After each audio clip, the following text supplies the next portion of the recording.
Hello, Namaste. Welcome to round two of the Women Grand Prix being held here in New Delhi, India from the 26th of March to the 6th of April. And we had some amazing games so far in round one, and we are really looking forward to the fantastic players play their best in the coming rounds. I'm your host, International Master Soumya Swaminathan from India, and with me, my esteemed co host is Grandmaster Praveen Thipsay from India, Arjuna awardee, and many times national champion. Namaste, welcome all for the wonderful event, Women's Grand Prix, a qualification tournament to Women's World Championship. And the games are about to begin. Quite a few interesting facts about the event, about the Grand Prix, this particular tournament. Out of 10 players, 5 are in their 20s and 5 are in their 30s. And now, Soumya, you are a world junior champion, so you have played at different ages and you have played even before 20. So, do you think that being in 20s and being in 30s does make a difference for the qualities of play and energy and other things? I think it does make some small difference. I think beyond 30, you do feel a little, you do have a little less energy, but do feel it can be compensated for by having a good diet, exercising, and taking care of your sleep habits, basically following a good lifestyle. So that is, it is not as severe as it sounds. Like in the media, usually, as you get older, the media loves to write you off, but I don't think that's completely true, at least in case of chess, because there are so many good habits that you can inculcate as a player, and that helps you have a longer lifespan as a professional chess player. Yeah, great. I think some of the data I was just preparing for this event before I came here. So, overall, the Grand Prix, the players who are leading are actually between the. Oh, the games have begun and will start. Wow. We are looking at Vaishali's game against Bibisara. Both are almost the same age. Vaishali 2001 born and Bibisara, I think the only teenager, 2004 born. She's from Kazakh.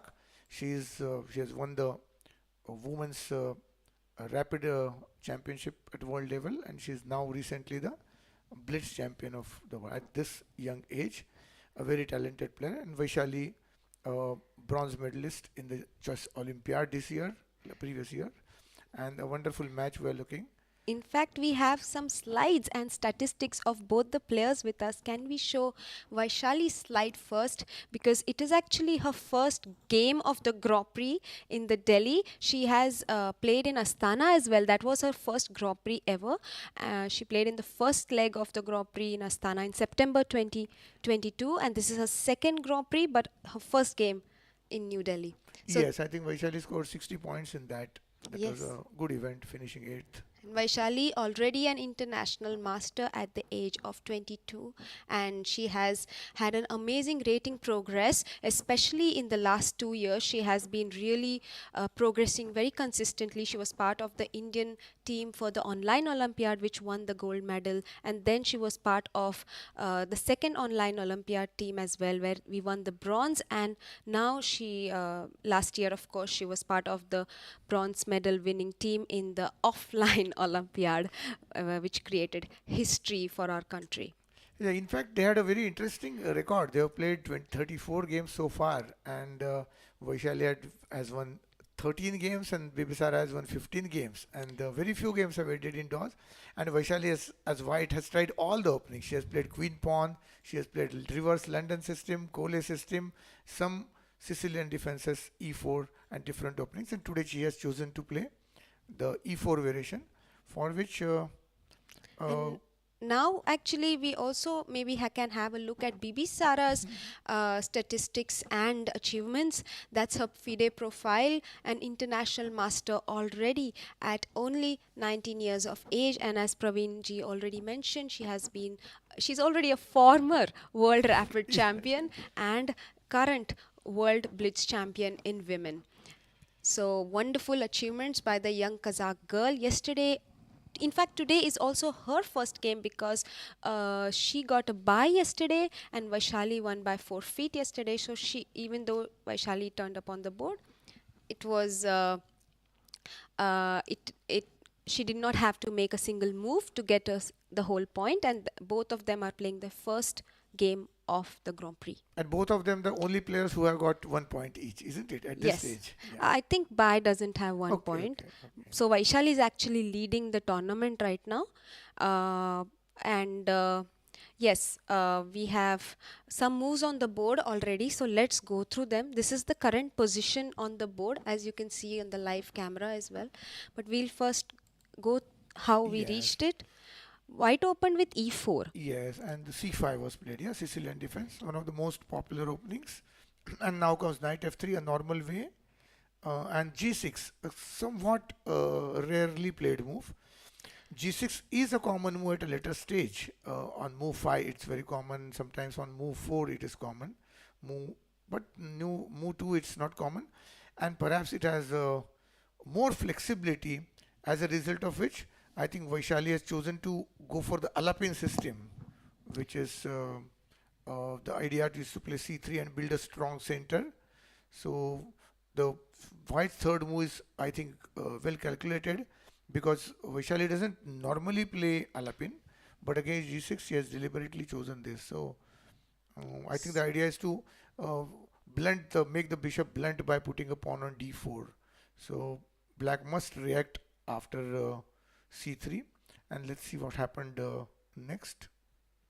Yes, and I think instead of g6, basically, as Praveen ji was mentioning, it's not the common move, and d6 or knight c6 are very popular options here, Yes. more popular options Yes, by black. indeed. And g6 goes to the accelerated dragon if It's, I think, not even black accelerated. It's I mean, more than acceleration, because acceleration is you play knight c6, and if you play then second move knight c6 and then fourth move g6. yes, Yeah, so but if white allows, then black can yes, transpose. if white wants, black has an option of transposing, indeed.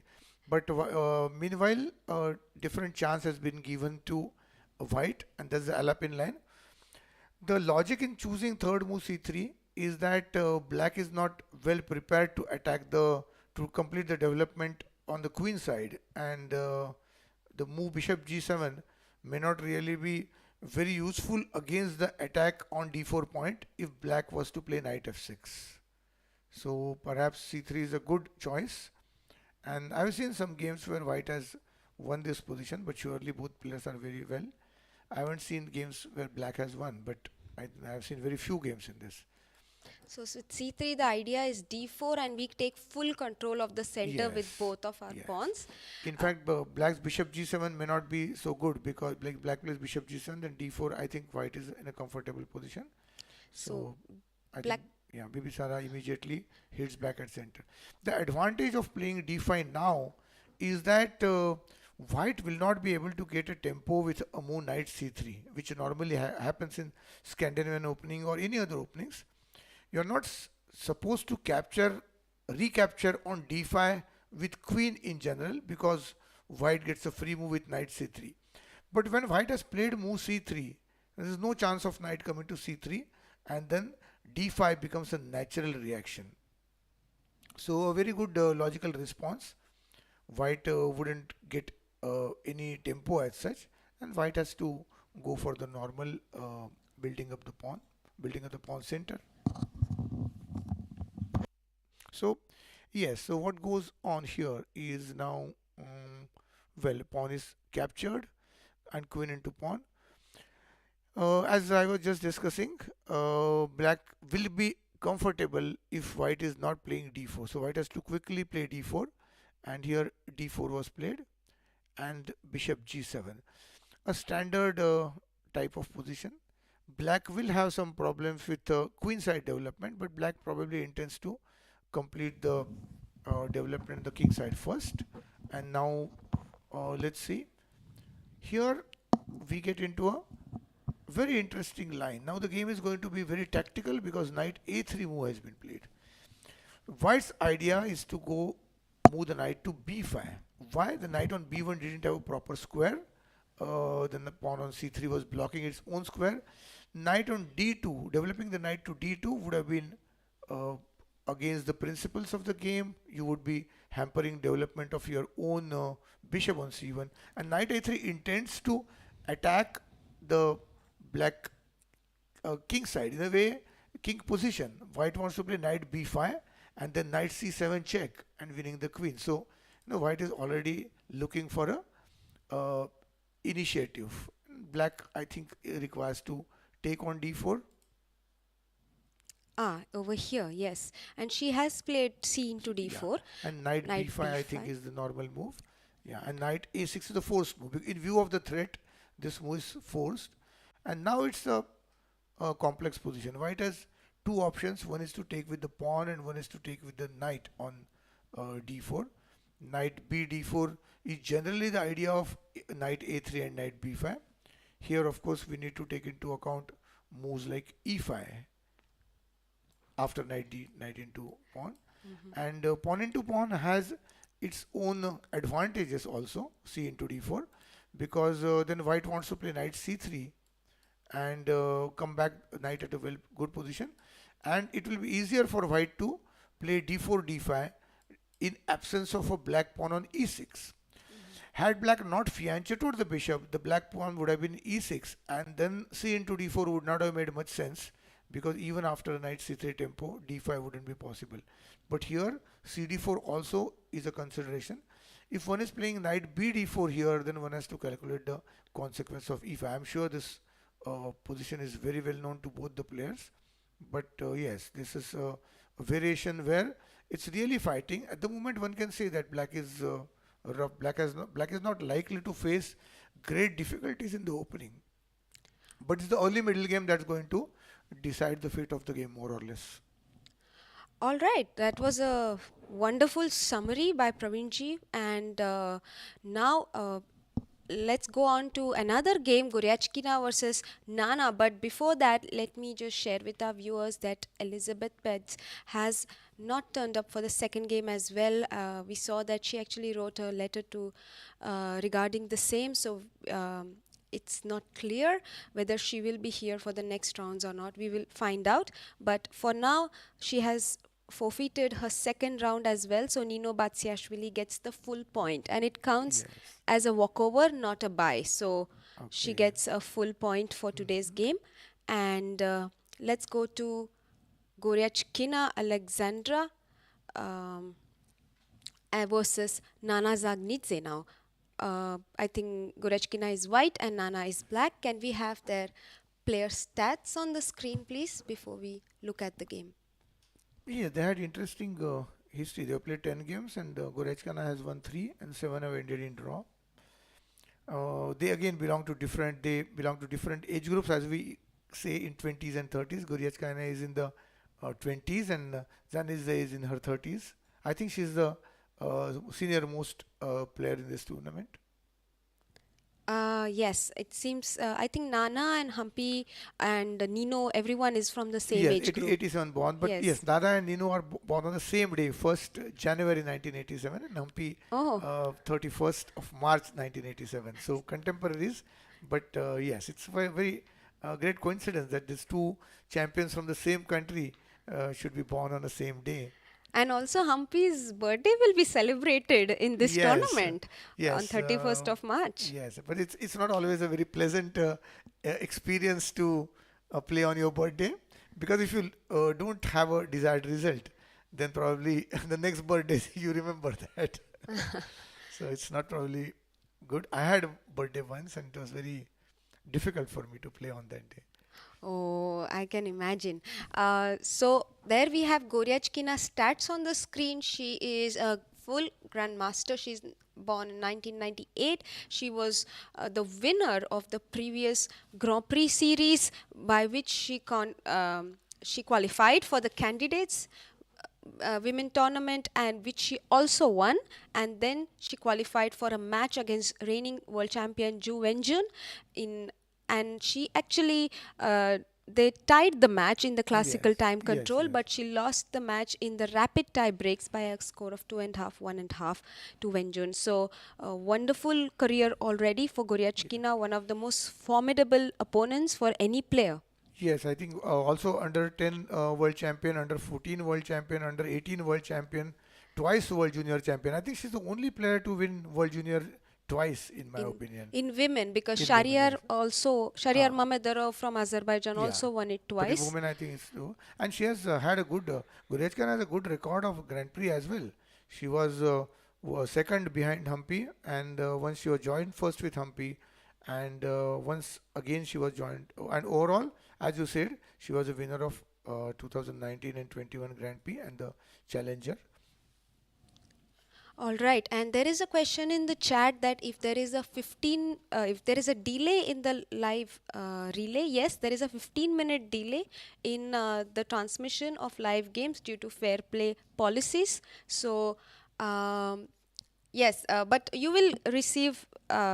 It's okay. I think anyway, you will receive the games on all platforms at the same time. So Yes. they will be broadcast at the same time, and.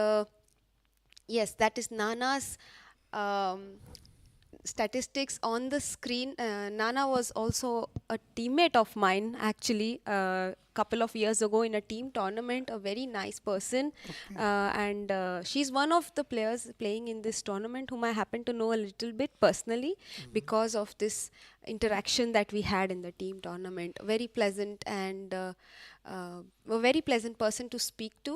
She's great at positional chess. I have played Okay. against her 3 times, and of course, she's a grandmaster from Georgia, has been a part of the Georgian women's team for more than a decade, and has won numerous medals in the Olympiad and the World Team Championships and the European Team Championships along with her Georgian And teammates. I think she has shown great consistency because she was under 12 world champion, also under 20 world champion. In Yes. Grand Prix 2010, she got gold when she was quite young, and in now 2021 of the Grand Prix, she got gold. So I think she's maintaining her consistency for over 10 years. So that's the reason why she's a formidable opponent. So Extremely. extremely interesting match we're going to see.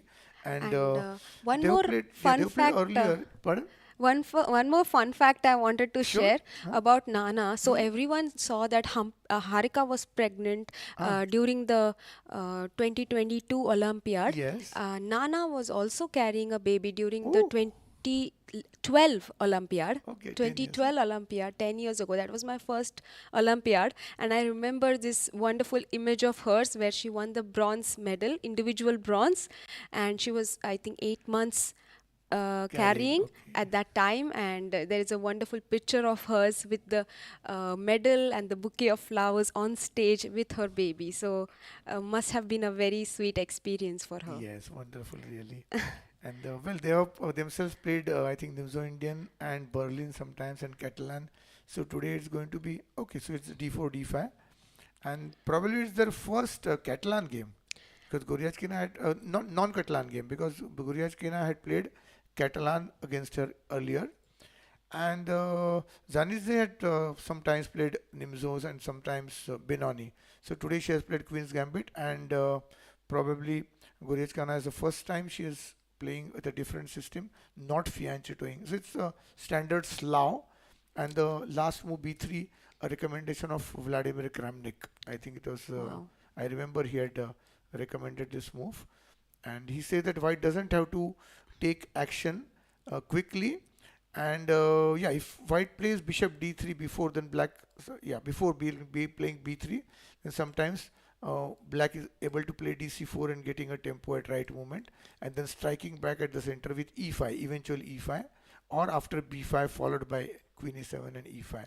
So complex line. So b3 is a way of strengthening the center, and white will take with the pawn.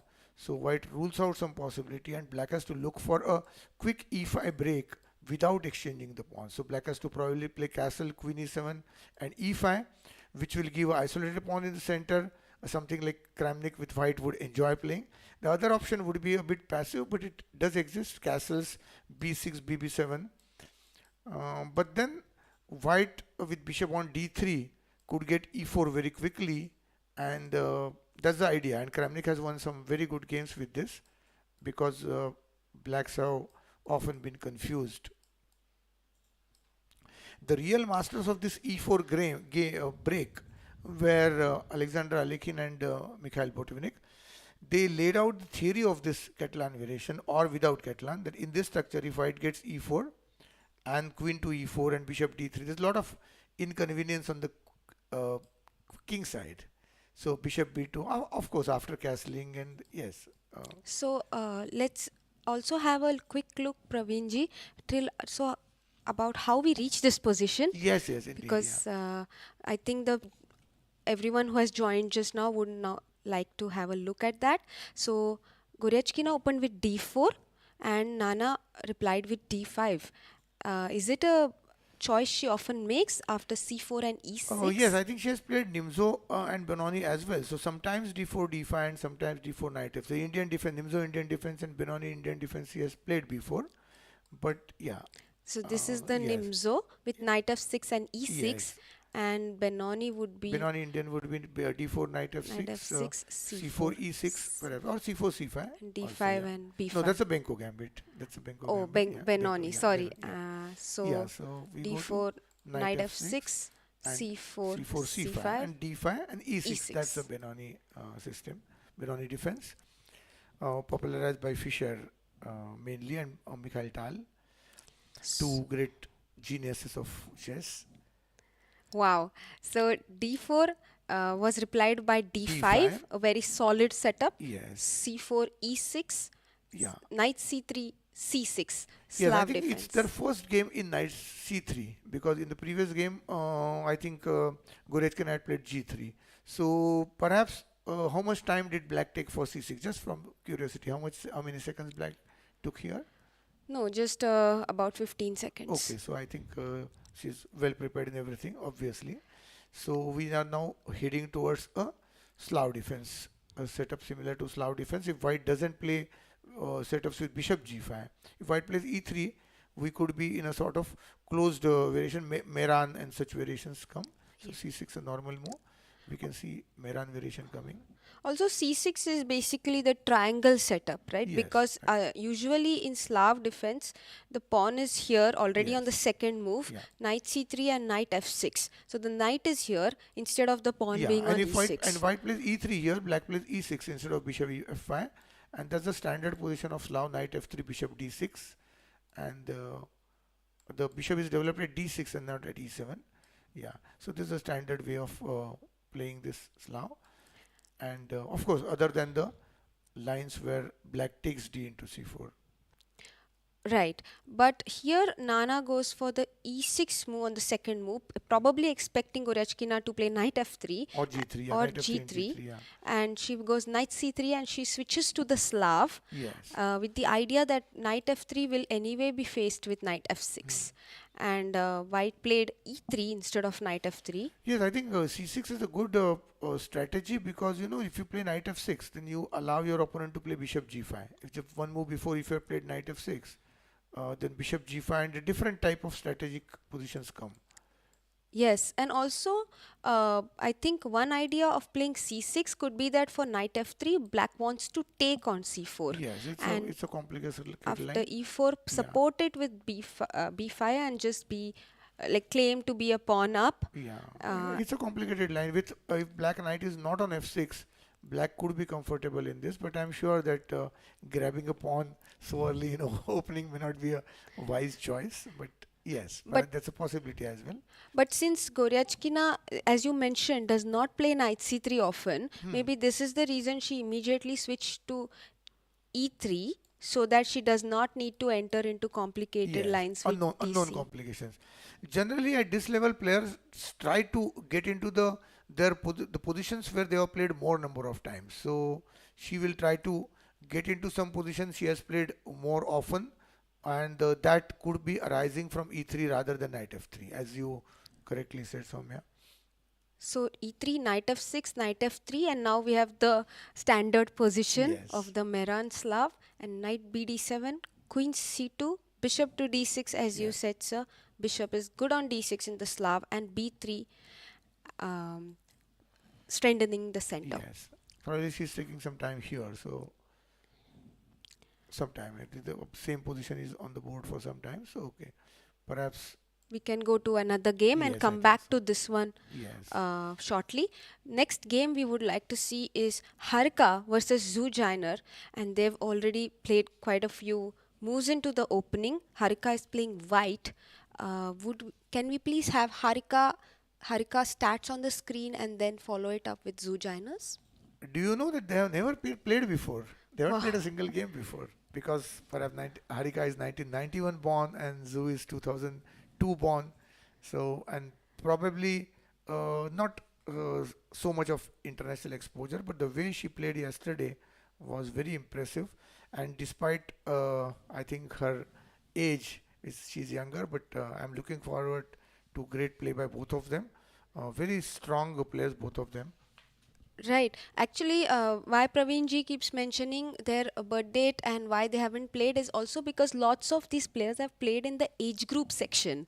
I mean, I'm sure, for example, Humpy has played against Lano from under 10 and under 12 days. So they must have had so many games between them if you are from the same age group. Whereas if you have like a 10-15 year old difference, then usually you meet only at the senior level, and only once the junior player has already risen up till where the senior player has reached. Yes, we So can compare today itself. Vaishali versus Bibisara, they have played 34 games, and say Polina versus Humpy have played only 7 games comparatively. So the age, so the players are also guessing each other.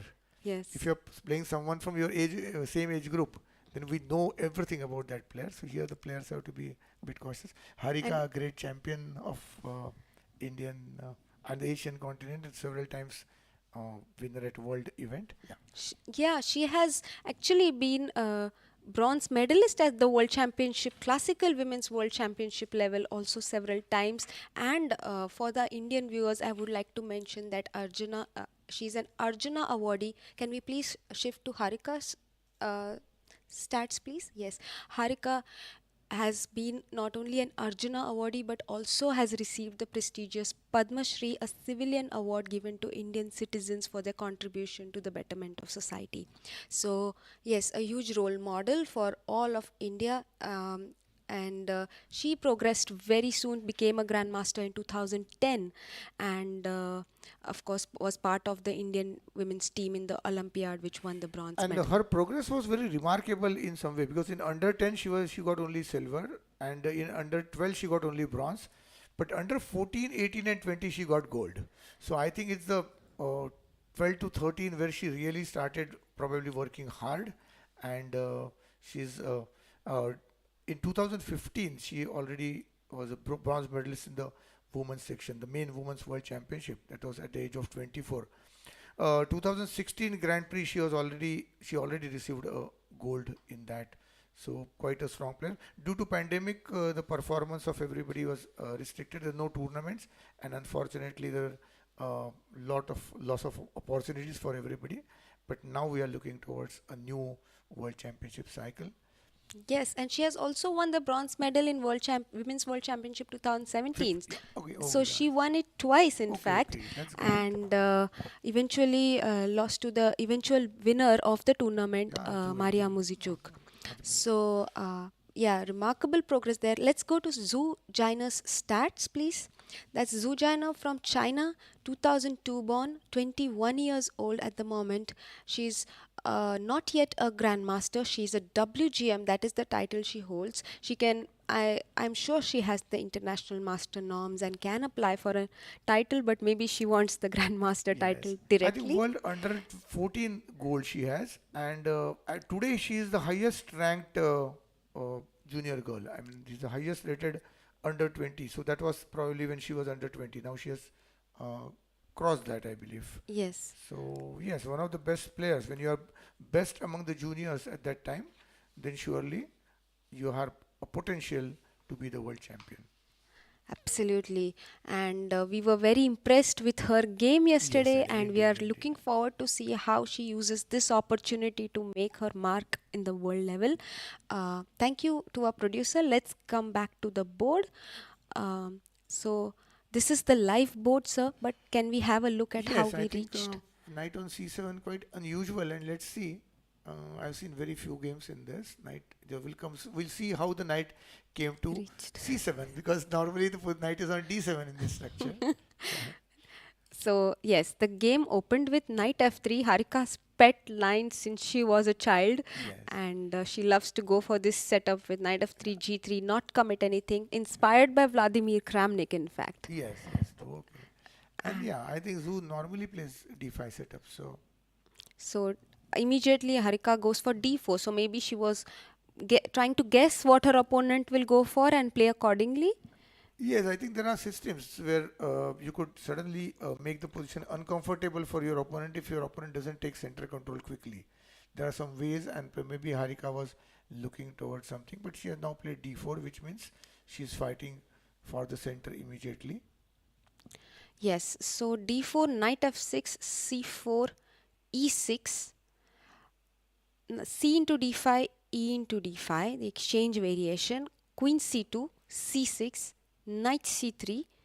And now, because the queen has already come to c2, I think Zhu Jiner goes for this knight a6 Yes, and idea. also since white has not played e3, the knight is able to come to. Otherwise, the bishop into a6 capture would have spoiled the pawn structure. So it's a possibility. I don't know if it's a best square, but yes, knight b4 is a threat because after knight b4, bishop f5 can be very awkward. So a careless move like a3, sorry, e3 could be met with knight b4 and bishop f5 or queen b3 or queen d1 bishop f5. Suddenly white is in deep trouble. Oh. So black already gave a threat, but it's quite a trivial type of threat, and obviously a3 is a natural response to that. So objectively, by playing a3, white loses a move. So black can say that I have gained a tempo. At the same time, I don't know if the knight is better placed on c7 than d7. Personally, I prefer knight on d7 because it prevents the opponent's knight from coming to e5. So although there is one extra move in development because of the move order knight a6, one doesn't know if the knight is well placed on c7, and time will tell. Now because of this sudden changes in the piece structure, let us see how players make the strategy with regard to the changed pawn structure, because slight change in the pawn structure or the piece structure, a piece is at a right place or wrong place will be decided by the play of the players. If Harika is able to get advantage of the fact that the black knight is not on d7, then it will be proven that knight on c7 is not good. On the other hand, if knight on c7 does a great job, then we can say that black's knight c7 was a good move. So basically, the future of this opening also is generally decided by such games, not by this particular game, but overall the history decides the quality of the game. And I'm sure this is a common opening, but compared to the main line, it's probably played less than 10% of what one would say. So bishop g5, logical reaction because the knight is not defended by other knight. And now, yeah, I am trying to get the clock on the screen because, so let's just go to another board and come back. Yeah, it seems like, okay, we will try to get the clock on the screen shortly, but let's have a look at the ideas that black can have in this position. Um, there are some games with knight e6 here as well. I checked the database, and kicking the bishop away or Yes, I think asking him bishop to into f6 decide. probably must be the move. So knight e6, bishop e7 here is the most common move. Even though knight e6 is not such a common idea, it has been played in top level games by Kasparov, by Dubov, by Gukesh, who is Okay. also a top level player now. So a3, knight c7, a3 is the best move in that Yes. position, and bishop g5, and this has been met with bishop e7 mostly, but also with knight e6.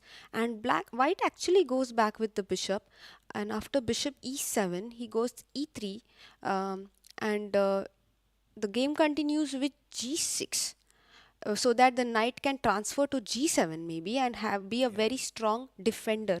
Yes, the idea is to commonly use this to white's bishop on d3. The bishop on f1 comes to d3, and that's normally a strong, that's a powerful bishop. So what that black does is plays knight g7 and bishop f5 and tries to exchange this. So that's a common idea. Once, as Mikhail Botvinnik has said, if the light colored bishop is exchanged, then white has no chance of winning the game success by uh, this minority attack, because the best attacking piece is gone.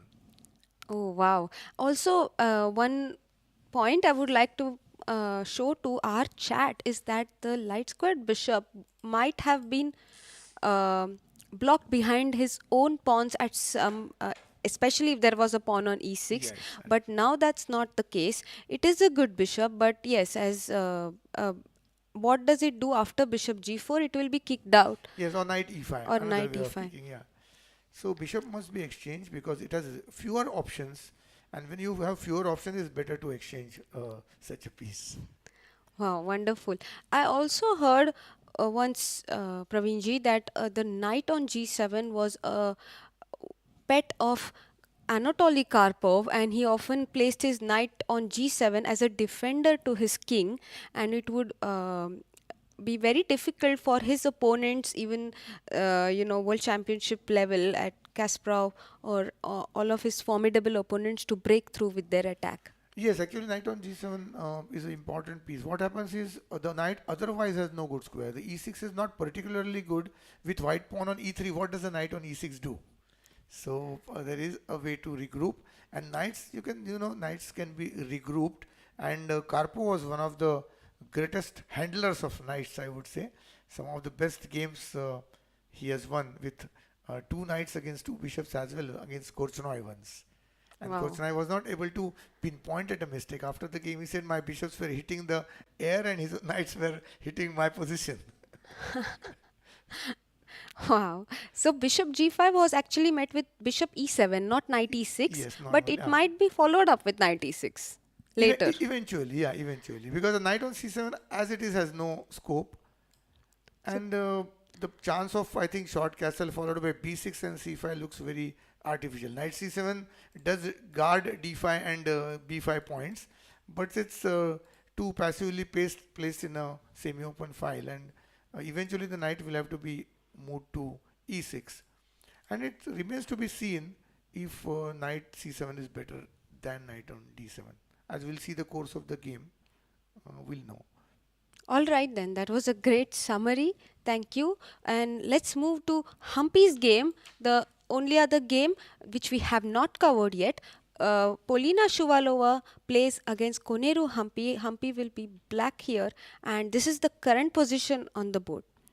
Can we have a look at how we reached here? Yes, I think let's go to this. And before we go through the game, let's have a look at the player stats, please. That is Koneru Humpy's stats on the screen. Legend of Indian chess. Yes, I think doesn't need any introduction, Abs- basically abs- known to everybody in the world, I would say. Absolutely. An inspiration for thousands of girls to Yes. take up chess, including me. And I remember reading about her winning the Under 10 World Championship in 1998 in the Yes. newspapers. And it was such a big moment of pride for all Indians, whether we played chess or not. And after that, her rise has been phenomenal.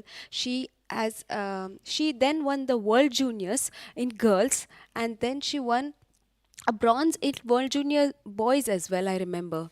Oh, she tied for the third place, but I think no tiebreak she was fifth, so maybe the All right. medal might not have been given to her, but it was one of the greatest performances with several grandmasters playing, and she was when she became grandmaster, men's grandmaster, she was youngest player then, and she broke the record of Judith Polgar. Humpy's record was subsequently broken by Hu Yifan, I think, and well, Humpy, I think, was the second player to exceed a rating of 2600. And yes, she has been a really wonderful player. Under 10, under 12, under 14, under 20, all championships, world championship semi-finalist in 2004 itself.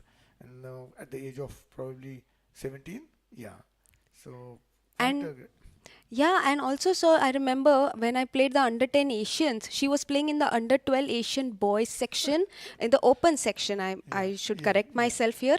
yeah. She was playing in the under 12 open section, and she won the tournament with such a star performance. I remember everyone was Yes, so afraid to play against her. yes, this higher age group and also both genders participating. So that's a tough match indeed.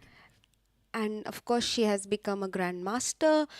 She's currently world number 3. She was a world championship challenger to Hu Yufan 3 times. She qualified for the world championship match. She played the world championship match thrice in 2008, 10 and 11. 11. In 11, in fact, she was very close to winning it, but of course Hu Yufan won the title and retained her championship. And yes, Humpy has also been world number 1, and she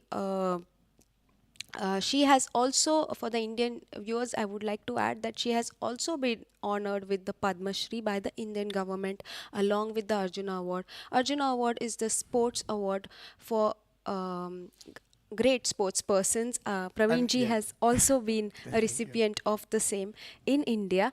And the Padma Shri is a civilian award given to contribution to the society for the betterment of our people. With regard to Grand Prix, I think Humpy has got fantastic results. 2009, she got 1 gold.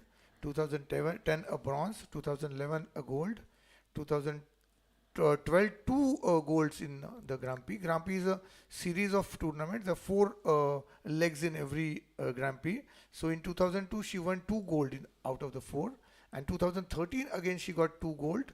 2015 was bronze, 2016 silver, and 2019 again she got 2 gold, and 2023 now she is 22-23 she has got 1 silver in month of February. So she's going to play this leg as well as the next leg probably. But I think from the rating position, she could be directly qualified to candidates. Do you think so?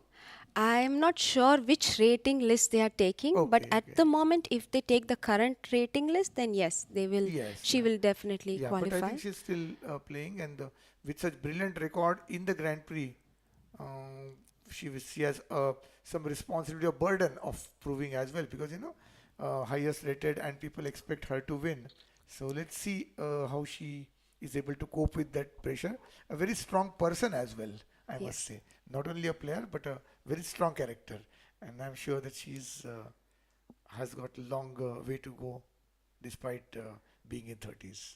Yes, absolutely. She is a legend already at a very young age. And can we also have a look at Polina Shuvalova's stats, please? Polina is playing under the FIDE flag here. She's Russian and she's an international master, 22 years old at the moment. She has a standard rating of 2484 and was a part of the Russian women's team several times, including the online Olympiad where Russia and India tied for the gold medal.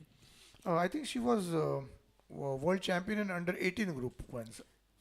Yeah, so even the best among your age group is always a great evidence of your being at the top. Yeah, Wow. and that you could be a potential threat. Wow. And she along with Vaishali is also a president's nominee in this Grand Oh Prix. yeah, That is yeah, how yes. she is part Oh of the yes, yes, Grand Prix. president's nominee. So, yeah, we are looking forward to see how she's going to do in this tournament. So let's come back to the game and have the board on the screen. The game opened with d4. Polina is white. d4, d5 by Humpy. c4 and takes the pawn. So immediately a pawn in the center has been captured. Yes, Queen's Gambit accepted. I think one of the weapons of Vishwanathan Anand. Anand defeated Karpo with black pieces in Queen's Gambit, and the originally Queen's Gambit accepted was played by Alekhin. Again, most of the innovative ideas are either by Stinitz or by Alekhin. That's very common. So knight f3, knight f6, e3, e6. So this is a more calmer line. Here Yes, there is an option of going e4 and yes, b5, which leads to yes. extremely crazy positions. Wild position e4 b5 and also e4 e5. There is a move as well. e4 and e5 as well. Yeah, so that's too complex. Perhaps the players wouldn't play in such an important tournament. I think here, considering the sort of importance of the tournament, players are not going to play very risky. They're going to play something which they are good at and they're trying to get that position. It's important to have that strategy. I've matured all of them, and we will not expect any rash opening play by any of them. So knight f3, knight f6, e3, e6, bishop c4, c5, Yeah. castle, a6, b3, c takes, and knight and bishop in the center. What does black have in return? But I don't know if b3 is a proper square. White is of course preparing to develop the bishop quickly, but the disadvantage of b3 is that the bishop on c4 is not going to be very active.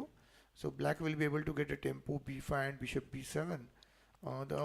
The disadvantage of b5 is sometimes it creates a target on the queen side after white plays a4. Black is lagging behind the development, but I think the two ways I think probably to castle first and b5 bb7 is I think something very aggressive as well quickly. Bishop is white is going to have a very solid structure, bishop on b2 and queen on e2 and rook on d1. So that's something which will compel black to find a safe asylum for the queen, and generally that is b6 square. So why I say b5 is common, so whenever rook d1 comes you will be able to put the queen on b6 comfortably without being attacked by the eventual knight c3 and knight a4. Wow, So when that's there a is a very yeah, good. when there is a need to move the queen, b5 is generally played, and queen on c7 is not safe as you can see, Soumya, isn't it? Because the other rook will come to attack it. So queen has to find, and queen being the strongest piece has a danger of being captured by other pieces. Pawn on the other end is never worried about attack by major by pieces because it's supported by pawns. Yeah, the one who has nothing to lose. Yes. So knight d4, bishop e7. Yeah, she goes for the calmer way, I think calm way. So, but b5 she will eventually play. See, white is delaying queen e2, so she will also delay probably b5 and yeah. No, Knight okay, d2. knight d2.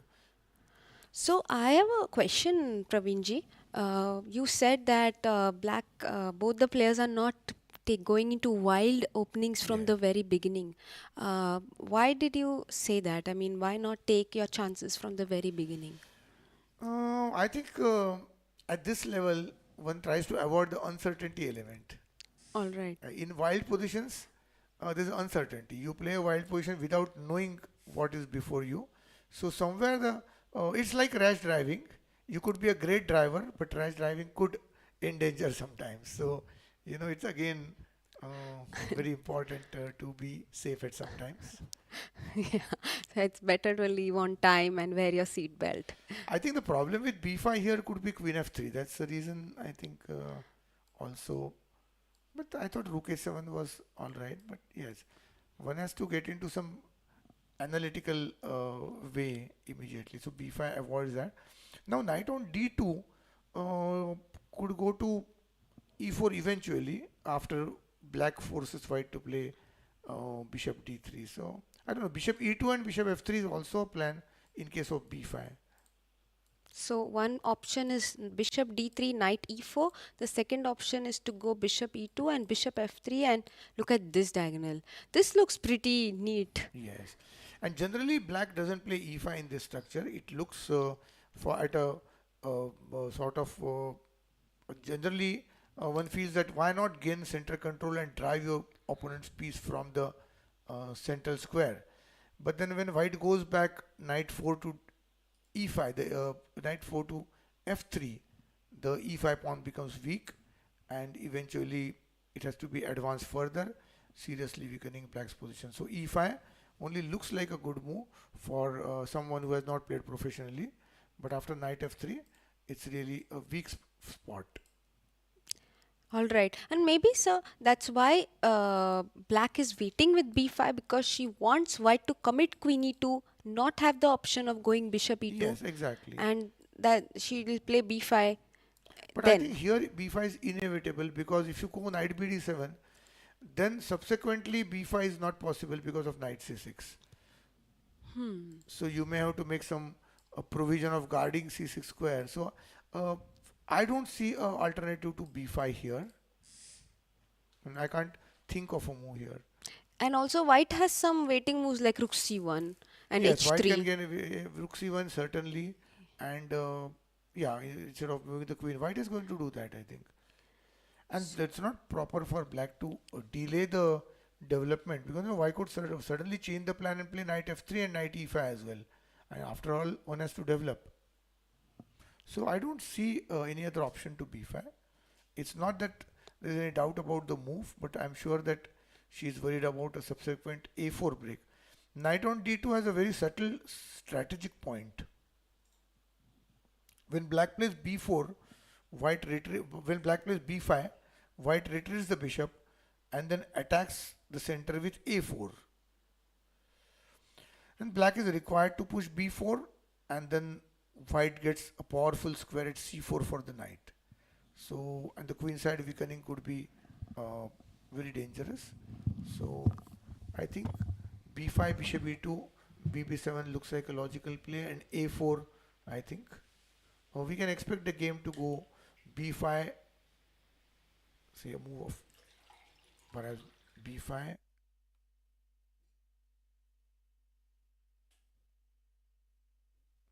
and b5, then bishop b7. I think the next two or three, couple of moves seem to be almost forced. b5, bishop e2, and uh, bishop b7, and white may play bishop f3 or a4. Bishop f3 exchanging this bishop Yes. because it's too strong on the long diagonal. So we offer it for an exchange. And exchange of light colored bishop weakens the c6 point very severely.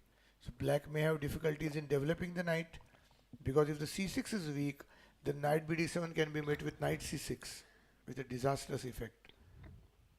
c6. Oh, wow. And Yeah. then let's say once, for example, to give an example, let's say we play b5, bishop e2, and we play a move like knight bd7 here. Yes. Then white immediately, look at the bar rise. After knight Yes. c6, black has to go queen e8, otherwise we lose Yes. the e7 bishop as well. And Bishop actually, f3. Piece is gone. Some material is gone. White wants to play knight into e7 and then take the rook, and the exchange has not been made before, because the knight prevents the rook from moving. Let's compare if you move the if you take the bishop first instead of bishop f3, just one move before.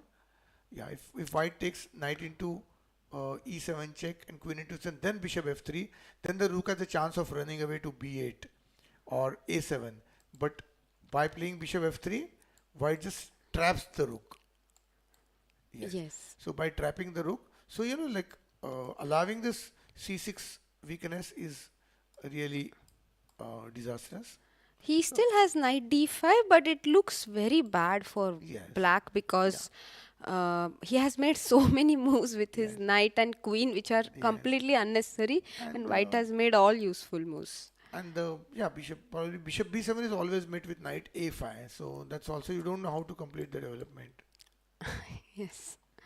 So And so yeah. we have so many options here. We can even take on e7, Yes. and we can even play bishop d5, take, and And take on e7, yeah. and play rook c7. Yes. As Zugzwang and queen g4, rook b8, queen g4. We can perhaps queen g4, knight f6. Let's see. No, queen g4, there's knight f6. No, queen g7. Mm, yeah, winning a pawn and pinning the knight. So Oh wow, this is this will not happen, but these are of course some. not, but it's just for the uh, players who have played at club level and who wish to play in tournament at tournament level. For them, I think it's for their benefit. Would like to point out that such weakening moves could really be bad, and we should avoid them. Yeah, let's go back to the game, because let's not confuse the viewers with that. But it's just an interesting variation. Uh, I think B5 and BB7 are mandatory, but No, perhaps do we have a clock here? Yeah. no, I see that she has played sorry, Somehow I'm not satisfied with the clock position of 48 and 129. I see a different position on the board, so I'm just wondering because I see a knight on e5 in the cam. Can we have the player cameras on the screen, please? Only the player cameras to just make sure that we are getting the right transmission. Yeah, because like I'm a bit confused because of the clock position. So a pair of knights has been exchanged after bishop d7, I think, was played. Yes, Knight a f3, nice move, bishop d7. I must play a bishop d because here b5 was running into problems. So knight c6. But yeah, and it was taken, and black b took. yeah, and now knight e5 or something. Knight e5 was played, Okay. and now bishop d5 has been played by Humpy.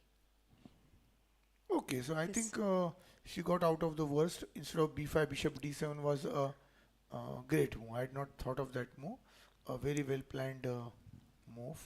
A great move, I must say. And black is, I think black has probably equalized. So she did not go for this b5 idea Yes, at because of the all. weakness. Because of the weakness. She does not want to Yeah. create Yes. weaknesses and Yes. instead goes for. Yes. Idea which I've seen in positions of isolated pawn, but not in this structure. I think white shouldn't have exchanged knight into knight. I don't know. Somehow I'm not convinced of the move knight into d7 because after bishop d5, if white wants to exploit the bishop on d5, then white may have to retreat the bishop in the position in the game position and then play f3 and e4, which is not practical. So why encourage your opponent to put a bishop on a good square at b5? If black wants, would have to take a knight into d4, then I take with the knight or bishop, and then you play bishop c6. You lose some time. So more like queen e2 or rook c1 made more sense. Yeah, very well explained, sir. Like, why do we need to activate this Yes. bishop on our own? Unless the other knight is forcibly going to force it go back. But as the things stand, bishop is coming to a better square on d5. So perhaps We actually saw a similar idea being implemented by Zhu Jiner in Goriachkina's game yesterday, yes, yes, that she indeed. Yeah, didn't she. allow the bishop to f5. Yes. She made black to take on d4 if black wished, and not allowing the bishop to a good square. Yes, she deprived her opponent of getting the bishop to good square, and that's why she was on the verge of winning. She was very close to winning. Yes, but So yeah, so actually these are very subtle ideas, but only when someone explains it to us do we understand it. yes, also because a lot of children nowadays play chess, and one of the common qualities among children I've seen, qualities or whatever you call it, but they try to exchange the pieces of equal value whenever there's a first chance. And that's generally useless. If your piece is protected and your opponent's piece is protected, it's not normally not done. So our viewers could be youngsters, and they should refrain from making such exchanges. The champions make such exchanges because they know the things better. But as a general rule, a common player shouldn't play this. If white has played this, white has some plan, and I'm sure that she has got something on her mind. But when I see a club level player or a child plays it, they normally play out of the thrill of capturing a piece. Yes. In fact, Praveen ji is a renowned coach as well, and one of his star students is woman grandmaster Bhagyashree Thipsay, who is his wife, but she was in fact his student earlier, and then during the course of 5 years, she won national championship 5 times and was part of an Indian women team as well for the Olympiad, and so many achievements. Yes, a few months back, she won the Commonwealth Gold in above 60 category in both Wow. men's and women. She played in the open. There's an open title, Wow. so she was ahead of all the men players above 60. So that's her third medal in Commonwealth. She got two medals in women's section earlier, and this was in open section above 60. So where men were competing also. So she's still playing good chess, and she would have loved to come here and see. She watches all the games and the Wow. commentary. That's a remarkable achievement, and both Praveenji and Bhagyashree ma'am are very active players, even whenever they get time, I would Yes, in say. fact, I like to play. I would like to play. Somehow, after pandemic, I haven't played. I'm looking forward to playing. So bishop d5 on the board, and this is the current position, and I think we can be happy with Humpy's play so far. Yeah, I think with black, you can't get an advantage from the opening. You have to play in the for advantage in middle game, and in my opinion, when the lights bishops are exchanged, it's just going to be heading towards a draw. Perhaps black can play queen into d5 itself or bishop into d5. So I think black is okay here, and not a great success. But is the time shown on the is the time correct? Can we have the clock position here? No, actually, the time is not correct. I will go and speak to the Yes, because it was technical showing team in the almost break. 0 minutes for Polina and 30 or 40 minutes for Humpy, which is impossible at this stage. Yes, Something wrong in the broadcast. we will try to correct it in the break. Meanwhile, let's have a look at the other games if they have progressed. Yes, 1 hour from the play and positions are now in the. Oh, yes, we go back to this game by uh, Vaishali. So, So, as expected, Vaishali has taken with the pawn on d4. yes, and she plays with an Yeah. isolated pawn. Yes, which could be a soft target. I think the play is bit unclear, difficult to understand. Yeah, because so difficult to understand. I think because I'm not sure if white is really getting an advantage here. Okay. What do you think can be White's course in the next few moves?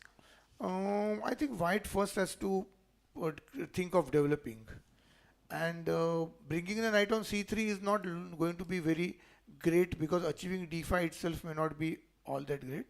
One advantage of knight b5 setup is that the knight will guard d4 point and it will prevent black from developing the a8 rook. So knight is stable, but first I think she should think in terms of bishop e2 and castles quickly and develop the queen bishop.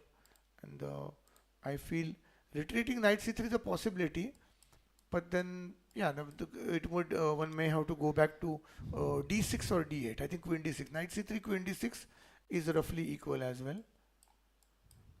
All right. Yeah, there are some positions where white can force a draw by knight b5. I don't know if it's happening here. There are some positions where you can just make it inconvenient for your opponent to uh, play. Yeah, but black, because if black goes queen d8, then it's not very. I mean, it's not very useful to play there. Yeah, she just went back to where she was. Yeah, so there are some lines which obviously will not see in a tournament of this level, but yeah, here I think going back is will not be the option. But what do you think in such a tournament? Are the players because you are yourself a world junior champion, the best player in the world in the junior category once? So do you think that you yourself or other contemporaries were sometimes playing very safe there so that they were not able to win the games which they required to? I mean, did excess cautiousness did you see any time at the top levels? Uh, Amma, like, okay, I can first speak about myself Yeah. that I am usually not at all cautious. That's one problem I have. So I actually studied Vladimir Kramnik's games when I was about 25, 26 to learn how to apply prophylaxis, Okay. and for about 3 to 4 months in a row. And then my game improved a little bit, I must add. So that was very useful. Also, switching from e4 to d4 helped me in that regard, because d4 I feel I have the option of going for slower positions Yeah. when you open with the d4 1 d4 and go for slower, like we see in Shuvalova's game as well. Let's compare this position to maybe, okay, Goriachkina. Now today only one e4 game, but even then I would say Shuvalova's game was not concrete opening. Black had many options, white also had many options, Yes. Yes. and they could True. play something solid. Yeah. Whereas in e4, many lines become very concrete very fast. Yes, I think you don't have you are not left with much choice there. If you're playing, then you need to play the only moves in order to keep the game alive. I wouldn't say only move to save the game, but Yeah. So generally, that's also one of the uh, matters. So D4 keeps the flexibility, and E4 is like like we compare D4, we can say it's like a marathon, and E4 is mostly 100 meter, 200 meters, where things are known very quickly. Yes, so that's the reason I studied D4 as well, and I started playing both the openings so that I'll have some stability. But in terms of other players, I feel like at least in women chess, I always see that women players are always play very fighting chess. They don't um, go for quick draws. I have that is my observation, that they don't go for quick draws or very like lines with fizzle out. But there are many lines or opening positions which have been studied endlessly for the chat, and what happens is they have been analyzed so extensively that almost till the last move both the players are aware of what needs to be played, and then it's just equal. No side can make progress, and they agree to a draw. Yes, it's true that generally they don't agree to draw women players. They are probably better fighting spirit, in my opinion. Because I've been accompanying my wife to many national championships, and I see that they won't normally offer a draw till it's a very obvious draw. I think a great quality, because the draw is a result that is possible, but one should try to win a game as the principle of the sport, any sport is. So I think women play is very interesting. Also, I would say that confidence plays a very big factor in top level tournaments, because many of these players are very well established players for a really long time. So it is possible that some of the players who are playing these tournaments for the first or second time, they have actually learnt from their games, their opponents' games while growing up, and looked Yes. up to them. They have been their heroes in some way, and then to suddenly face them, it can be very intimidating. So it a lot depends on your attitude. And I loved what you mentioned yesterday post the stream, that chess is 25% about your talent, but much more about your character. Yes.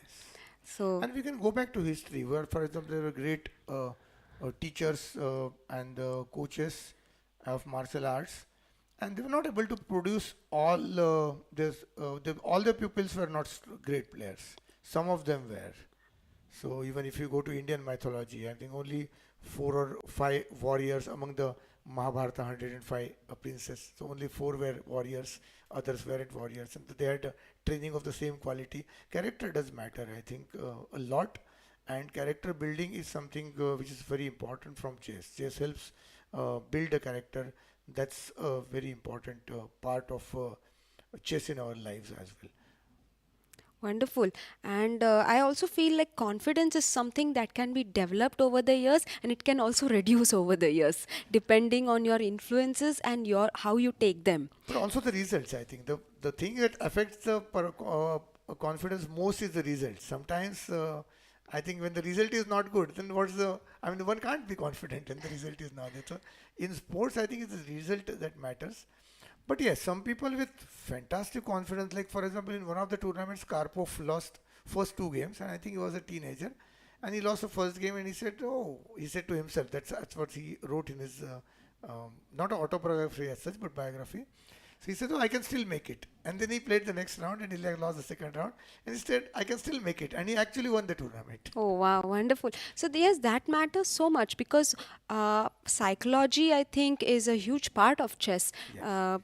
Chess, at the end of the day, as we discussed yesterday, chess at the top level is about decision making, Yeah. and what kind of decisions you take, whether you want to be brave or not, whether you want to go for it or not, are all part of chess psychology.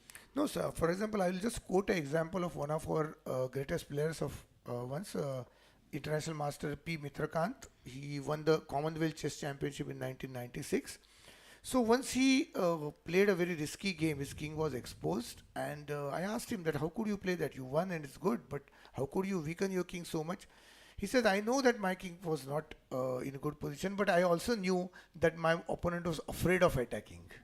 A very remarkable comment. His opponent didn't like attacking, And that's the reason why Mitrakant was able to play that risky, and he exposed his king, utilized all his, deployed all his forces on the other side, and won on the other side. So what is that?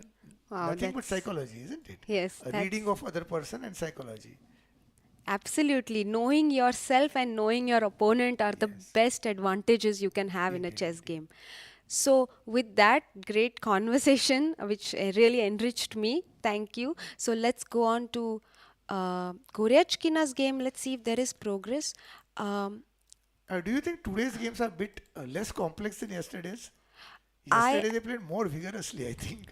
I actually would like to go and have a look at the live transmission if we are getting it right. So, can we please go on a short break right now, and do we have some interviews of the players that we can play in the Yes, break? I think we could just visit and see if the time in the if the transmission is correct. Yes, because it seems unusual for me that all the players are thinking for such a long time. Yes, same position for such a long time, and clocks are not appearing, I think, no. Yeah, in her game, clock is not appearing, but okay. So we will now go to an interview by. Can we know whose interview it is?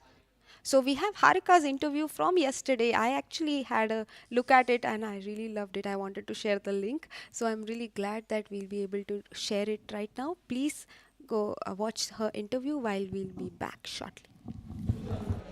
So the first game of the first round of the third leg of the Women's Grand Prix here in New Delhi has finished, and that's the first game between Harika Dronavali and Humpy of India. First of all, how does it feel to play the first game here in the Grand Prix? No, definitely.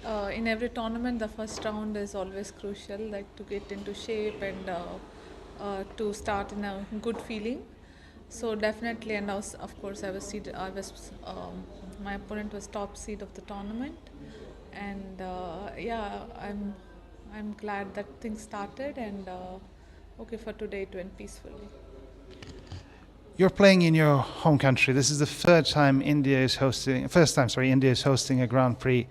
What does this mean to you as a player, as an Indian, but also in terms of your play? Is this more pressure on your shoulders or an extra wind in your sails? It definitely means a lot to have the first Grand Prix, the first tournament for in such top tournament for women in India. This is definitely special and it means a lot because there could be many youngsters who might get inspired by seeing this tournament. So it is definitely a big boost for women's chess in India. And yeah, it's difficult to say in words how important it is for India because I have been playing from professionally from 23 years, and first time we are having our own tournament. Generally, we go to Grand Prix in many countries, different places, with different weather conditions, food conditions. This is the first time I'm actually being able to play in my own weather conditions, like when I can eat our own food, and it means definitely special for me. It feels good. It feels like finally we are making it in India, and I hope this is just beginning of many. Obviously, there were some issues before the start of the tournament was delayed. We have two players who have now withdrawn for the tournament. What's your comment? You were part of these discussions as a player. What is your comment and view on this? Okay, to be frank, there is a lot going on in my mind right now. There are so many things that happened in the past few days, but I would, because I have to play a tournament too, I would prefer to speak about this on the last day, whatever despite of any result, I would want to discuss about this then, because I feel whatever happened is very unusual. It's not normal, it never happened before. And the only thing I can tell is it is the organization or India is not the only reason for the things that happen. This is something I would like to say it loud because I feel to have a scar like this, like that people withdrew, and I just want to make it clear it is not just because of the organization or because it is in India. There are few other things which also boil down to this, and it's unfortunate for few players. I feel bad for my colleagues, but at the same time I feel there were so many things that went out of hands for everyone. But only thing is, we tried our best to make it as comfortable as possible. We tried to make things, work out as much as we can. And at least I'm glad that we are trying our best. And about other things, I think we will speak on the last day, because there is much more important. This tournament is there to play. Perfect. Well, thank you very much and good luck in your tournament. Thank you.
Hello, welcome back, and we already have a result on the second board. Goriachkina Alexandra has drawn against Nana Zagnitze. Wow, we did not expect a result so soon.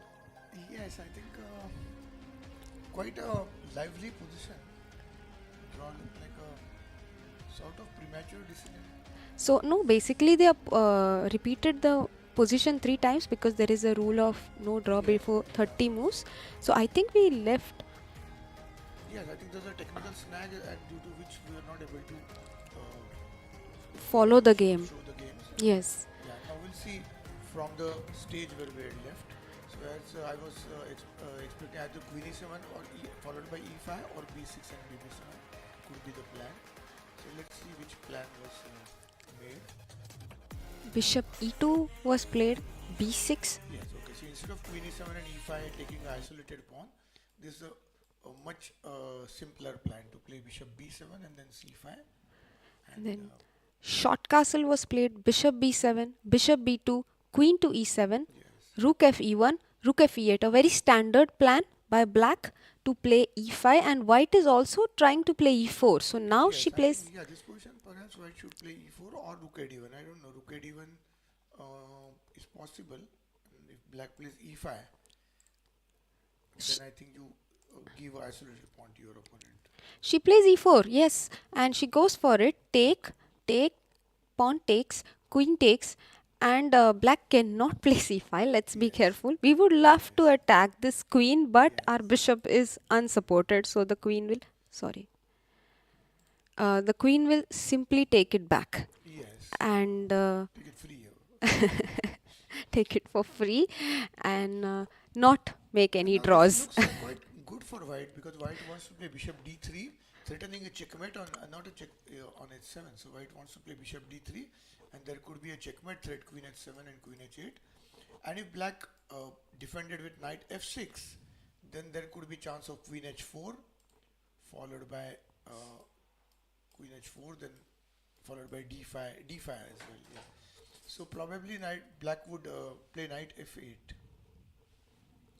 Okay, so we have had another result. So let's quickly go to go through this game and go to the other Yes, board we'll as well. finish this game. Why a game ended in such a quick draw in such a position? Perhaps they made some simplifying decisions. Let's see. Yes, we would like to share with our viewers that Shuvalova, Polina and Koneru Humpy have also drawn their game. So we will go there shortly once we finish having a look at this game. Yes, that was heading towards a draw after the white took knight on c6. I think with black had no problems, but this was more lively than that. Let's see. Rook d8 was played. Queen to c2 comes back voluntarily because Yeah, and bishop d3 or rook d1 could have been the choices for white. Rook d1 followed by bishop d3. There are more, and queen c2 didn't make much sense to me. So okay, perhaps something on mind. I think she wants to. I think the point was that for bishop d3 she wanted to play knight f6 and after queen h4 just h6 protecting because the bishop is still on b2 and Yes, it and has then, to come then and yeah, in but order then to knight e5 is sacrifice. still a possibility. It's So not a position that I mean cannot be played further. But yeah, it's maybe dangerous to play knight e5 because of c5. But yeah, but this position doesn't look equal. I think white is better for sure. Maybe just rook at e1 and knight e5 also. It's not easy to play this position with black. Bishop a3, bishop a1. So I'm going to put knight on e5 next. And perhaps if given chance then rook e3 and rook g3. So yes, bishop on a1 is a bit unfortunate to attack g7. You're correct there. But I think this is a position where white can press this position. It's not a complete equality in my opinion. all right. So maybe instead of bishop d3 knight f6 black would go to f8 Yes, f8, with his but knight still, yes, bishop and f8, support yeah, the yes, I think 7 point from and f8. maybe rook at e1 then bishop a3 or something. But yeah, it's a position where result is not likely to soon. Black is now planning to play c5. Yes, and Yes. this would probably be a little all right. This Yeah. would be all right No, for I'm not saying black. that black is worse, but there's no reason to agree to a draw. It's not a symmetrical position heading towards a draw. Like in the Humpy game, We already played a very symmetric. We already saw a very symmetrical play, and yeah, here so did they play any moves further? So let's Yeah, just, yes, let's Queen go through C2. the Yeah, whole okay. game. Yeah, Bishop Queen d3 C2 was was not played. Yeah, played. Queen C2. Queen c2, bishop b4 was played here. Okay, Rook e d1, okay. So I bishop think d6, okay, rook e1, bishop b4. This was the draw repetition. They okay. repeated this position 3 times. And as per the rules in chess, once a Yes. position is repeated thrice on the board, either of the opponents can claim for a draw by repetition, and the arbiter verifies it. And if it's correct, the claim is correct, then the draw is awarded to both the players. So okay, draw claim. Perhaps I think little less vigorously played compared to the previous round. Maybe the players just want to relax one day after this complex games. So So we can also have a look at how Polina and Humpy's game petered out into a draw. I think We that had was heading left, towards a draw after bishop d5. We saw up to bishop d5. I think this black is very comfortable here. and there is much less material on the board And compared symmetrical to. pawn structure, which often responsible for a draw, because you know when a symmetrical pawn structure, both sides of pawn opposing each other, the end games are likely to end in draws because there's no chance of queening a pawn or promoting a pawn. Alright, so bishop d3 was played, Okay, bishop d6, okay. and white played knight g4, exchanging one more piece. Bishop went back to e7 here. Yeah, because knight takes g4, queen takes g4, and some attack against the king. Yes, g6, then queen d4. Now it's getting bad. Yeah, you don't Yeah. want to make these Yes. weaknesses. So yeah, but it's a very simple trap, I think, and probably nobody will play a move Yes. knight into g4. Not So, at this level. The best players in the world are playing here. yes. So bishop e7, and now black plans to play knight into g4, queen into g4, bishop f6 with complete equality. But it's very nice to see, like, very instructive moment that bishop came to d6, just one move back, kicking the knight away, or not really, but maybe she could have also played knight d7 on the next one, kick the knight away, and white voluntarily plays knight g4, Yeah.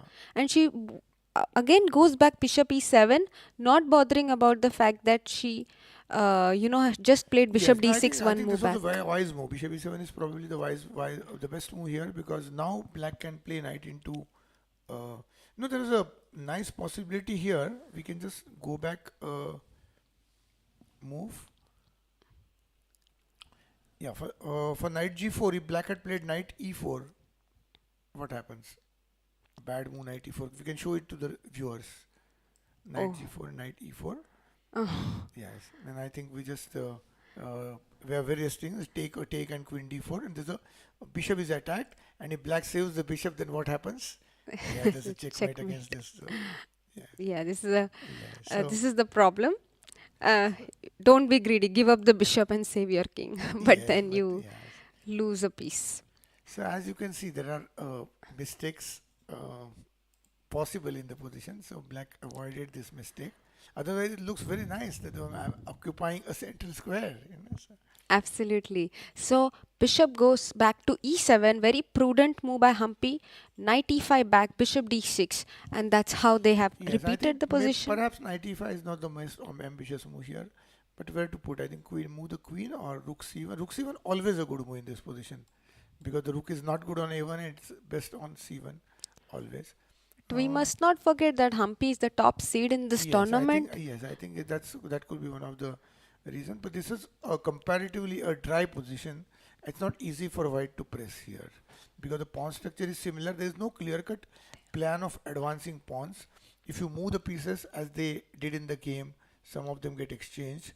So quite a balanced position, this one, compared to the other one. And other one was sharp. There was play for both sides. Here it's quite complex. But okay, today is going to be a quieter, calmer day than yesterday. I Yesterday. think yesterday was very wild. And I was surprised that there are no results in those two sharpest games which were played. Both the games ended in draw, the sharpest games. So yesterday, but today I think there's simple draws. So Do you have any? Let's share once again with the viewers that we have had 3 results so far. Nino Batsiashvili won against Elizabeth Petz by 4 feet. So it counts as a full point. And because Elizabeth did not turn up for the game, then uh, there have been 2 draws so far. One is in this game, Polina versus Humpy, and the other one is in Goriachkina versus Nana But Zagnidze. don't you think that the chief arbiter and the other arbiter, the FIDE has to take some decision in case of this walkover, because at some stage, if she comes back and plays a game, what happens? Yeah, I'm not sure what happened. So basically, I think FIDE or our No, organizers. about Pate's Yes, yes, walkovers, yes, yes. we need to decide. For example, she may come and play only 2 games, and those 2 opponents will be unfortunately placed, because they would have to fight their best to win the game. So somewhere some regulations must be there to. I think when I was playing more actively, if you gave walkover on 2 consecutive rounds, your name was removed from the Yeah, tournament. yeah. I think that Yeah, is the yeah. regulation now Oh, okay. also. So in that I'm case, not. this point may not count for anybody. It's also possible that, or Yeah, it may count for everybody. I'm not 100% sure because it is first of all, it's a special event, right? It is Yes, not yes. like any other It's not event. a general tournament. It's a world championship part. It's a part Yes. of world championship. So that's why this tournament itself has special rules. So I am not 100% sure what happens in case in such a situation, because we have had some unusual situations. And so I think the organizers and FIDE will decide after today's game Yes, I as to think. what needs to be done, and by tomorrow we will know for sure what is their final decision. Yes, because FIDE is very particular about fair play. I think all federations, all international federations are very particular about fair play and equal opportunities.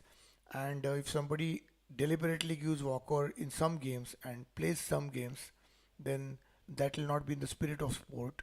So probably some measures will be taken. We'll know it by tomorrow.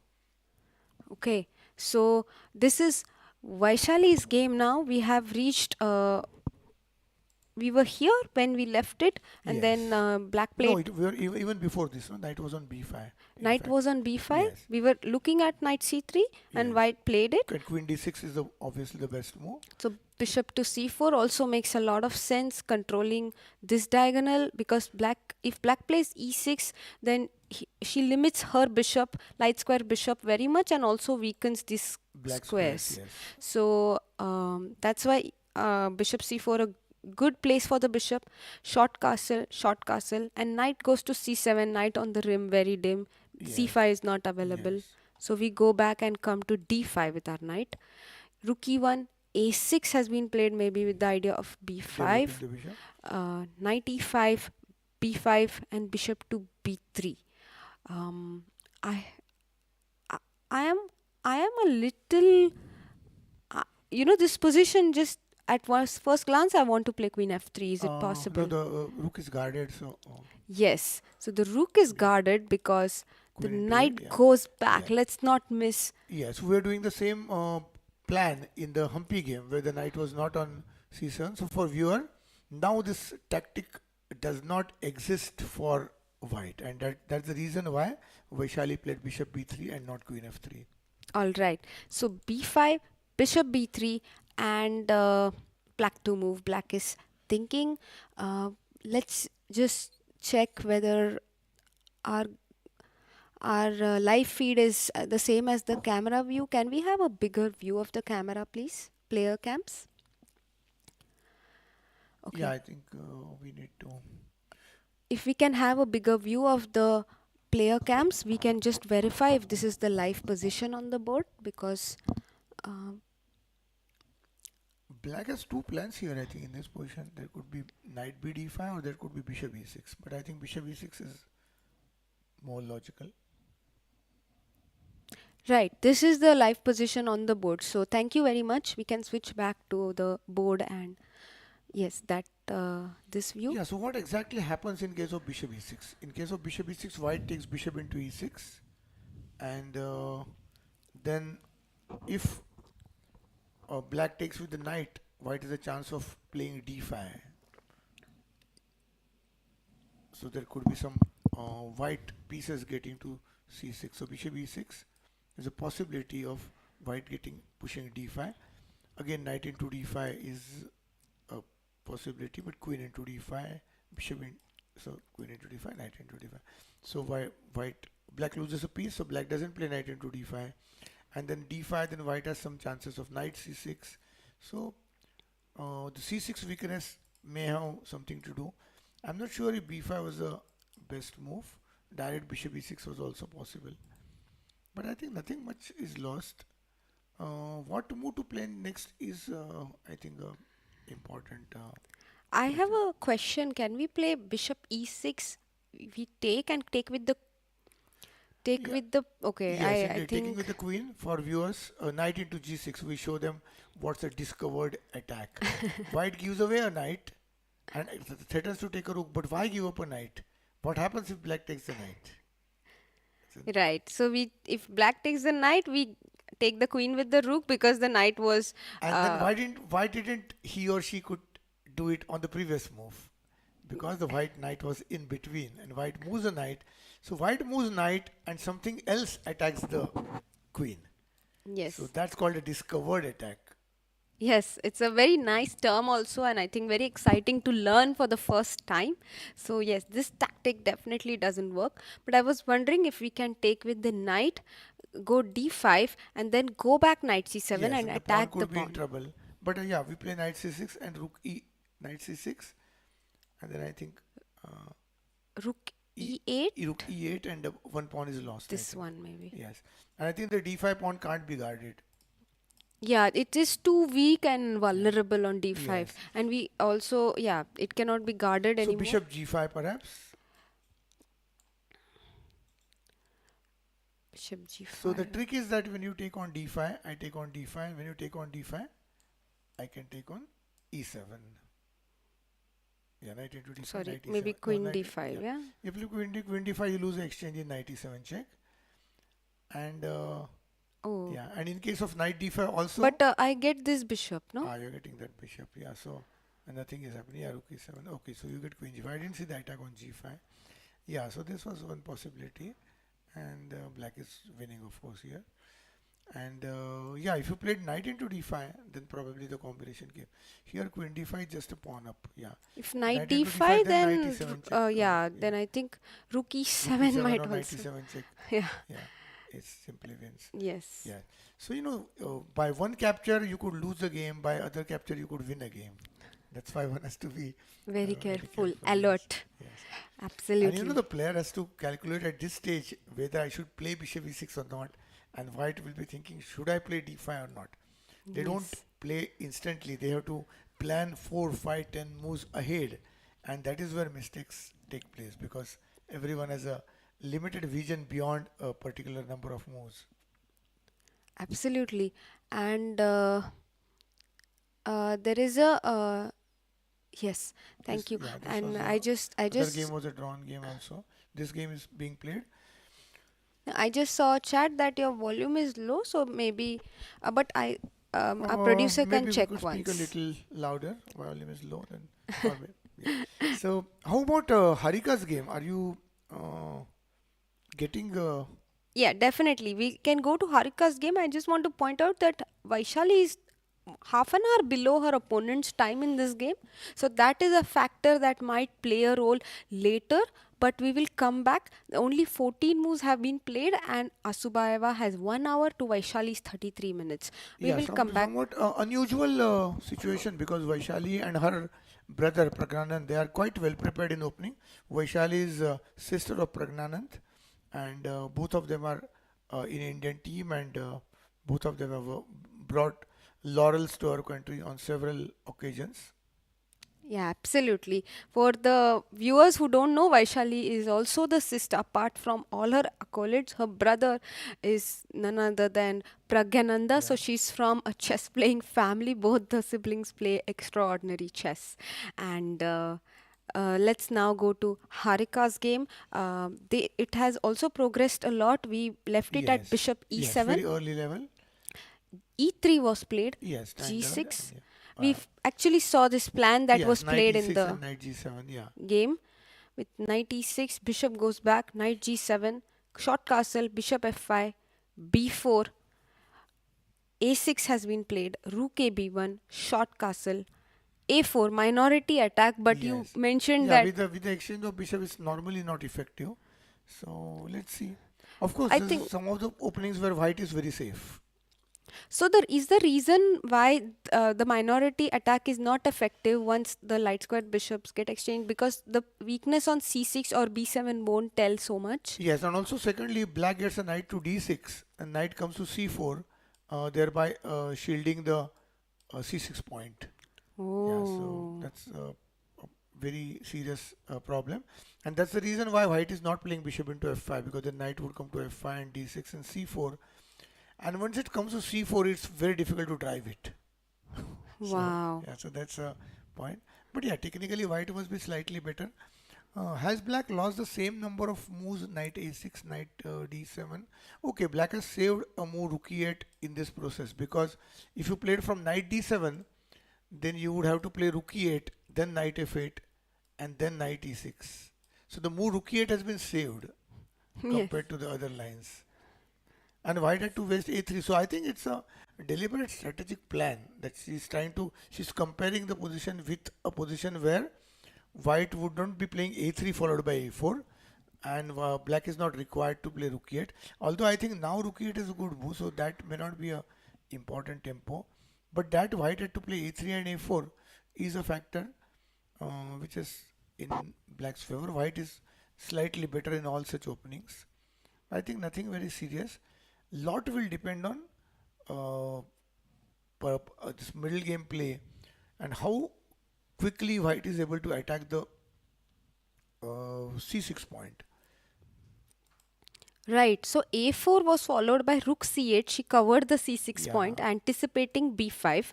Rook f7, more pressure on the c file. At some point, b5 is going to be played. Rook e8 and Yes. b5 on the board.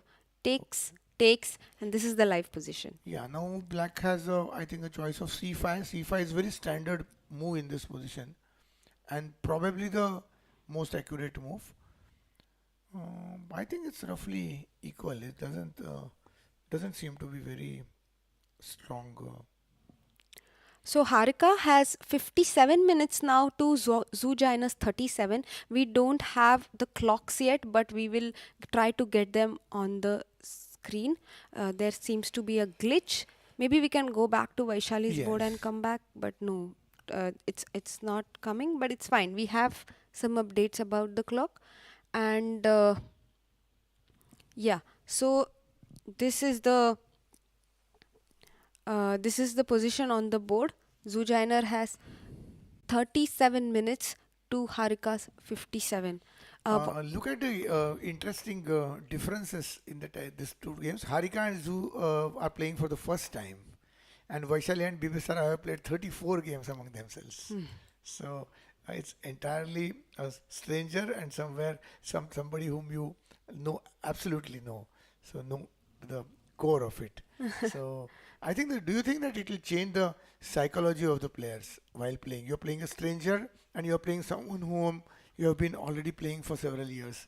What happens to you when you're playing a stranger or you're playing someone whom you have played 20 games or 30 games? Definitely more comfortable playing with people I know. I can say that. But there are times when you know someone even if you haven't played them because you have seen a lot of their games. So then they are not a stranger somehow. You know them, you know their chess style. But I think playing a chess game with someone is a process of getting to know the person also. You get to know a lot about a person's personality through the moves they choose, through the decisions they make, playing style, opening choices, and so many decisions that they take are a reflection of their character. Personally, I'm comfortable playing with somebody whom I've never played, a Okay. stranger, because the problem is I'm not very particular of opening preparation. So from that, I think you are also not a very specialized opening player, are you? Nowadays, I try Nowadays you are to, okay. yes. So because of that, I just want to play a stranger who doesn't know much about my style, and probably with an idea that I could try to, with my experience, I could try to guess or find out that a person's style quicker than the person finds out about my style. Something Wow. of that sort. It works, but generally I have good result against strangers in the first encounter. Wow, because you're full of surprises. I want to say that the other day, I did not expect Praveen ji to be playing 1 minute bullet on his on his computer when I went to visit him. So yes, these are uh, extremely surprising elements, and you really enjoy it as well. Yes, actually I play it because I enjoy it because I don't play for result, but I really love playing chess whenever possible. And I think anybody comes and offers to show opposition, I never say no. I think it's always very nice to get someone talk to you about a position, be it a tournament player or be it a beginner. Also, it's quite thrilling to know about new positions, chess positions. So would It's so such a vast game, no, unlimited possibilities. Everything, something you find makes you happy. Chess is a game which really develops the personality. But you know, Soumya, it originated in India and now it's played in over 200 countries. In fact, FIDE has 195 members.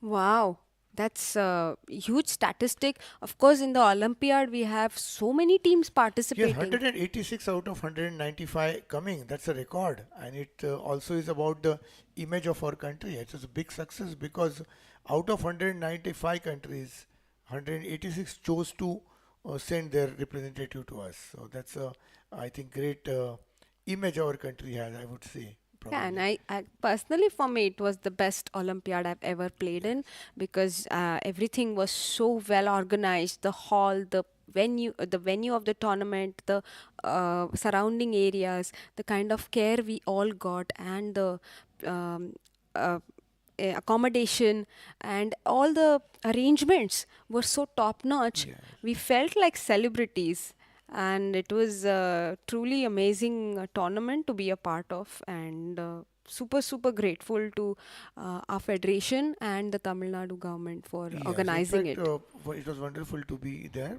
I played seven Olympiads and I went to one of them to see. And apart from before this, so I think it was one of the best organized. And but I've noticed that as you, I mean, go back, you probably have worse tournaments because the conditions were not so good earlier. I think there were different limitations, financial limitations and other. So the 84 Olympiad, for example, wasn't good, and many other Olympiads.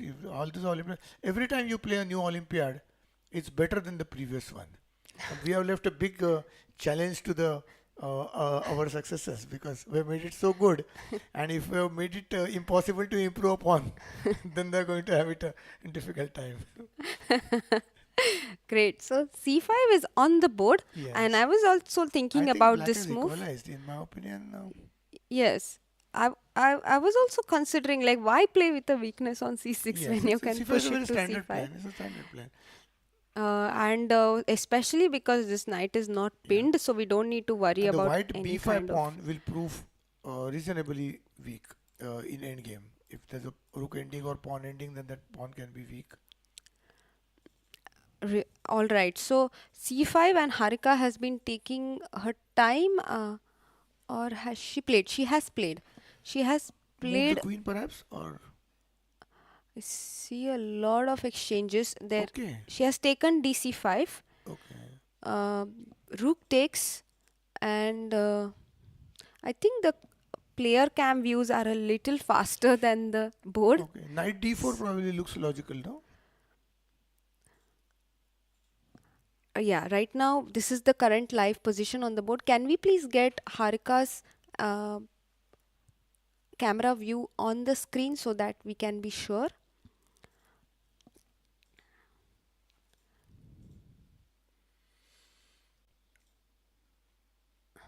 Yes, thank you so much. So this is the position on the board. Um, Yeah, this is Vaishali's game, and this is the our position. Yeah, so as we can see, both games we have normal. So here white is likely to play knight d4, and then black will take on d3 and queen into d3.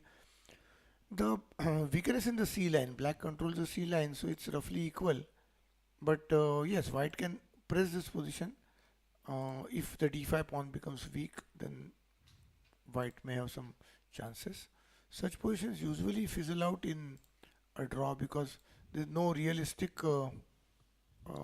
attack against d5 that can be organized systematically.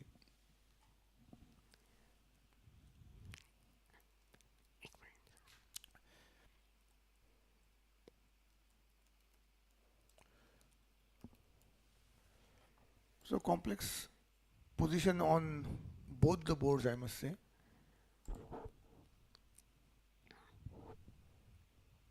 Yes, we expected bishop e6, which was played in the... So as we can see, knight d4 looks logical, and bishop into d3, queen into d3, and then organized attack against d5 point has to be initiated. Capturing bishop into f5 by itself is not very productive because black knight comes and attacks white bishop. So I think moving the queen out of the pin from the c line is one possibility, to play queen d2 or to play knight d4. There are the two options. In case of queen d2, you have a chance of attacking the d5 pawn quicker, and in case of bishop into d3, queen into d3, knight f5, we have a choice of playing bishop into f6 and then concentrate our attack against the d5 point. That's one possibility. And the other option here is to play bishop f5, knight d4, but then bishop d3, queen d3. We are restricting our opponent's knight, but we are also not very comfortable with knight on d4, because then we are not attacking the d5 point, and black may come out with knight e4 or something of that sort. Right. So yeah, these are the various plans.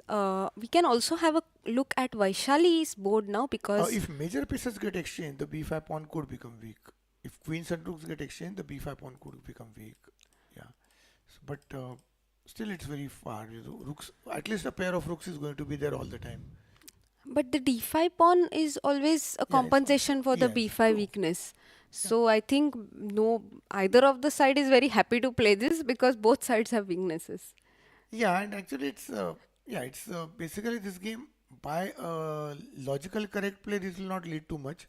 White has to be a bit careful about the c3 weakness, because queen and black rook and white queen are in the same file, so capturing bishop into f6 will be very dangerous most of the times. Yeah, at first glance, it feels as if knight on c3 is super vulnerable, because you always expect a bishop to be on Yes, g7, yes. not a knight, and then you suddenly realize, oh, the bishop is on But still, it's e7. advisable to move the queen, I think. Yes. So it's not a good idea to keep the queen in front of the rook flank. It's a basic. I think players who have their basics right always intuitively play the right moves. Yeah, yeah. I think the experience counts a lot. Chess is a tough game, and you need to think a lot and play a lot. It's not a easy game to play. Yeah, I remember the first time I played a international tournament abroad, one of my roommates' parents said to me that, my daughter played a grandmaster. Somehow all of his pieces reached the right squares at the right time. Which is, I think the feel of the position is completely Yes, different yes, yeah, once you become a yeah. strong player. Yes, I think so. We perhaps all of us can't explain it, but we actually succeed in placing them at correct squares. So And here two games already drawn, and this game is equal, but a draw is not like a short draw is not likely. This will be a hard fought game, and I think even the other game, even yes. Vaishali's game, I think these games are not going to end soon. Like the two games ended soon, these games are not going to end soon. But I'm not very comfortable with Vaishali's position here, frankly. Mm, So Vaishali, any progress has been made? Let's check. No, I this think is the only two moves, no? position. Bishop e6 and bishop f4, only two moves, I think. Right. Can we get the player cam view, please? With only the players on the screen, so that we can check, because we don't want to lag behind the real time. Yes, bishop f4, bishop e6, and Vaishali has been thinking. Vaishali has a tendency to go into deep thoughts, and she has now 25 minutes on the clock to 53. Uh, Vaishali generally is a player who likes to take her time, but Yeah. it also sort of can, backfire, obviously, because there is a danger of getting into the Yeah. acute time pressure zone. And in time pressure, I understand that nowadays most players play a lot of rapid and blitz, so their tactics have really improved and they're able to handle 3 minutes and 2 minutes on the clock quite well, even 1 minute. But it is still a disadvantage to be under time pressure. Yes, always. Because it's not like playing a rapid, or it's not like playing a blitz game. When you play a blitz game, you know that you and your opponent have little time. And when you are in time trouble, generally it's only you who is short of time. And that's not a equal, it can't be compared that way. It's not. But here, Vaishali has given a very interesting threat of knight into g6.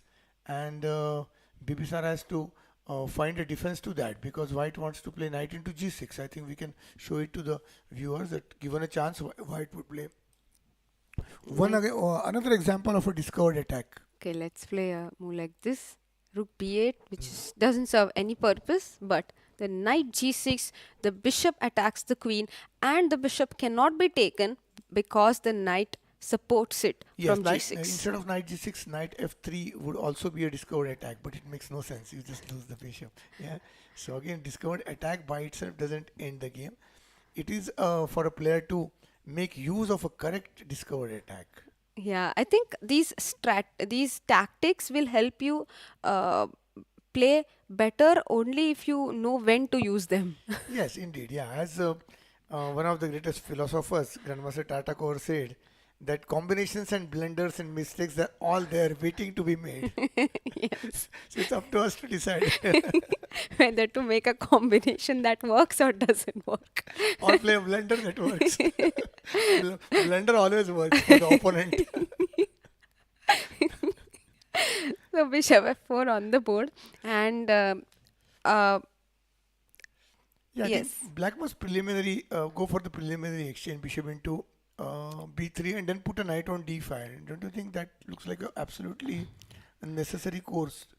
And after knight d5, knight into g6 may not be a good move because f4 is attacked. So I think one possibility is to take. yeah, and then knight d5 probably. And will you take with the pawn or the queen?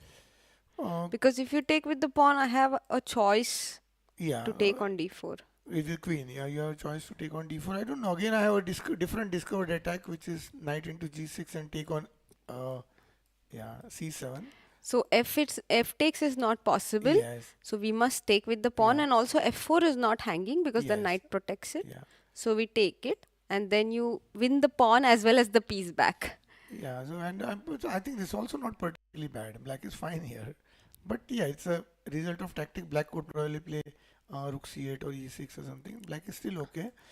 So taking the pawn, white gets back the pawn. It's not that uh, black has gained much. Black has lost back the pawn, but black has better center control, and so the bishop on g7 is qualitatively superior bishop to this particular bishop, which is under attack all the time.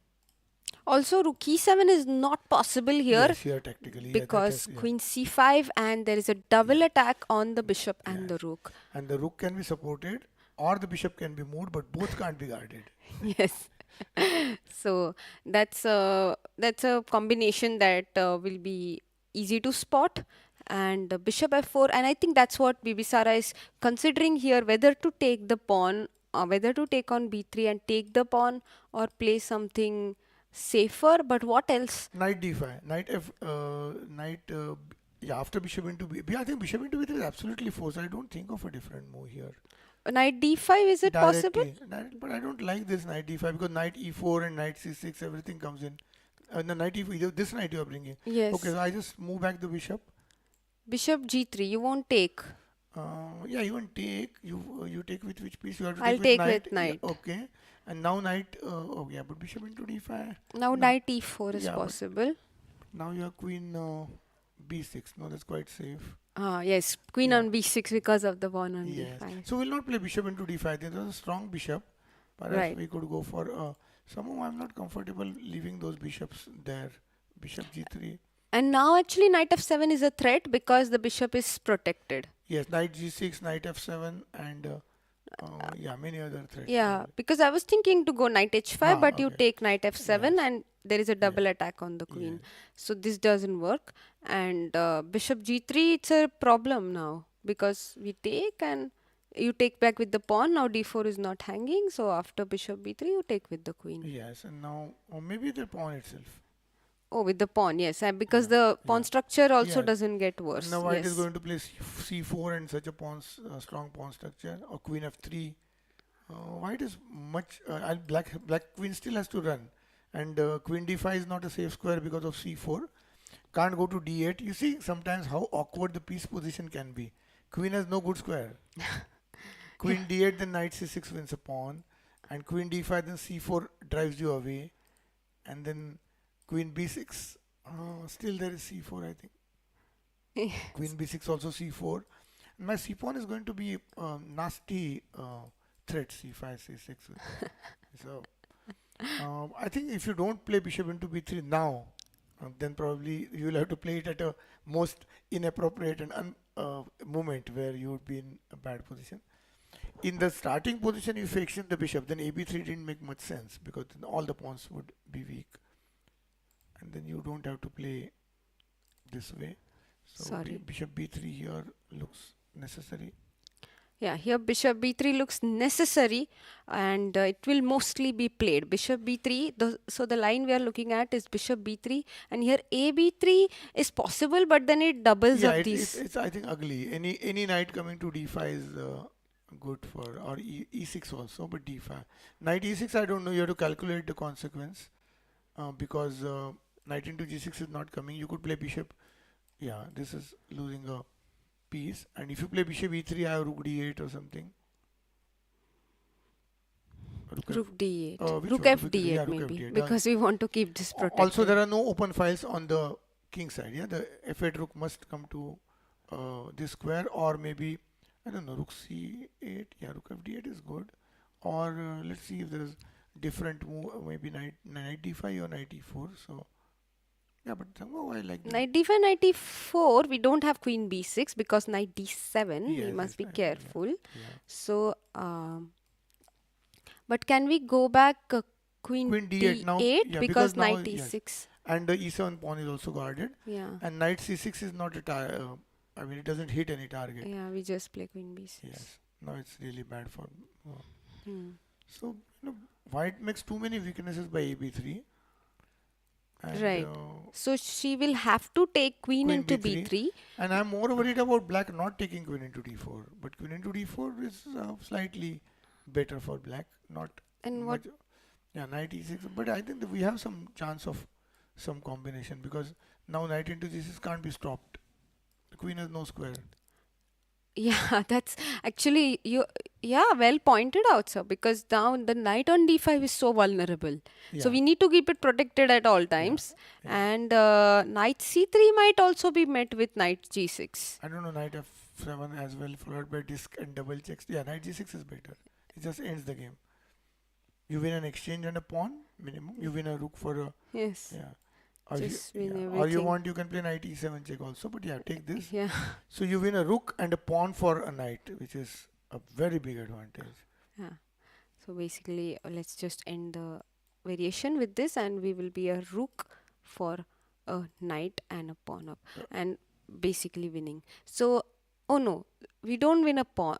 Yeah, we have a extra pawn. Sorry. So that wouldn't work, and maybe the best move here is queen d4 only, because any other Yeah. move will run into tactical issues. Yeah, because queen doesn't have a square, so we go to d4. It doesn't have safer square, so we go to d4. Can we go to Queen b6? b6, I don't know. It looks something very Ugly, yeah. Rook into e7 ends, will win a piece. No, rook f7, rook into e7. Something is going c7 or f7. If you give f7, you will be mated. If you give c7, you will be several pawns down. Yes, the rook can't be moved because it's pinned. So that's a huge issue. And yeah, I think this is a forced move actually. This is a very concrete Yes, position. queen d4. Yes. Yes, it's a very concrete position. We have to take on b3. Yes, and white also has to take queen b3 preferably, and then queen d4 is the forced move.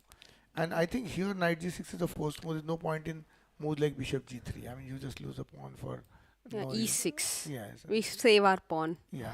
Yeah. So then, yes, so knight g6 makes the most amount of sense. H into g6 and bishop c7, and we have won the pawn back 5 versus 5, and the same amount of pieces as well. But black is completely fine. We play rook Yes, rook c8, c8, and we have to play something like bishop e5 or bishop g3. It's no advantage for sure. Black can even play queen c4 comfortably. If we move to g3, we can't do that because e7 will be attacked. But here even queen c, I think there's no reason to fear this position for black. Black is a little preferable. Perhaps white moves the bishop to g3, then the queens will be on the board. I think a successful opening for Bibisara, I must say. yeah, brave choice by her for going into g6. Yes, second move g6. Perhaps I think, of course, today's active players and youngsters are very well prepared in every opening, but still something here white has not been able to get any advantage probably in this. So let's go to Harika's game now and see what next. Queen d1 has been played, Not and d2, d1. Okay, similar idea, but yeah. yes, queen d1 on the board. I think she wants to discourage knight e4. I mean, queen d2, she might have been afraid of knight e4. Okay, so But there seems to be, we don't have the clock yet, but okay, we will okay. try to get it. Yeah, but you're also encouraging. I mean, you're also giving a possibility of bishop g4 here. No, you're creating a possibility of bishop g4. Can you play h3 there? Bishop g4. Can you play h3? Because I was worried about bishop into f3 and d4 or something. d4.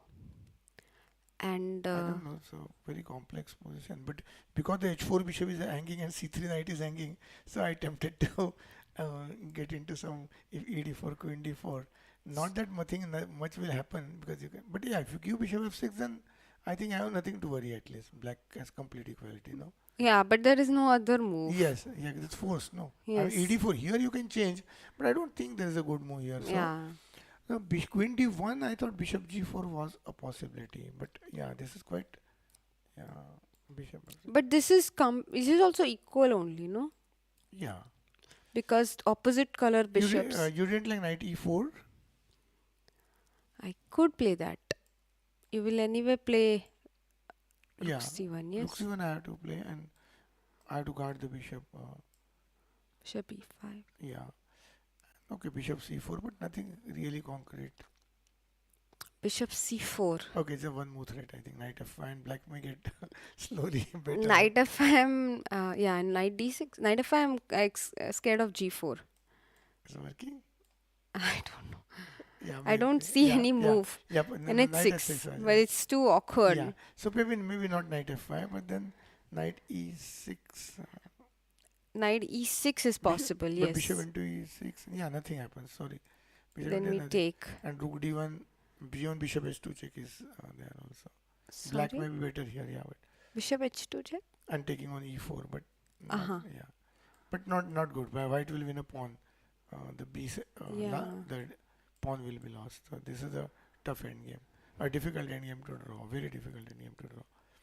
So no need for black to panic and just move the queen. As I said, now the b5 pawn could become weak. No, when the things get moved from that specific places. So bg4 looks like a good move, and queen d1 she has played. No, yeah, Queen d1 has been played, and the next move is no, but I see it's Harika's move, so I think black has made her move. Can we see the player screen on the Yeah, the actual move played we'll be able to make on the board then. right. I think bishop is on f5 and queen d1. Definitely. Moving the queen is a possibility as well. Queen c8 or something, but I don't know if it's Knight e4 has been played by black. Knight e4. yeah, queen d2, there is danger of knight e4 here also. Yeah, simplification I think. I think we can a pawn fork perhaps could result from knight into e4. So knight e4 will be met with rook c1 c1, because the rook was hanging, and then after any capture, black takes with the d4. Sorry. yeah, White. that is with the pawn and not with the bishop. Why? Because the pawn attacks two pieces at a time, and the rule of chess that you can't move two pieces simultaneously except for the castling. So one of them must die, and yeah, so that's a small pawn fork we can say, which black must, which white must avoid. Yes. Of course, So at tournament player, this possibility doesn't exist. But yes, I think it's a we must show the possibilities. What move has been played? Thinking of okay, no, we 94. would like to get the board back so that we can show this line that we are talking about. Yeah, knight e4 perhaps. Okay. So so yes, this is the live position, and So knight e4 may be required. knight e4 has been played. Yeah. Uh, So well, I think roughly equal position. The preparation level seems to be quite good. So, yes. So we need to get back the screen. So knight e4, and then black. The line we were showing was knight takes, rook takes, and black takes with the pawn and not with the bishop. Yes. And now there is a double attack on the bishop and the knight. So we will not be able to save our piece, and black will win this game.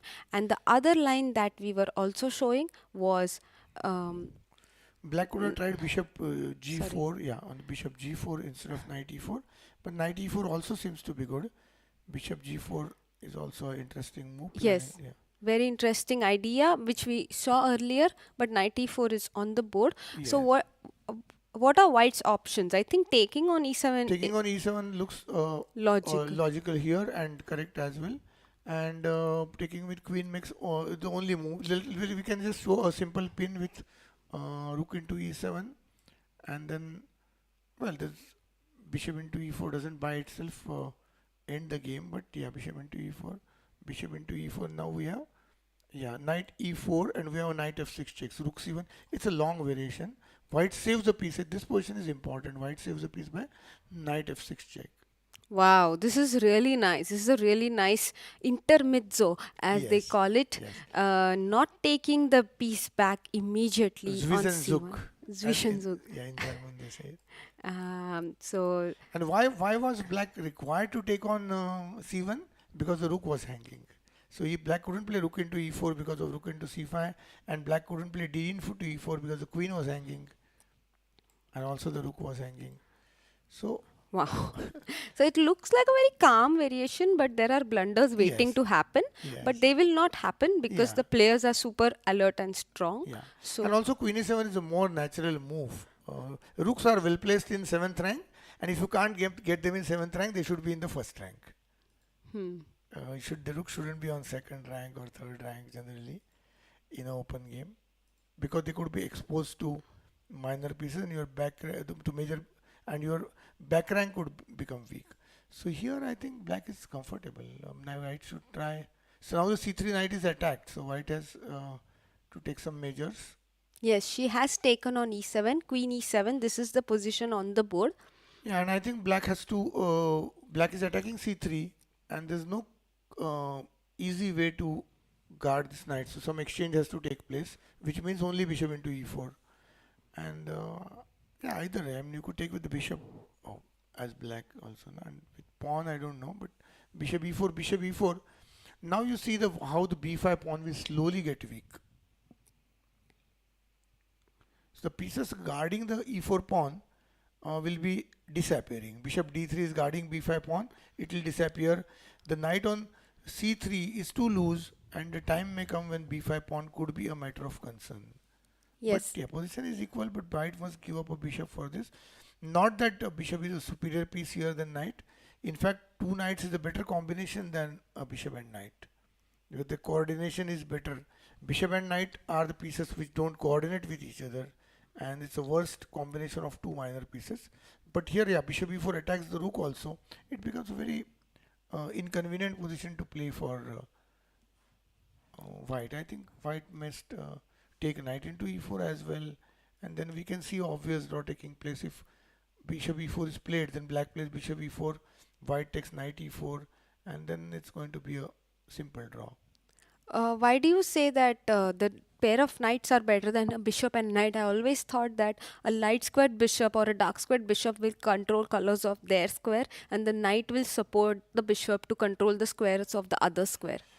Yeah, what happens Other is, color, but sorry. what happens is if the bishop is on white square and controls the white square, the knight also has to be on a white square to control black squares. So sometimes it affects the activity of the bishop also, and both of them, it's not easy for them to target some spot, because in that case, a knight attacking a white square will be on a black square, and you don't have any guard of a black square.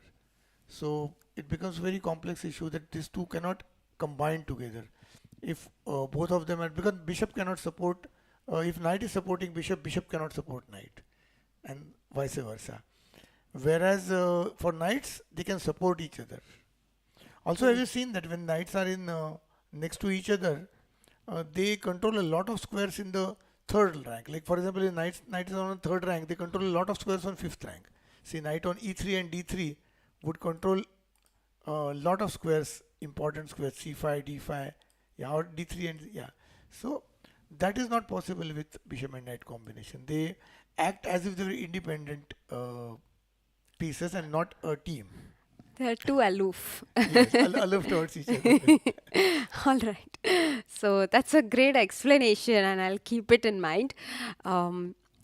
Let's also have a look at our chat if they have any questions for Perhaps they our. weren't getting the moves, no, sometimes. So maybe let's see. Yes, but she has taken with the pawn. I see it on the board. Okay, So so black has taken yeah, with. can we have Vaishali's game perhaps then? Yes. So we can make some conclusion about this Here, that white. I think white black shouldn't be playing de4, because what does black do with the f5 bishop then? Right. So black should be taking bishop into e4, Yes. attacking the rook, and after inevitable exchange of knight into e4, I see a position. No, here I think white is better, no, because the bishop, both black bishop and knight are badly placed, and no realistic kingside threats. And the e4 pawn could become more weak than the other pawns. Also, the rook on c5 can be disturbed easily by the knight now. So knight b3, knight d5. So knights are ready to join. Knight goes to b3, then other knight goes to d5, threatening on f6. So suddenly white gets some initiative. But if you play bishop into e4 instead of pawn, she has not played pawn into e4, no? She played pawn into D e4. into e4. Yes. Knight Oh, d4 position. This is okay. live position. Okay, so that's good then. White is that we are going to, we could see a resulting game here. I don't know, but somehow I don't like this d into e4 move. I like white here. Black Would has, have been better yeah, to bishop take. yeah, bishop e4 looks So why? What is the difference here? If I play knight d4 here also, the yeah, knight is. Oh, sorry, rook is yeah. hanging. So I you, have I to get take. important tempo, yeah. And now my bishop is, I think both are good, but d is better. Now you see the bishop on f5 is not there, and um, it wasn't doing anything. So now black can just double the rooks, and this position black should have no problems. I mean almost any move, but rook e8 looks more logical, and a few exchanges. And no, next I will exchange the knight so that your b5 pawn becomes weak as well. So after, yeah, knight f5, knight e6, and sometime I may get a chance to attack b5. Not that it will be very concrete, but it was a easier way to equalize rather than d into e4 when I think a tough battle is there. I think here now there can be only two results: a draw or a white win. So I think Harika has gained something out of the middle game, but not out of the opening. So good news for Harika. Perhaps let's go to Vaishali versus Bibisara and have a look at what happened in their game. Can we have the live board on the screen with only the players' cameras so that we can verify it? Knight h5 was played. Knight h5. Okay. Knight h5 was played, and white has played knight to e4, and black is thinking. Knight h5 was played after a thought of 10 minutes. Yeah, I thought BB3 was more logical and put a knight on d5, but yeah, I think they want to play complex. Probably she wants to play complex moves. So this is the move we were looking at. Yeah. Knight h5 has been played here, and knight e4 has been Vaishali's reply. Queen is attacked, so we need to move it. Or can we take bishop b3 first, attacking that's white's queen? Yeah, so there's no time for white to capture the queen. So bishop into b3, yes, and I think queen into b3 looks like a move, no, but queen into b3, yeah, queen into b3, queen into d4. I don't know, it's getting very wild. Very sharp. Yeah, queen into b3, queen into But d4. knight c6? Yeah, wins some material. No? Queen b. It's not clear. Queen B, d7, uh, and we protect everything. knight, yeah, and the c6 is attacked, and knight e7 check and bishop d6, queen d7. No, yeah, no, it's not good. Yes, this is all right. Yeah, there's no discovery. Yeah, queen d. Yeah, Oh so no, why queen d8? yeah, Queen queen d7 also. d7. Yeah, Yes. and let's Oh, now no. look at what the moves actually played. Sorry, let's just go through the line we were discussing because the board was not here. Knight e4, bishop b3, queen b3. We were discussing queen d4, Yeah, which looks a knight little risky. Knight c6, c6. queen d7, and we felt that after knight e7 there are no problems for black after queen Black is winning d6. because there is the sacrifice is unsound. Yes, and we are totally fine here. So white should find a way to find compensation after queen into d4. Yeah, so knight e4 and bishop b3, queen b3, queen d4, perhaps rook d1 or something. Rook d1. Yes, rook d1 looks Yeah, like a move, and queen b6 will be met with knight d7. Yeah, So let's just show it. So this doesn't work. and So where do we go with our queen? Queen a7 will be met with knight c6. Again, this is a disaster. yeah, something is Looks going.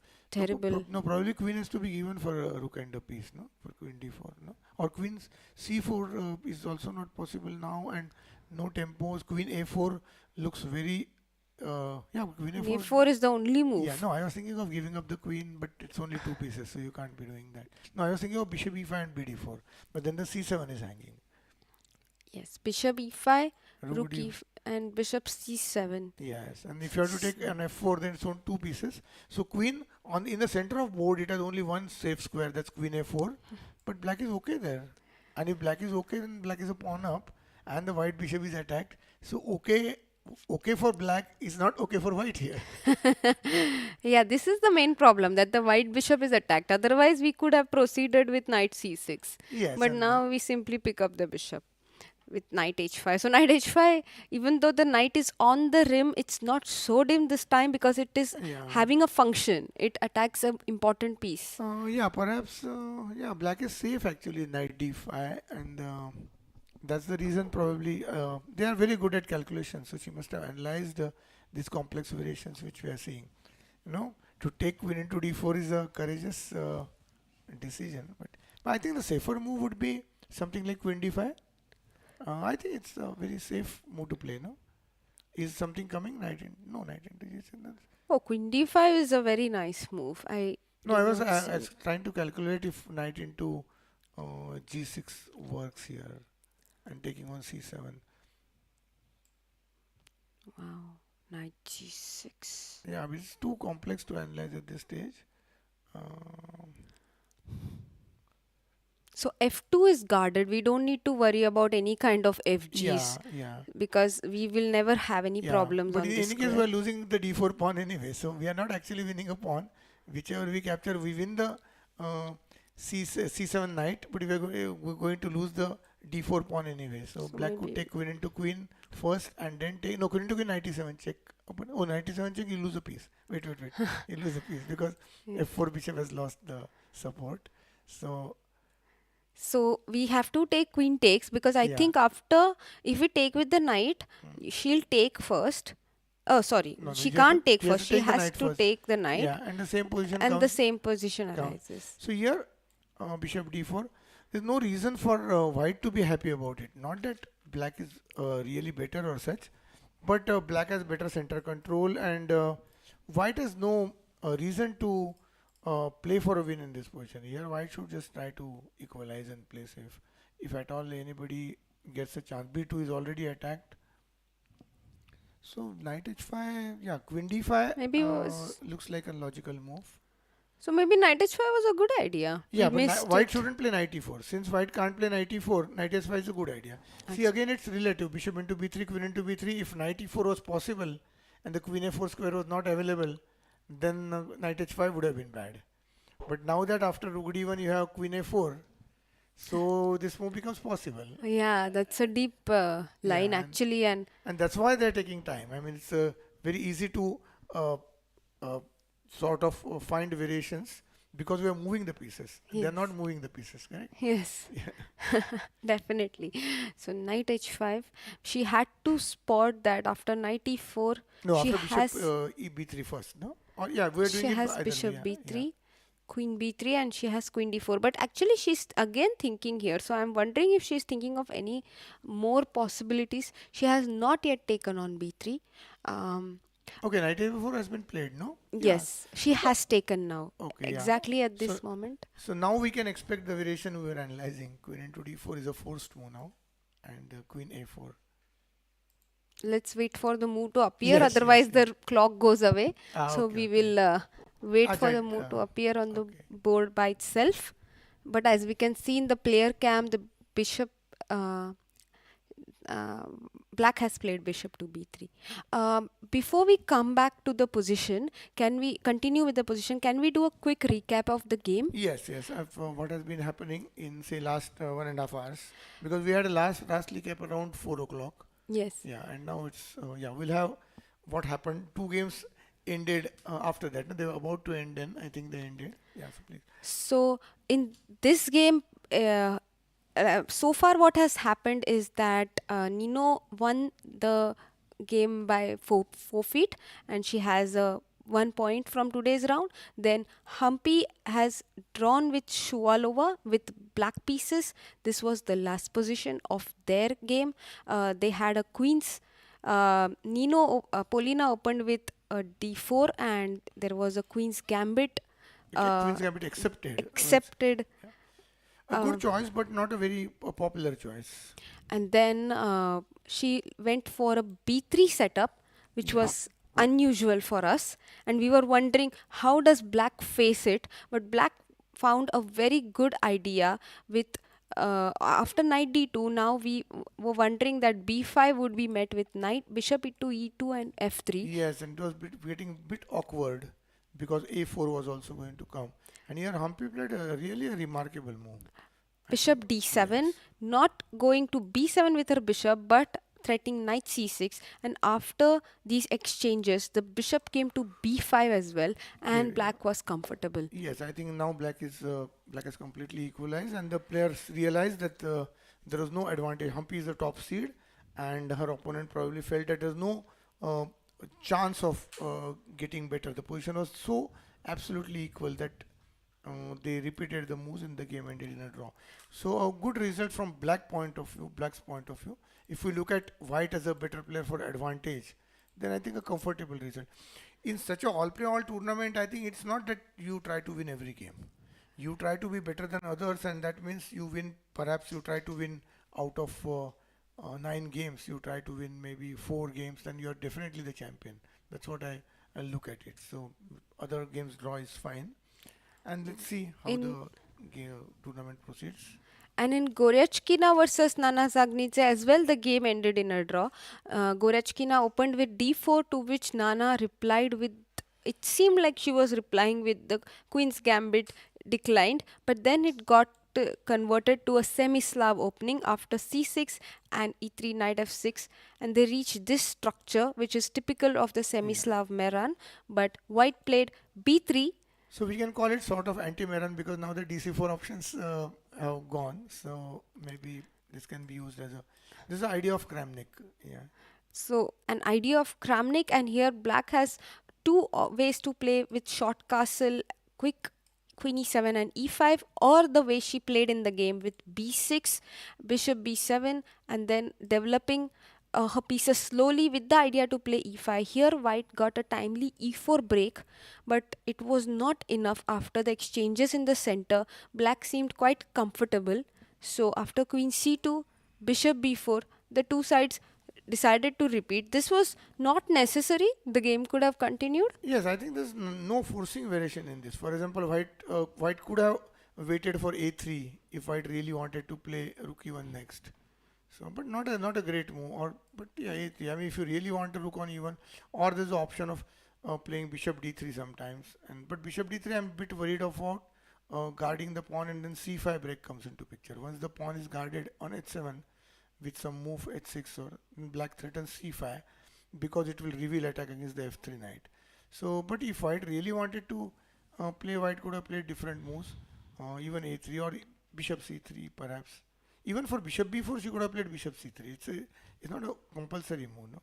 But bishop c3 is not very good because We'll take and play e5. e5 may not come, but because the queen is in front of the piece, so maybe I just take and move the bishop. But then I take with the check. Yeah, I take knight e5 and then move the bishop. So if bishop c3 takes. I think Black doesn't need to play e5. I think c5 or moving the queen to f6 could be a good idea. No, here White should try knight into e5. If there's a not here.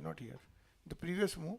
If there's anything tactical possible, then it could be with knight e5 followed by a bishop move. All right, this one. Yes. And there is a rook e5 idea. All right. Yeah, or bishop, I don't know where, but bishop f1. If knight f3 check, I have to take with the pawn probably. So e5 would have been too Early, hasty. too early. And better we play queen f6 and try for c5 break. yes. Because Wow, now nice. this bishop is not on e4. So this seems good, and even knight e5 would be pointless due to Black would still play c5 anyway.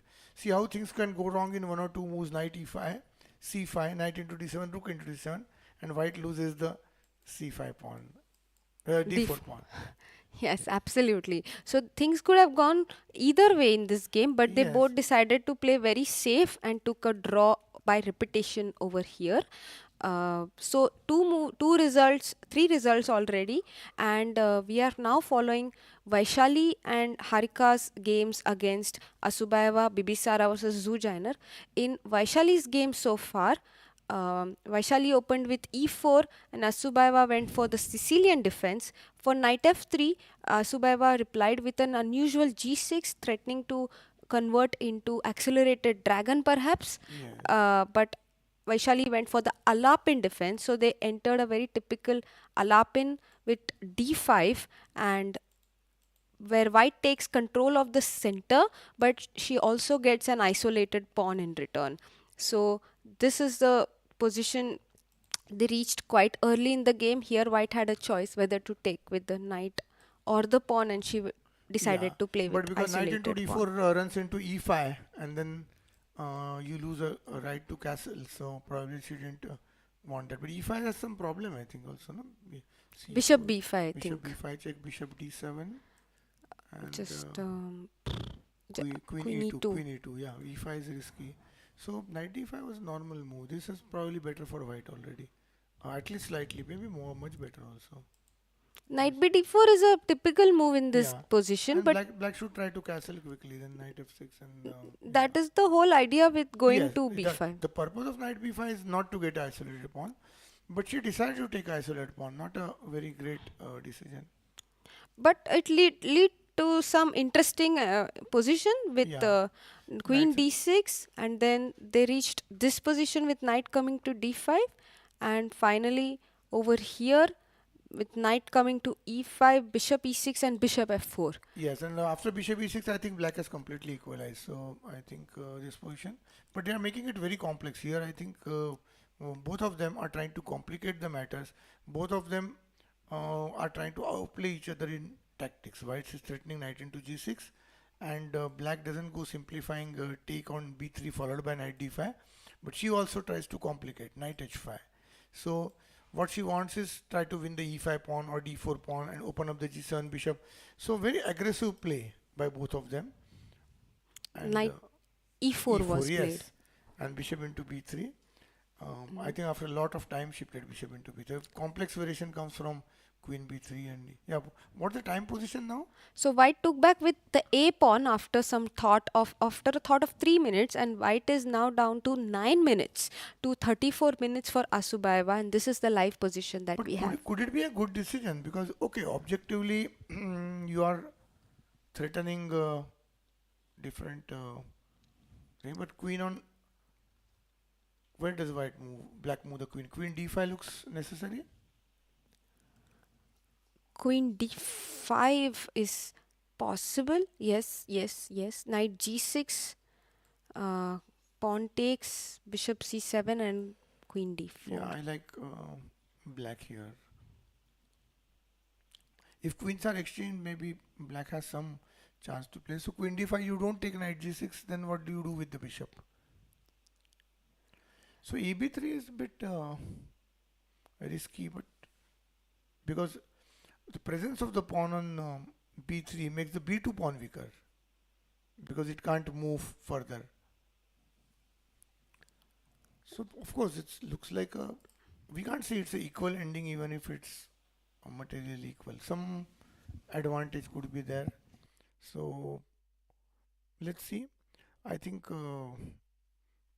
this is probably still a complex position with chances to both sides, and perhaps we can say black is a bit more comfortable.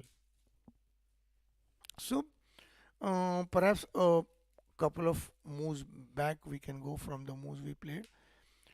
Queen d5 looks like a good move, and yeah, white can't move the. I mean, it looks like a forced variation because moving back the bishop from f4 to somewhere else doesn't make any sense. You can't even go to e3 because you lose the, yeah. So you lose the e4 knight. So perhaps I don't know. It's a comfortable position, and we need to see what to do from white's point of view. I don't see much.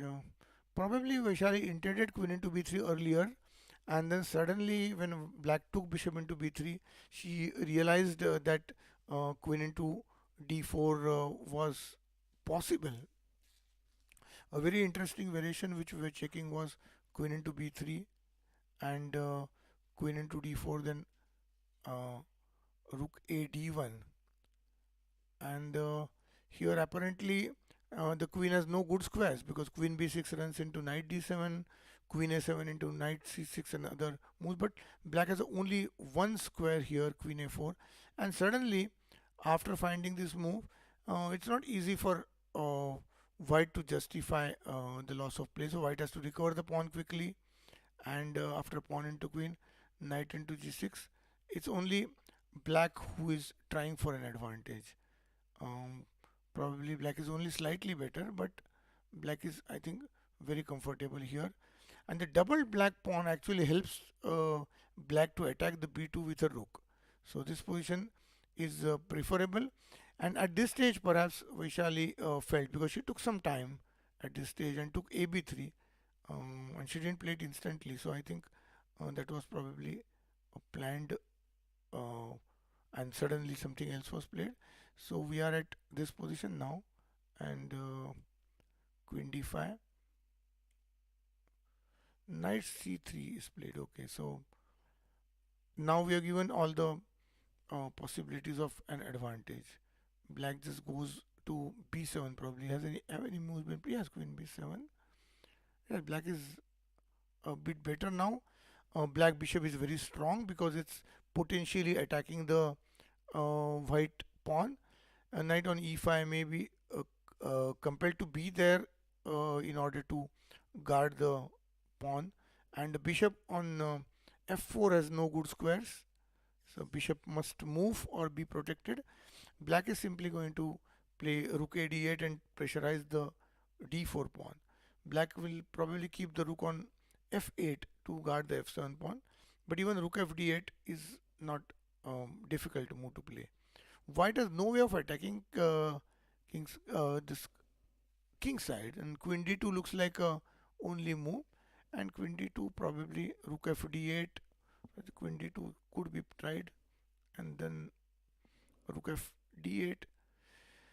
So, well, a very successful opening for Bibisara, I must say. And well, they know each other so well. They have played 34 games among themselves, and the score has been very interesting. There's an age difference about 2.5 years, and yes, queen d2 the only move, and yes, but black seems to be very comfortable. The d4 pawn is a weak pawn, and although it's in the center, it looks like a big liability. And black just plays any rook to d8. I thought rook a d8 as a safer move because white will not have any chances. With queen d2, white wants to go bishop h6 and try to take on the or take attack the f7 point.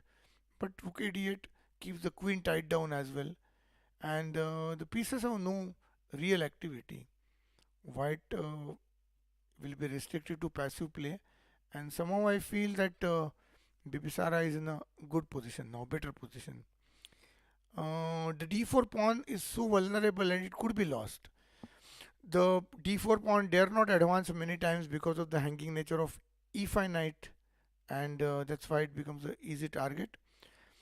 Vaishali and Bibisara had a very interesting score. They have played 34 games, out of which 28 ended in draw, and only 28 were resulting, and only 6 draws.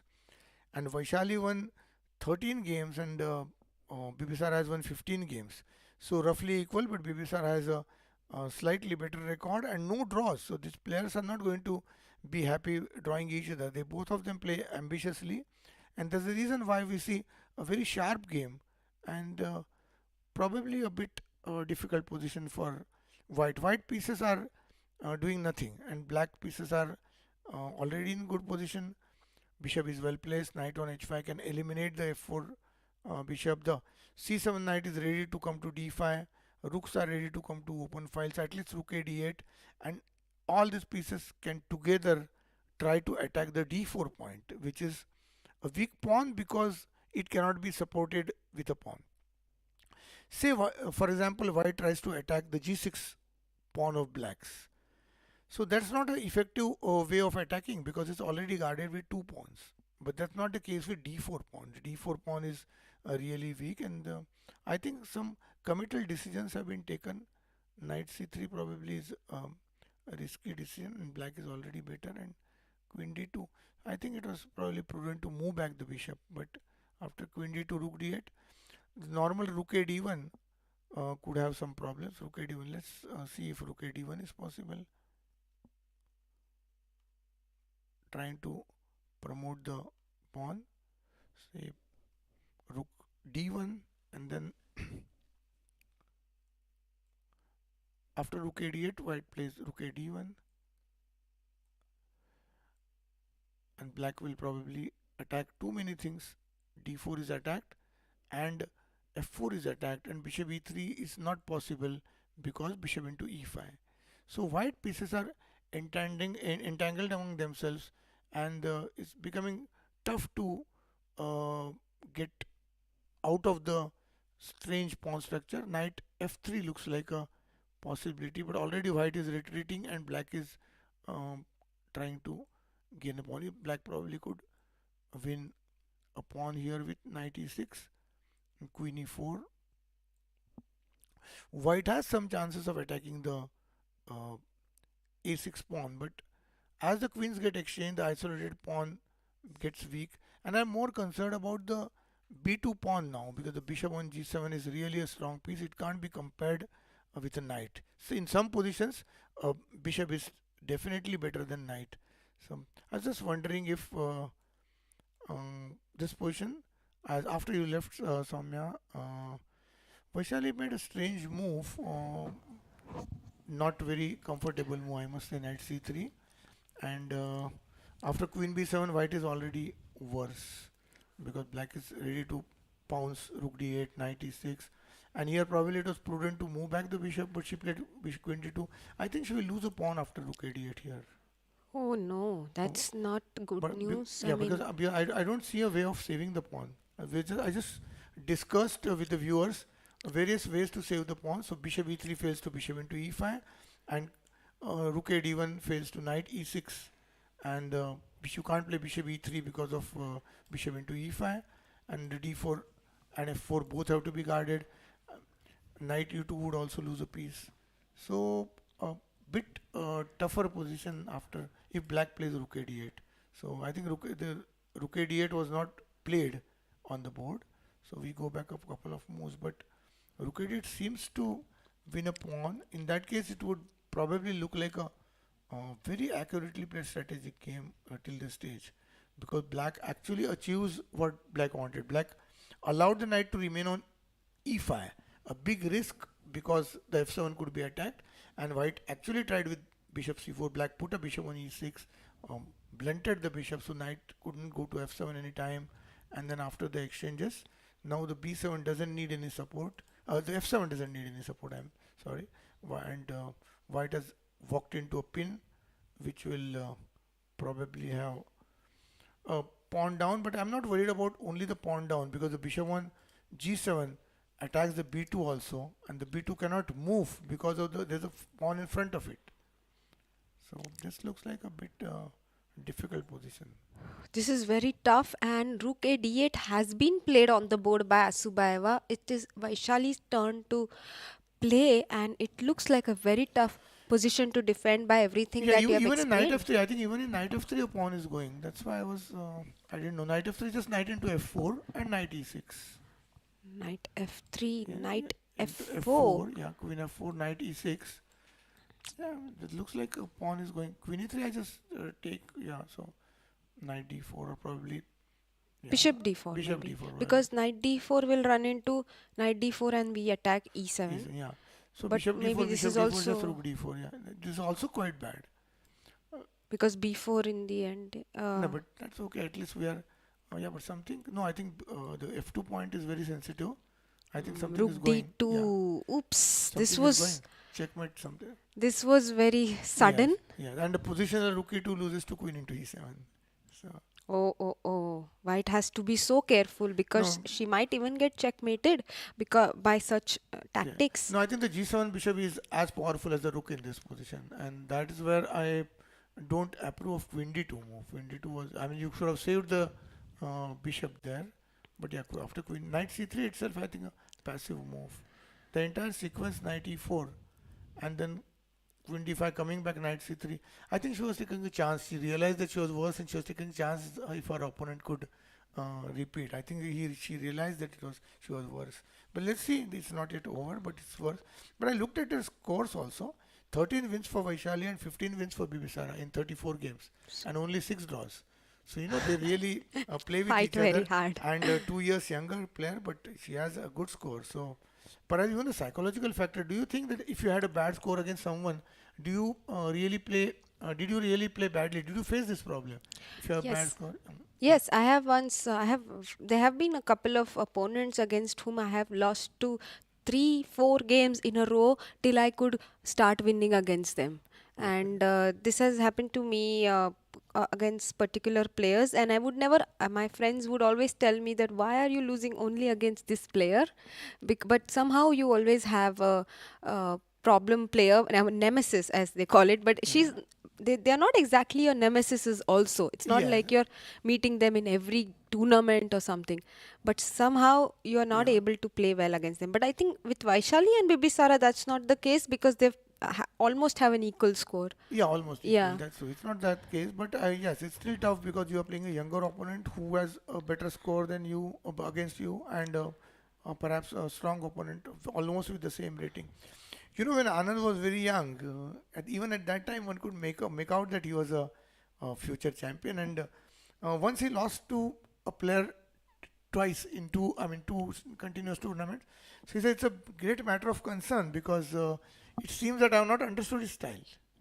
And then he really worked out and as if he found out some ways and he found out the specialities of those players who was more or less a tactical player.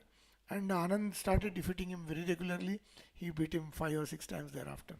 Wow. So this is the secret to getting over And he a was 15 at that time, not not but even very 20. mature, Yes, clearly, yes, in yes. terms of chess at least. He was able to figure out that the way to get over a bad score is not by becoming very aggressive, but by trying to understand the opponent. Yes, exactly. As you said, understand yourself and understand your opponent. So yes, you have said very wise words, but the child was able to, he was a child at that time, he was able to understand. That's why I think he brings special memories to everybody. I mean, Absolutely. probably you will never understand what Anand means to my generation. So, yeah. No, I can completely understand, but yes, I cannot imagine Anand sir as a child because by the time I started looking up to him, he was already world championship challenger, and then he became a world champion very soon. Yes, but as a child, he was equally sharp. And by being 10 years elder to him, I had a pleasure of watching him since his childhood. Wow, wonderful. So let's have a look at Harika's game Yes, as yeah. well, sir. This game is very. I think Harika must have made some progress because opponent was left with a bad. Okay, opponent is playing. Rook's exchange, then black is out of danger, I think.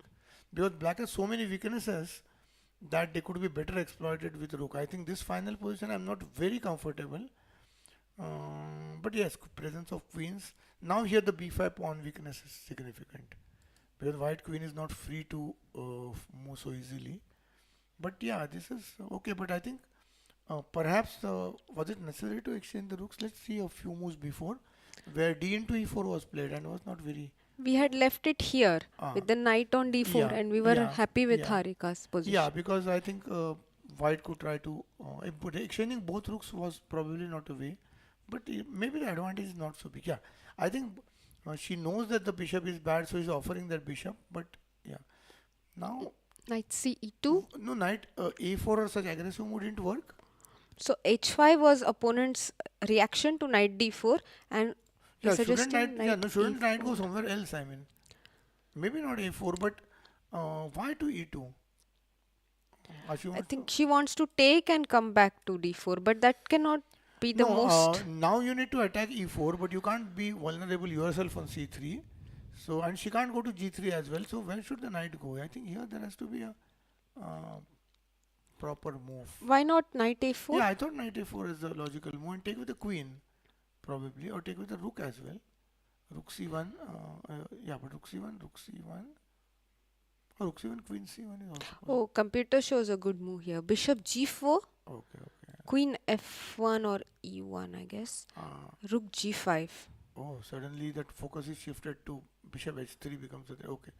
So the king side is bit okay. Then knight e2 is not that black is really threatening much, but it's uncomfortable if black is willing to attack the king side h4 and so okay. The idea of rook c5 was to okay bring rook g5 sometime, and that could be a reason for de4. Okay. Yes, very imaginative play I must say. Although, so okay, if white takes on f5, then it's probably equal. Yes, she played knight e2, but you're thinking of taking on Uh, f5? yeah. No.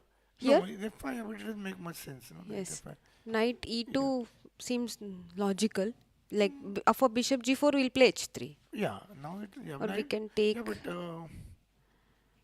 yeah, it's fine. So So rook c8 and Okay, rook so was exchanged, and she okay. played rook c1 as well. So now it's become Yeah, perhaps one rook should have been kept, but then what to do with the knight on e2? I think it maybe h3 and knight. Yeah, because no, I here knight is yeah, I take here and the knight. how is this endgame with knight versus bishop? It must be better for white, no? End game I don't know, but here this in this middle game I don't really. I mean it's not really much better. Black may play bishop into e6 also, no? On the last move. Ah, The bishop can come to c4 and it could be big or awkward. Yeah, but it depends on how. Yeah, so bishop c4 and bd3. I don't know. It only looks good perhaps. Bishop c4, bd3. this is a nice maneuver with the bishop or to d3. So The bishop yes, can no longer be called bad. So I don't yes. see a big advantage to white. Knight e2. I think that's a stage where we have to. But maybe d4 is a good move. Although we She found a good idea to continue with yes yeah after h5. de4. Yes, Yes. so h5 and bg4 is what probably. So h5 what actually took place. White had to exchange the rooks. So knight takes, and all both the rooks were exchanged, and now there is a queen. Only queens and two minor pieces on the board. But now the b5 weakness, would it be too much? No, but if she's offering queen e4 because there seems to be a trap. I don't know. Queen e4, bishop b5, no? Queen e4, Bishop b5. bishop b5, and knight b5 is possible, but queen b5 and e2 is attacked, and yeah, so black And gets the outside this, pass pawn. yeah. Yeah, so if you don't take that b5, now black wants to play knight d6, and black's question is how are you going to support it for the third time? Yes, So I think I'll have to push b6. yeah, If you, but if then the c4 then can b6 can be attacked twice. So I yes. think perhaps it's prudent to exchange the pieces or So I need how. a knight on c3 basically to support it. Yes, and you need it safe, and that's why one rook might have helped. Yeah, So maybe queen b3 here, yeah, queen b3 looks okay. knight d6 and queen knight c3. Yeah, but actually it looks. I mean, it's Oh, possible to. but no. This will run into bishop b5. Ah, you haven't played h3 yet. Okay. Yes. Okay. So Just this will lose. run into bishop b5 because knight b5, queen Yeah. c1 checkmate, So queen b5 and we are a pawn down. and g3 must be played in order to not to lose the f pawn. Yes, and just So queen this doesn't look like c6, a draw, yeah. and everything is Yes, supported. and black just advances the pawn b5 b. Yeah, so somewhere black's piece advantage is proving and the b5 weakness. One has to be very careful. Binary strategy is one of the most difficult things to carry out, and when the white bishop is not there, the b5 pawn is very weak.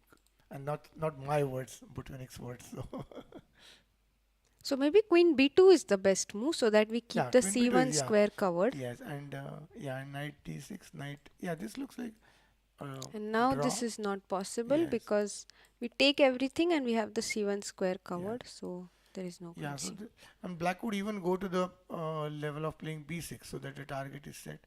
I think it's not much of a plan. Black may play h4 and h3 also. See, once upon a time when the there was a pawn on d5, we felt that counterattack could be generated against d5 pawn. Black was able to get rid of that weakness, and black has now got away with a good pawn structure, and probably uh, then nothing much. So a good strategical game. Actually, today it has been more or less strategy. This game, black has both have played strategically well. Other game probably, unless there is a, but if black fails to win a pawn in the other game, then probably it could be equal also. So here, but they're playing very solid compared to yesterday. Yesterday they were in the vigorous mood, I must say. Yes, I think all the emotions were coming out yesterday, and today they are more in control. Let's also go to Vaishali's board. By the way, yeah, somehow the clock, I can only see Zhu Jiner's clock here, but not Harika's. So Okay, so we will. did we make some moves or yeah, because we made some moves. Yeah, because we made some moves, but it's okay. We will get it back. In Vaishali's board, Vaishali is down to 35 seconds, so we must stick I to think this game. we will stick to this game now. With Vaishali to 35 seconds and her opponent having 20 minutes. Um, so Has she Vaishali, saved the pawn? I can see the pawn has been saved. The bishops were exchanged, the pawn has been saved. can we get Vaishali's camera please on the like a large view of her camera so that we know what she played for Rook D8. Rook D8 was met with No, bishop, I think a few moves before. Few moves before this. no. This is the position on No, the the board. bishops were, when we left, I think the bishops, no, bishop on f4 and black had a Ah, bishop she on played g7. King G7. Okay. No, the bishop got exchanged with, yeah. So bishop h6, yeah, here, the rook d8 was the position. Bishop h6. Now, bishop into h6 and rook into d4 is what I thought was winning for black. We didn't consider this move because bishop, I was going to say that, yeah, I said that bishop h6 cannot be played. Take and, is there a real threat after this? Rook into d4? Is there a trap? Is there a perpetual? There's a idea with Knight knight f3 f3. and knight g5. Maybe this is the problem with. Okay. So you This can't take, idea. yeah, you can't take the pawn. So let's go. But we can go back knight f6. At that time, no, it's and not then very- knight no, e4. the e7 pawn is also weak also. So No? let's see, we go here, go knight g5, knight f6, knight Other- c4. That other knight goes. We come back here No, with our better knight. e8, better e8. So The that rook d1 and will rook not d5 be. will come, yeah. Yes, rook So d1. knight e8. But then we win an exchange, black wins an exchange with knight c5. Yes, and this is Yeah, lost. so tactical variation. So bishop h6 was possibly a resource, although I can't believe that it's. So what black played was prudent. I think she played knight e6 Okay. because she keeps this attacked and Yeah. doesn't allow the queen to Yeah. h6. Actually, the position could still be better, though the pawn is saved with knight f3. King into e7. Yeah, but it was possible to take on d4 here. Yes, Knight into d4, it was rook d4 possible. also. Can we take back and take the rook? No, And but enter with, this with position. knight f4 coming and knight c2 coming, it doesn't look very good. So here knight f4 or No, that? here, yeah. Now with knight c2 coming and knight f4 coming, this was knight b3 coming. I don't like white's position. Rook d1, knight f4. Yeah, right, knight e4 will be met with f5. No, No, then this is hanging. Yeah. So knight f4, knight f4. The idea is queen g2 yeah, checkmate. knight e4 So- queen, yeah, knight e2 check. Knight check and f5. e4 knight is gone. Oh, knight e4, queen e4 is hanging. Sorry. So this is not working, and f3 is also very awkward. Yeah, very ugly, I think. I don't know, even f6. queen b6 or f6. Yeah. Ah no, but this is hanging. No, but now it's not hanging because of queen b6. No, after f3 No, it may not be hanging. no, knight d7. You check have to is be careful. queen a7. You have to go. Yeah, but queen a7 here then first, and yeah, but Queen h7, king h1, yeah, but it's, and now but now why f6? Now we can. I think But perhaps this is take still. on b3 and queen f2 is also going to come. This was good, but I think okay, she didn't want to give the queen, but she could be slightly better still. Black is playing a positional game, so she didn't go for giving away two rooks for a queen, although she's getting two pawns. for Yeah, that. she would have got a great position, but And the somehow. knight on b3 actually automatically suggests queen b7 a5 for b4. Yes, this would have been a very, very Powerful strong move, yeah. advantage. But bishop h6 was a good fighting move, and let's say I think it's giving results because she's at least saved the pawn. Yes, because now the bishop is no more on g7 Yeah. to attack the Yeah. d4 So pawn. knight f3, and I think knight f4 is prima facie has some problem because of d5. No, knight hf4 threatening rook into d4 or something has a problem with d5 probably immediate. Yeah, but d5, d5 knight into d5. So again I don't know. Yeah, there is a threat of say rook into d4 now. Can we play rook e4? Then you play f5, yes? Knight e4, knight e4. No, f5. No, sorry, knight e4. Knight e4. I don't know. f5 looks a very shabby move too. Yes, shabby. But maybe knight c5, yes? Yeah, I think the f4 is also hanging. No, so.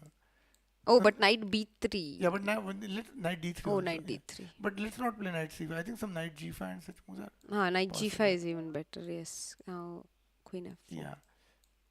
Look, yeah, queen f, queen Yeah, f3 this is good, okay. yeah. White can hold this. Because of the pawn on f5. If the pawn is on f7, then black is really in a good position. Yes.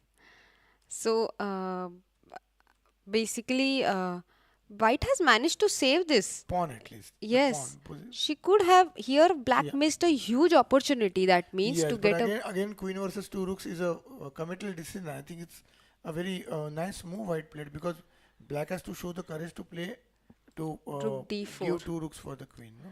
So But she had enough time in this position. actually, she had time. Yeah, but it's also possible that she's trying to win, hoping for a blunder because opponent doesn't have time. It happens because many of my opponents have blundered when I was in time trouble, and they explained that they felt that it was not possible to. We thought that it was not possible for you to make the moves, so they played badly. So understanding your opponent again Yes, is very important. Who can play well in time pressure and who cannot. Yes, I have seen you play really well in time pressure many times. I think you're very alert. And That is very badly sometimes also. It's a matter of luck. Many times good, but sometimes silly mistake. That's why I want to avoid, because it's not always. It's not that you'll always be able to play correctly. Why one should avoid time trouble is, okay, you play 9 games out of 10 well, but no reason to make the 10th blunder, the one blunder which you made in 10 games. right. But isn't it very tough on the nerves as well to come under time pressure all the time? I feel it at least. Actually, again, it depends on your mental pattern. I used to calculate so much in depth, and I played sharp positions. So there used to be a straight tree, and then if your calculator is a straight tree, then it's not very difficult because everything is forced. And one of my games, my opponent didn't play a forced one. I attacked a pawn, and I found a forced win even if he defended the pawn. And he didn't save the pawn, and he didn't capture the pawn. So that was the easiest way to win. So sometimes it happens. Yes. So basically, also being able to anticipate your opponent's move is a very big factor in Yes, handling in time pressure. trouble, yes. It's like a primo in a bullet game. Yes, absolutely. So, So she's thinking knight f4 looks like a standard move here. yeah, they have been thinking, but we want to stick to this game because of the time pressure. Yeah. She has played her move. I see it. Um, I don't see the move, but I see that Vaishali's clock is running. Rook d6 has been played. Okay, and logical. Madhu, she's playing very logically from strategic point of view. She just wants to double. Okay, you saved the bishop. You exchange a bishop which was attacking your d4 pawn, but you exchange a bishop which was defending d4 pawn with b3. So okay, I attack the pawn now. I know she's got a very matured strategic style. I'm very mature strategic play. No, I thought she was more or less a tactical player. I had not seen many of them. The way she plays, I think she plays like a very matured positional player. Wow, that's a very good observation. We will get to see more of her games and get to know her Yes, better. Yeah, I think so. As they say, I think Surya Ganguly recently told me that even if you speak to me for 10 years, I think you will not know me as well as you will get to know me through my games. Yes, and sometimes, when we played, we actually anticipated each other's moves, and that's why our games were generally drawn. All right. So you both are thinking similarly, let's Yeah, say at that. least we are able to find out what the other person is thinking of, and we also played similar because there was one strategic plan. I played on the board thinking that it was a novelty. It was a time before the engines. And on his board, I find a similar pawn structure. So I asked him, "Oh, you also like this pawn structure?" Oh He my said, God. "Yes." Yes. Please tell me, but Vaishali is down to 5 seconds and I'm very worried for her. No, she will not lose on time. Don't worry. But position is difficult. Rook e1. Queen Okay. e2 has been played, Okay. 41 seconds. Yes. I'm sorry to interrupt you, but I was so Yes, of worried course, for of you course. at that I think the moment. queen must black. don't know. It's I think when Bibisara is thinking, we are like, okay, we have a lot of time because she has 14 minutes on the clock. It's But also not a great time, but yes, for yeah, 25 move. yeah. So I think Vaishali is guarding, defending brilliantly. If you take on d4, you get by Lulu e7, so it's going to be a fine position. But somehow I feel that it's not a very safe pawn on d5. The good looks like black is playing very comfortably, and she's surviving knight g4. There's rook e4, and the knight will be attacked. So and the d4 pawn cannot be taken because knight is. But knight g4 and h5, is it possible? Knight g4 h5, but you just go h3 then. No? Knight g4, rook e4, h5, then probably h3, and you go back knight f6, then I come back rook e5. Right. So as long as I'm guarding, I have gained a move because h3 is a useful move against back rank. You haven't really gained anything by. But if black is winning a pawn in this, then otherwise yes, what great play. So how about something like rook 8 d7? It actually doesn't. Yes, I also was thinking of the same move because it supports the e7 Yeah. pawn. But my only concern was even now I don't threaten knight d4, rook d4 because of rook e7. But the endgame could be dangerous with rook d2. So this move does exist. If white plays h3, black can still play that endgame with knight d4, rook d4, rook e7, queen e7, take, and then I don't know, rook d2. There is rook e2. So probably b4 first, and then rook d2. Oh, before and we have a back rank mate. No, h3. No, there is a knight. Presuming white plays h3, you still take on d4 and then you play b4. Yes. And then you have rook d1 and rook d2 coming. The double pawns will get quite weak. So rook d7 is a logical move also. Knight could go to a4, then knight try to win the b3 pawn, rook d3, but you have rook e3. Somehow Vaishali seems to have some resources also, so maybe we can expect a thrilling game. And white is also likely to find be short of time soon. Yes, she has played this move. Which one? Rook 8 d7. I Yeah. see it on And the now board. I started anticipating her style. You have gotten to know her. So Vaishali has replied with h3. Okay, yeah. h3 on the board. And Yes, now Bibisara thinking. it shouldn't take because it was somehow surviving. So it's a time to improve queen now, I think. Yeah, that would be a great idea because Yes, then we don't need to exchange queens. yes, so once it's taken, then the knight could be the rook d2 entry could be dangerous. So something like queen b6 or queen c6. Yeah, queen c6, queen b6. I don't know, queen b6 also, but yeah, queen b6 looks good also. One more attack, and we're going to take a. Does queen b6 allow d5 knight into d5 anyway? No? Yeah.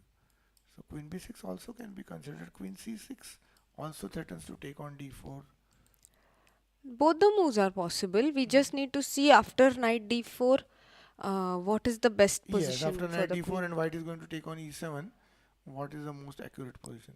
Queen c6 probably intends to penetrate at c1 sometime. No? So also the one has to be careful about rook c5, but here tactically rook c5 is not possible because of knight into d4. So queen c6, rook c5, then a removal of guard. Knight c5 is also. Directly. Okay, yes. sorry. No, I was just thinking of combination for no reason. But it's just sweet. Like even knight d4 is possible because rook c6 and. Yeah. No, for no reason because I was looking for a combination. And queen b6 is another move we are considering here. And these attacking the d4 pawn one more time actually. Yeah, so queen But queen e3 looks forced here, and then take again. We have the similar ending where we are analyzing h3, so it's okay for blind. Queen c6 probably. queen c6 even here queen e3 we take, and after That's I was thinking if we can play rook d2 now, rook d2. and So, rook e2 will be played. Yeah, so seems okay, no?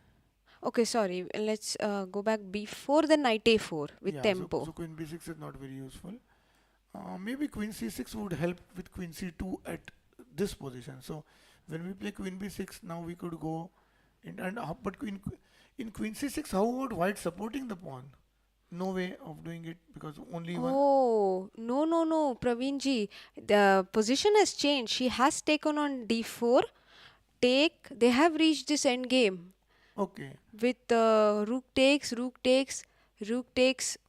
and rook b4 has been played. So they have liquidated into an end game. But rook b4, I think rook a7 is okay, no? One pawn down she will be, but She will be one pawn down in a tough end game. both b pawns both b pawns go because I go say rook a7, you take on b3, I go knight d. But I can always play rook And then d3. rook d6, Yes. and rook d6 and save that pawn. Yes. So that is the problem. We cannot save it, and Yeah. white will be a pawn down with 8 more moves to make in the Yeah. time control. It's a difficult ending. We can see that with technically played correctly, black can win by force because of. Okay, so rook b4 wins a pawn. And Vaishali still thinking, no, she has played rook a7, rook b3 on the board.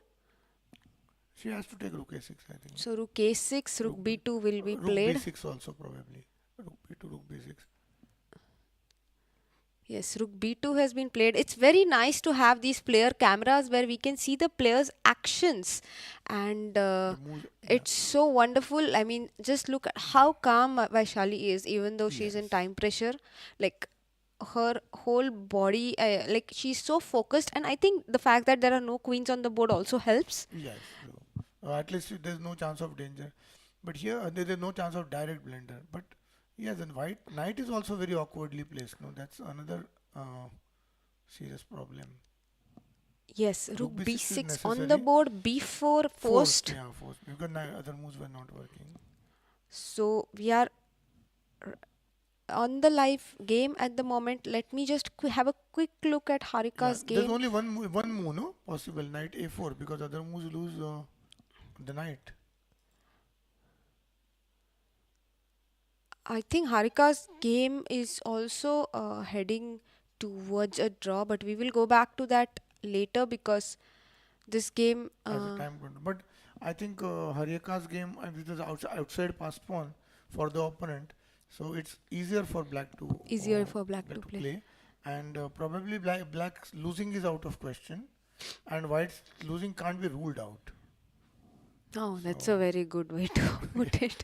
Can we go to Harika's game, or do you want to stick to this one? Because it seems like Now there's it's no endgame, chance now of there's no chance of a blunder. So yeah, so knight a4. We can go to Harika's game. We'll Yes. probably wait for the end, the way they handle. I'm Yes. sure that the time control is over, no? No, time control is not yet over. Not yet over. Okay, 7 yeah. more moves, but Harika's opponent is also under time pressure. She has Yeah, 2 minutes Okay. for 4 moves. They are possibly okay. it's possible to make them. And let's just have a look at how they reached this position. Yes, that was. So DE4 was an interesting decision Yeah. and interesting strategic decision by black to go for this setup in the end game. Yeah. Rooks were exchanged. Yeah, I think somewhere exchanging the rooks wasn't a very prudent decision. Queen b2 is what we're recommending here. Yes, but h4 was played. Okay, so she decided to exchange the pawns. She decided to exchange the pawn for pawn. So knight g3, Yeah, so she decided to exchange the pawn for pawn. and she took with the bishop because she wants to go into the knight end game by force. And as Praveen ji has explained, that this position is easier for black, and there are more chances for black to win than for white to make a draw. At least for white to win. I would say that Than it's for a- white to win, yes. So generally there can be only two results, mostly a draw, because white will also create a pass pawn. The h5 pawn now is a significant weakness because you could get a h passer, which also can be considered as an outside pass pawn. Yes. With the pawn on h7, it would have been more difficult to draw because exchanging the pawns would have been a bit difficult. Yes. So king f1, king e7, king e2, knight d6. Yes. Knights are offered to exchange. This would be a complete blunder. Yes, I think the outside passed pawn, the concept for the viewers, that by the time white goes and captures the b pawn with the king, it's easier for black king to come and capture all these pawns Yesterday there was such a possibility in the Zhu game also. Yes, The king was walking in and winning the pawns. against Goriachkina. Goriachkina. So that's why knight should not be exchanged, because the white king would be busy defending against the queen, or make the b pawn trying to become the queen, while the king will slowly creep into white's camp and pick up all the But in pawns. case of knight c3, I'm worried about king e6 followed by b5, b4 and then king d5. It's not knight c3. Say king e6 first and then try to play b5, b4 and king d5. Or if you play e4 then king e5 and somewhere d4 somewhere. So it becomes a position where white has to find the correct moves. Objectively a draw, but white has to play all the correct moves. And black need not play. But one advantage about the knight ending is that even 4 versus 3 is a win. So if black blunders the b pawn, then it's not a obvious. So sometimes in the rook endings it happens that even if you lose the pawn, it becomes a draw. And that will not be the case here for black. So let's see, why keeping the knight she will draw. Knight Vaishali, g5, yeah. king f6, king d3 and king e5. This is the current position on the So board. she wants to put the king on d5. But how about f4, e4 and e5 now? F4, king f5. F4, king f5, e4, f6 and then king g4. E4 is a check, so king Ah, g4. sorry, yeah. Or king f4 first. So yeah, so f4 check, king f5, g3, king g4. So f4 check is unplayable, which means what do you do next? Knight f3 is not desirable. Knight f3 you can play and probably move the knight. Knight on g5 is maybe knight d2 back. Why not knight g5? Back. b5. Yeah, I mean, knight g5 doesn't threaten anything. No? So I thought let us try f4 and e4 or e4 check or something. Knight d2 plans to play e4 check followed by king e5, king e3. And then I go f4. Then I'm not worried about that position. I'll create a passed pawn or at least counterplay. I'll displace that knight on d6. That's what I first want to do. So actually, black needs to be white needs to be quite precise. Yeah, I think knight on g5 is doing nothing and knight on d2 is doing a lot, including stopping the pawn coming to b3, although the pawn is far, covering c4 square for the knight and covering e4 square. So I think it looks logical to put knight on d2 and then play e4 and f4. And how is a move like knight f3, king d5, knight g5? We go back, b5 will be played, e4. In case king e5, then we have g3. G3. And g3, f6, you have f4 checkmate. Yes. So let's show it, but the time No, will go away. Yeah. We'll come back. This is the position we were analyzing with the idea to play And if f4 black tries to win a pawn, with f6, then we have f4 checkmate. so I think the viewers must not forget that the purpose of the game, as Carlsen recently said, that chess players have forgotten that the games are played to checkmate the opponent. So sometimes this can happen. Yes. So this will let's see what white has played. White has still thinking. She has not yet made her move. Yeah, I think there's no serious problem that way because knight can come back and the b pawn is too far. If the b pawn is on b2, then you could say that white must play king c2 and black gets in with knight e4. It's going to take some time. I think the reason why she played knight g5 is I think she was afraid of knight f5 forcing g3 sometime and then just knight h6 and g6. I mean, she's afraid of moving the pawns because as you advance the pawns, they become weak. So by keeping the knight on g5, she's looking for black playing f6. Then it's easier for her to get a h passer. After f6, the knight f3, d2, f3 and g4, and then she gets. I think should be a draw. This is only on paper. It's better for black because if knights are exchanged, black is winning. Superb. So this will probably end. We will come back to this game. Yes, but It will end soon, but yeah, let's see what has happened in the most aggressive, sharp game. Yeah, exciting game of the round. no, the knight, the pawn is also gone. I think probably. One more pawn. No, but she's likely to lose quite a thing. Knight g3 is strong. Knight c3 is strong. Knight g3 and h5, h4 is a possibility, but white will play king h2 quickly. So. No, in such case, if black is able to get h5, h4, knight g3, it ends the game. No, so knight e4, f3. Maybe knight. And also knight supporting the b pawn. Actually, black can just try to advance the b pawn. Knight d2, b3, rook c2. Yeah, but rook c2, we always have knight d4. The problem is last two knight moves were compulsory. If you can go to the stage where we left the game, knight was on c3 and a couple of moves back, 3 moves back, I think. Yes, b4 and white Yeah, played knight yeah, it's b5. important to play b4 was a forced move, but such a fantastic move. Knight has no move. Knight has no other possible. Knight d1 loses with to rook b1, and it should probably lose a piece. So Knight a4 was possible forced, here. yeah, and forced, And yeah, forced king was, yeah. king h2 and knight Yeah. e4 here maybe she did not like, but then f3 and knight d2 anyway, So and king g3, bold moves are required. king g3, b3. Yeah, but no threats yet. Rook b4, say. I play like a very passive player, but okay, I don't let you play b2. You threaten rook a1 threatens rook into a4, no? Rook a1 threatens rook into a4. Or rook c4 I was going to play.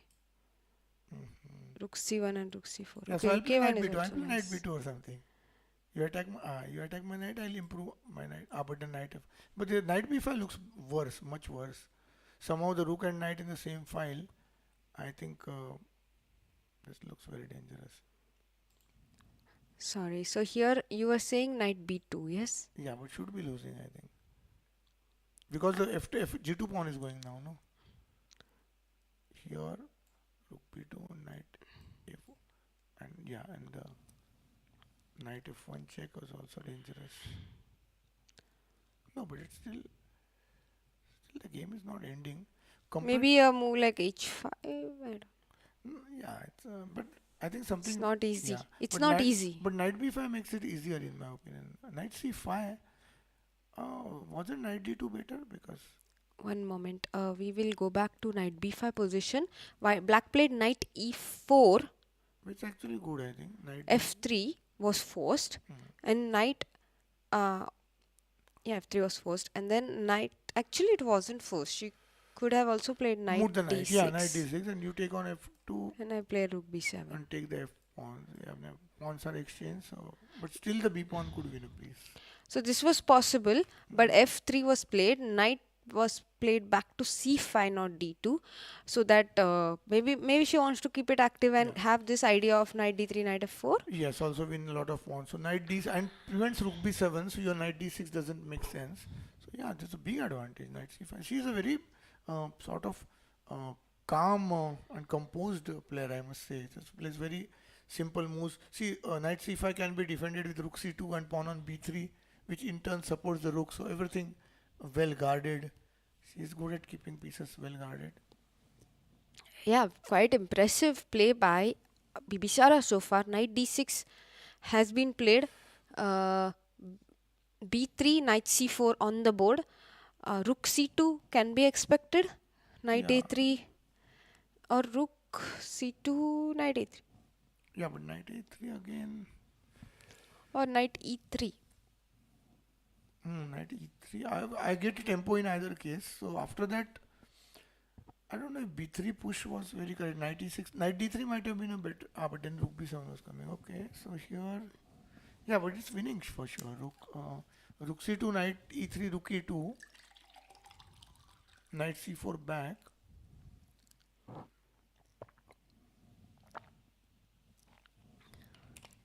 Rook c2, knight e3. I think rook e2 probably we play. Or rook c3 also. Planning knight a4 and b2. Knight d5, yeah. Knight d5, Now I don't know. Rook c. rook d3. Yeah. Now how are you going to protect b2 square? When I play rook d2. Yes, I understand what you mean. Here, you'll play this. And now Yeah. the t2 square cannot be Yeah, the attacked. knight cannot get back. I don't know where can the knight get actually to. So, maybe b2. this and Threatening b2. rook c2.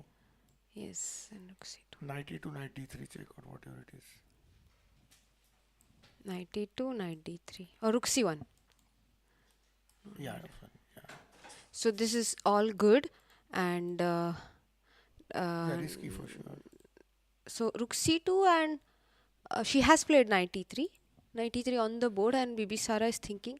Um, I think Vaishali has like 35 seconds. I mean, she's playing on seconds right Yeah, now, and but she's close to 40 minutes, yeah? yeah, Now there is a disadvantage being close to 40 minutes because your opponent has only 7 minutes. If she gets 37 minutes, then it's easier for her to play also. So maybe it's not the right time to head for a new time control. But yes, he's systematically being driven off the control of this square, no? yes. Rook c3 drives you away of that square. So, are there any other moves possible here? Rook Yeah, the king e2. f rook c3 king f2 allows b2, I think, no? That was my point, b2. Oh, that's the point. And rook b3 is a threat now. So, rook b2 is not possible because Yes. of this fork. And knight d1 has its own problems. Knight d1, yeah. Rook c2, Yeah, rook c2 check and knight yeah. e4. Yeah, knight a4 and yeah, rook d2 next, no also. Rook d2, yes, or rook c1. Yes. Rook d2, No, sorry. wait, rook c1 will be exchange up and Huh. winning, but There's no need. Or even this is winning, yes? yeah, I mean, almost everything. actually, is this winning. is also winning. Yeah, exchange up, but being exchange up and being a piece up. Oh, yeah, Right, because she'll get yeah, this this. winning, but It's actually not clear because no, three. because the knight is bad. Otherwise, it's could be a draw. But again, knight and 3 pawns don't draw with rook and 2 pawns. It's bishop and 3 pawns which will draw against knight and 3 pawns. Often lose to rook and 2 pawns. Okay. Knight is a very bad piece to. In endgame, knight is a very bad piece. But it's So, it's a knight is a difficult bad piece in endgame but great in middle game. Yes, particularly. In fact, I have a specific choice of knights or bishops in Sicilian positions where white knights are doing wonders on d4 and c3. d4 and c3, yes. Yeah, they always jump to f5 and d5.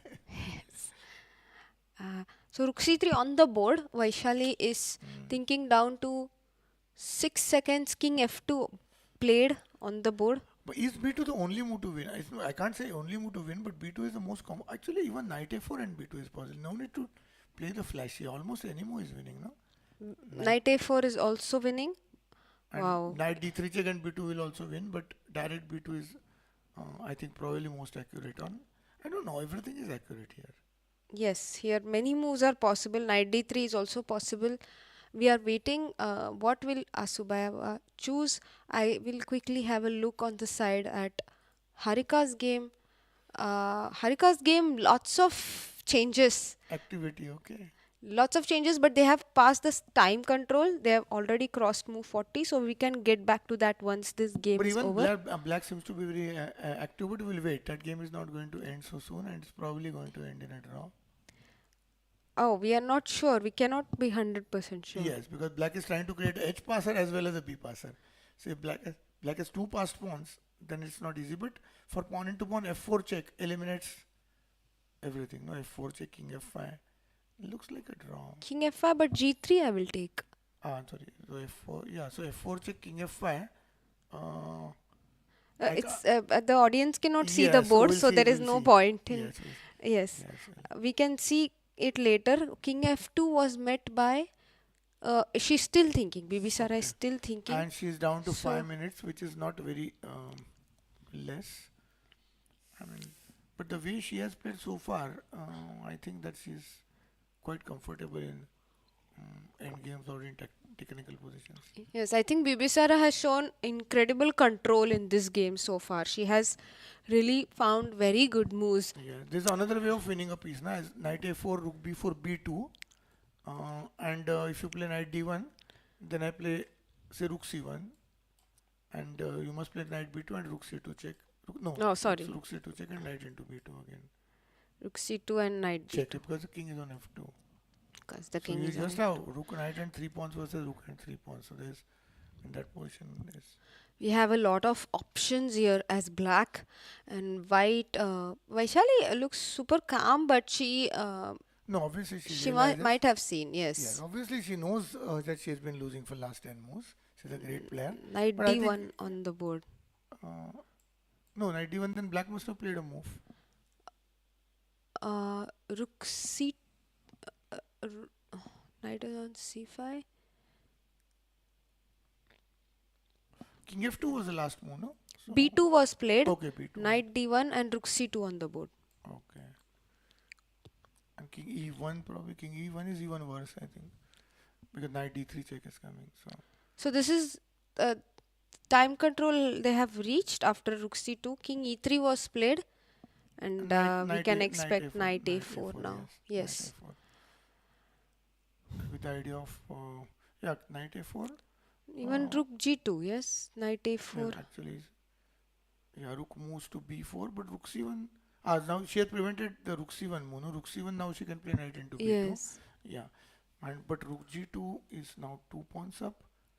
And if she attacks the Knight with the King, only then she can win B2, which means it's impossible now. Yes, she has this plan. Yes, but it's always impossible. Why is it impossible if I go here? Because I'll pick up all the pawns. All other pawns are going. No? Yes, so yes. here you are actually winning a knight, King B5. King B5, but Rook H1 is Rook H1 will exchange the piece. But I think black may have different ways of playing also. But Rook H1 finally he exchanges the pieces. Yes. So this is just giving the G2 pawn. I think makes it easier. I think because then black doesn't have to bother about the B2 pawn now. All right. So the players, we will wait if they continue this game or not before we go on a short break, because this game might get over. Yeah, and by the time the game is over, we could be back. So you think we should take a break right now? Yeah, or just wait if Yes. if a piece goes. If Knight A4, has she played Knight A4? She has played Knight A4. Knight A4, and let's see if what's White's reaction. Basically, Rook B4 looks like the only reaction. Yes. Actually, Rook B4, there are frustrating moves like Rook C4 also, you know. But then you take at least Rook B2. Okay. Yeah, there's some chances. But black will take Rook into G2. That's the bigger concern.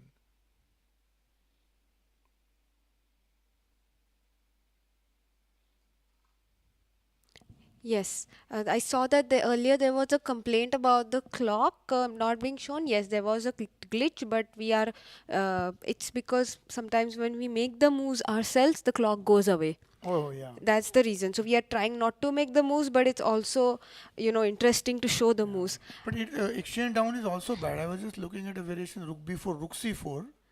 Yes, I just have a request. Can we bring back the commentators and the live board seen on the screen, please? Okay, it will be.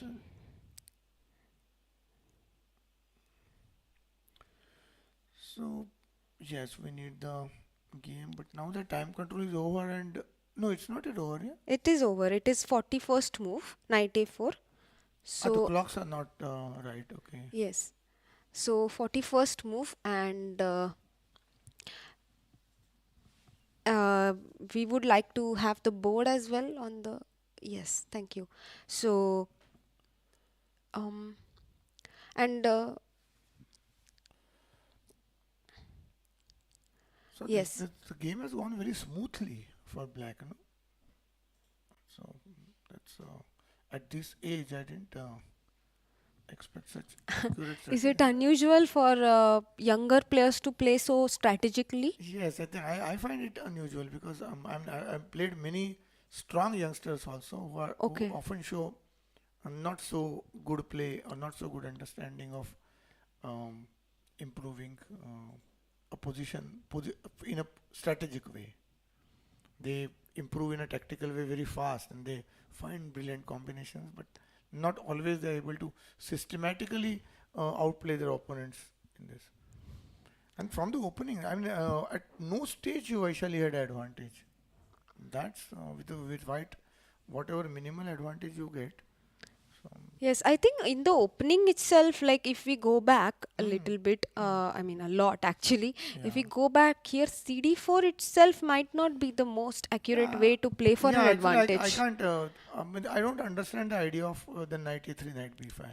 No, knight a3, knight b5, the idea Yeah, is yeah, to yeah, take on yeah. I mean, d4. yeah. If you're going to play CD4, I don't see a point in playing Yes, knight a3, knight b5. Then. yes, that is like yeah, it is we can ask we can probably find Yeah. out in Vaishali's post game interview, which the Okay. players often Yeah. give after their games, Yeah. as to what was her idea. Also, perhaps we can see a reference if the CD4 has ever been played. Yes, Yeah. I'm checking that on Yeah. the side. And also, Yeah. Here, this can be said as the first critical moment because I think she got tempted with the fact that knight on b5 can't be driven away. So keep it there, but it wasn't very productive, and it eventually had to come back to c3. So perhaps the strategic accuracy started here. For no reason, isolated pawn was taken, and yes, becomes bit difficult to play for white already. Black is the bishop on g7 gets a justification when you have isolated pawn on d4. It gets a target. yeah, so there are two moves in this position, three moves in this position. One is CD4, but that is the least Played, yeah. played move. Main move is knight b4, and there Yeah. is also a move like bishop e3, which has been played by Carlsen, because it Okay. can still not be Yeah, taken then he because wants to take with bishop. I don't know, Carlsen. Okay. So he found a great way of Carlsen again. He has found a great way of attacking, making use of knight b5. He wants to play bishop e3 and bishop d4 and attacks a7. Yeah, but this is probably the latest move because I had not considered that move. Okay. yes, attack a7. Yeah. So now he made optimal use of knight b5, whereas in this particular game, cd4 didn't make use of the knight b5. Again, which piece is well placed? I think a very tough job to find out. Now the knight a7 has a target, so it's well placed. But it is Knight still b5. difficult to take on a7. Like let's say black plays Yeah, b6. castle. Yeah, Even castle black can play, because he many times is giving up the pawn for better development. yeah, But okay, white can still continue. Like Carlsen's game against Giri in 2020 continued this way, and Anisha's in fact played faced this opening twice as black. So does it mean knight a7 is unplayable here? Knight a7 was not played? No, b6 was played, isn't it? Okay, they played this position. Okay. Yes, and Carlsen continued with bishop Okay. e2. Knight a7, it might be playable, but bishop g4 is the problem. Yeah, bishop e2 and then Bishop e2, and now the knight might have issues because you cannot go back knight b5 very yeah, I have to comfortably. play gf3 all the time. Yeah. And e4 here, Okay. Knight d4. take. And, oh, sorry, knight d4 is not possible. The a7 knight is. Sorry, take with knight, sorry. And knight c7 is the most accurate move here, controlling b5. So this is a Yeah, and after a4, probably you still have a a1 weakness, but still queen a5. No, a4. f4 just rook Probably they d8. analyze these positions with engines, so it's not possible to Yes. for us to analyze this position with and over the board. It's this must have been. No, And this then- is all analysis only, I'm Yes, yeah, sure. I'm saying, but Yes. when he didn't play knight into a7, he must have when he played a move bishop e3, he must have gone to all these variations which we are seeing. Yes. So that's why bishop e3 is interesting here, and knight bd4 is the, of course, the main line. So cd, we are already going into a direction which is not the most optimal for Yes, white. at least no, it doesn't make sense to play knight a3, knight b5, and knight c3. Yes. So, all right, let's go to the live position now. We have rook, knight on a4, and black has, sorry, what has white played? Rook b4. It has played rook b4, Okay. and black is, it's black's turn to move. So rook into g2 or rook c4. 4 or something. But rook c4 doesn't make much sense. White just moves the rook rather than taking on b2. Rook into g2 is, I think, a matter of concern. But she must play that, I think, king d3 and king b4. Too artificial. But that's the only way she's getting 2 pawns down position. Otherwise, she could lose a piece. Rook g2 is the most optimal Yeah. because rook c4 will be met with rook Yes, b7. there's no plan at least. Yeah. And rook now rook c1 is possible, but now But then knight- again, this, yes. like you have to enter this position. Yes, which is why should one try to do? Unnecessary, yes.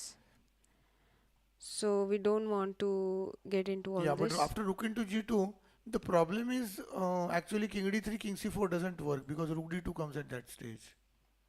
The problem is king d3, rook yes. h2, and king c4. Black may even play rook d2.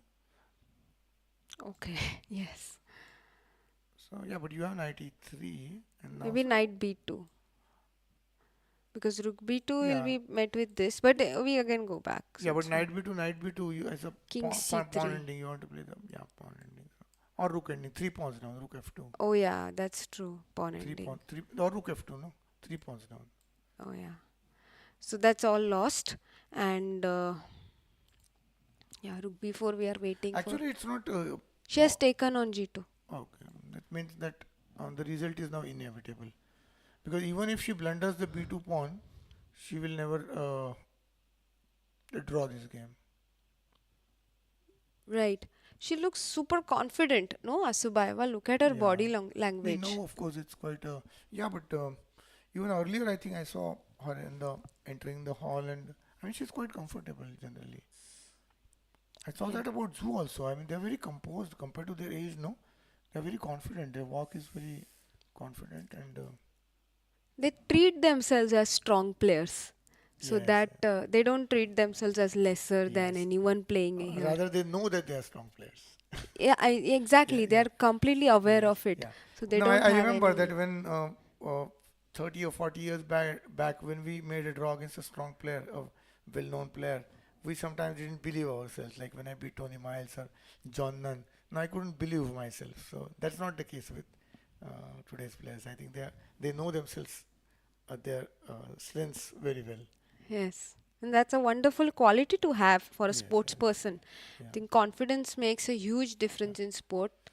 H4, you have any moves? Or Yes, no? h4 has been played. H4, so You can see it on the board. probably H5 or something.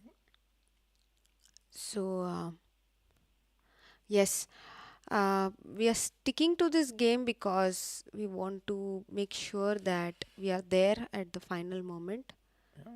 Actually, if nothing happens, Black's simplest plan is to play rook h2 and rook h1. So I give the b2 pawn and take on h4. No, so even here it just says rook h2 Yes. and rook h1. You play king d2 probably at that stage.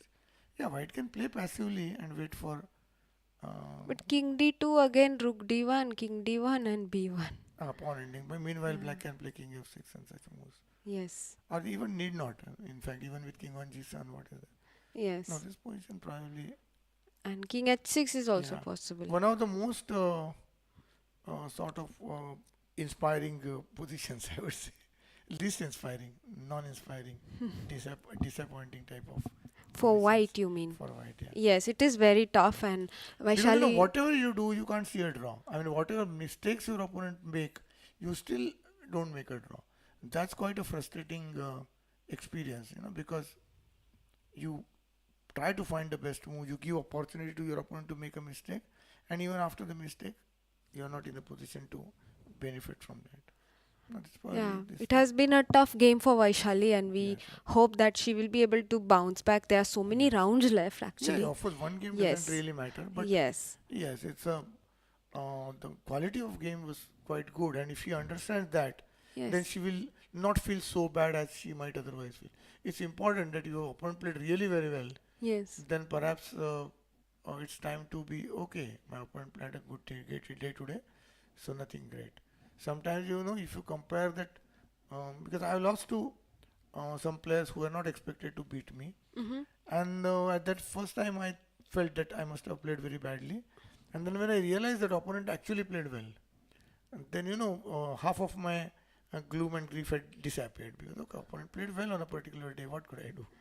So do you have a tendency to immediately go to your room and analyze your game, or you go back from the tournament and only then deeply analyze it? No, actually, we belong to the non-Indian age, no? So we Yes. analyze the game there at the tournament hall itself with friends, even if Oh. we won or lost. So I mean, we invited severe criticism, and Severe criticism. Yes, yes, you invited severe criticism. yes, and we were happy with that. H5 was played, king d3. So you wanted everyone to be honest with you about their views. Yes, generally, I think that's necessary. And, Every time there is a chance to know yourself better. that Every day, even at I mean, any time in life. that is the secret to improve constantly. Yes, and I mean, okay, people generally say, oh, okay, there's something not very clear. Oh, things are not so simple. I don't say, don't leave that crap. Tell me straight. Did I play good or bad? So rook h2 on the board, and Okay. it seems like rook h4 will be the next move. Yeah, that's So yeah, I mean, you can explain rook h4, but rook h4, b1 check, or rook h4. Yeah, so the pawn is queening, the rook is tied down, which means the pawn is lost. So perhaps white will voluntarily move away the rook. yes, I think she will play. Oh, she can't play rook b7 because knight c5. So rook b5. Yeah. But rook b5 has a different tactic, no? Yes, rook h1, Yeah, and knight b. Oh, but rook h1, knight knight b2, rook b1. pawn ending, and otherwise rook into d1 and knight c3 check. In case rook h1, king d2, rook into d1 check. So rook b8 perhaps then. Rook b8 is away from all knight forks, but doesn't really give you relief. It's the same thing. We will still play rook h1, king d2, and take on d1 and enter the And pawn b1 endgame. queen, yeah, and b1 queen. Yes. And you don't even have to, you just play g5 in the end. Yes. You don't even have to win the pawns. You can see the entire variation rook b8 you could just play out. Oh, she has resigned. Oh, yes, Vaishali has resigned. We have a result on the board. Yeah. Once we, yes. Yeah. Okay, So so there we see the players resigning. Vaishali gave her hand out to the opponent and we rearranging could show the the pieces. variation which was leading to a forced win perhaps. Yes, sure. So great win for Asubaeva. Yes. The line we were the king was on d3. After losing, they put the king on d4. Yeah, so the line we were discussing is if rook b8, one of the many Yeah. ways to win Yeah. was rook h1, yeah, king d2, rook takes, b1 queen, yeah, rook takes, knight gives a check on Yes. c3, it's a fork. So king c2, we take the rook, we and g5. Simple and as just g5. We don't not the, even not need the only, to. yeah, not the only move, but g5. And The king pawn. is too far out of the because box, it is the out out of of the the box is box. too small. No, e4. Sorry. Out of box Yes. is too small. Yeah, the king is too far from the box. This is the box and the king is too far away. So it will not reach on time. Yes, too far. If I get it. So that was a winning variation, one of the many. So that's why Vaishali resigned in that position, Yeah. this position. And great win for Asubaeva, and good luck to her for the future games. Also, Vaishali, it was an interesting game at the end of the day, and we hope that she will Yeah. take your lesson. We hope she will watch this part of our commentary, take Yeah. your advice, and not feel bad about her Yes, game. and also important is that she will study this opening Yes. because she may play the same variation c3 and she may play knight a3 and knight b5, but she will probably study cd4 is not a good move, and she will play bishop e3 or knight d4 as we expected, because win and loss are common, but yes, we have to find out a way to improve in the next games. So, well, are they okay? They must have been being interviewed or something. We come back to this game and should be heading towards draw, but h4, then you play fg4 and b5. I don't know. It looks like a draw, no? It's what does black have actually? Actually, here let's go back a few moves and see how we reached this position Yes, from indeed, when yeah. we left it. Yeah. So we have we saw that they entered the knight endgame this way, and black had some chances, and white was trying to create e4, f4 pawn structure to scare black.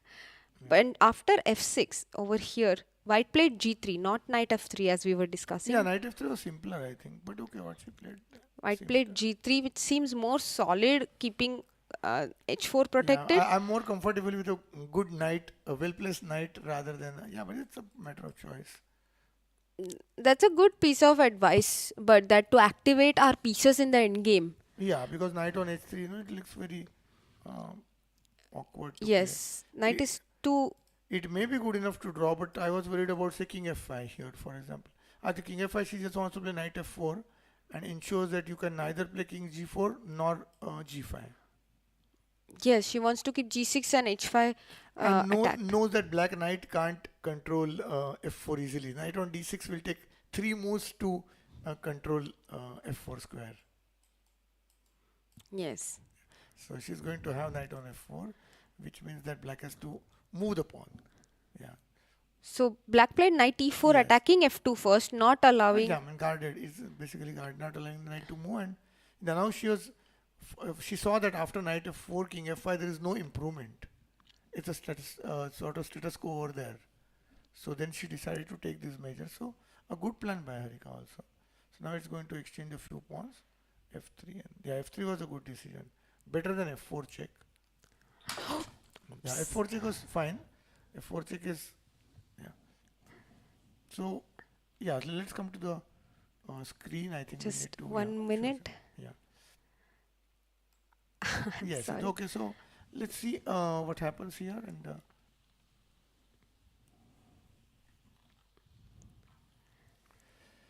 So as the things stand, the game went this way, and the pawn has to be exchanged. Black has some chance if black creates a passed pawn, h passed pawn, but it's not going to be easy. Can we get the screen with the players and the live board so that the audience can get a better view of the players? Yes, and at which stage they are thinking. Yes, thank you.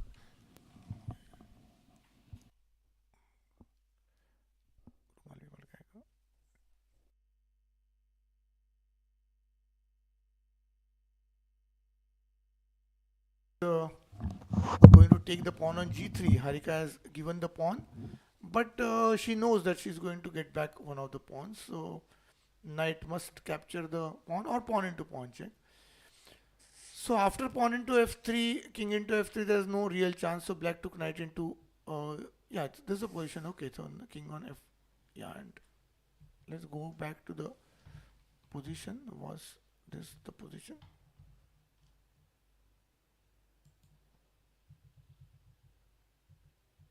f3, g4, knight f4. So pawn has been given. If knight into g3, check king f2, and white gets back the pawn on h5. So if say knight into g3, king goes to f2, and the knight must be guarded. So h4 and pawn into pawn. Or the option, if black moves back the knight, then white simply takes the pawn. So in either case, it becomes a easy draw. Even a move like g3 check probably is. See, sometimes if the pawn is far away, black can at least try such a move. But here, this is not a good move because now you have to calculate. But this pawn is no longer dangerous because it's in the box. We're discussing the Vaishali game that the pawn was not in the box. Here pawn is exactly in the square of the box and it will be white who wins. So the players have to analyze these variations way back at this level. So is h4, fg4, is h4 possible or knight move, knight f5, yeah, and in case of knight into h5, is g3 check possible? Because if g3 check was possible, then black could have some reason to play. But now as the things stand, looks like a obvious draw after this move, f3, g4, knight f4. So knight into g3 check and king f2, knight h1 check has been played. Yeah, okay, so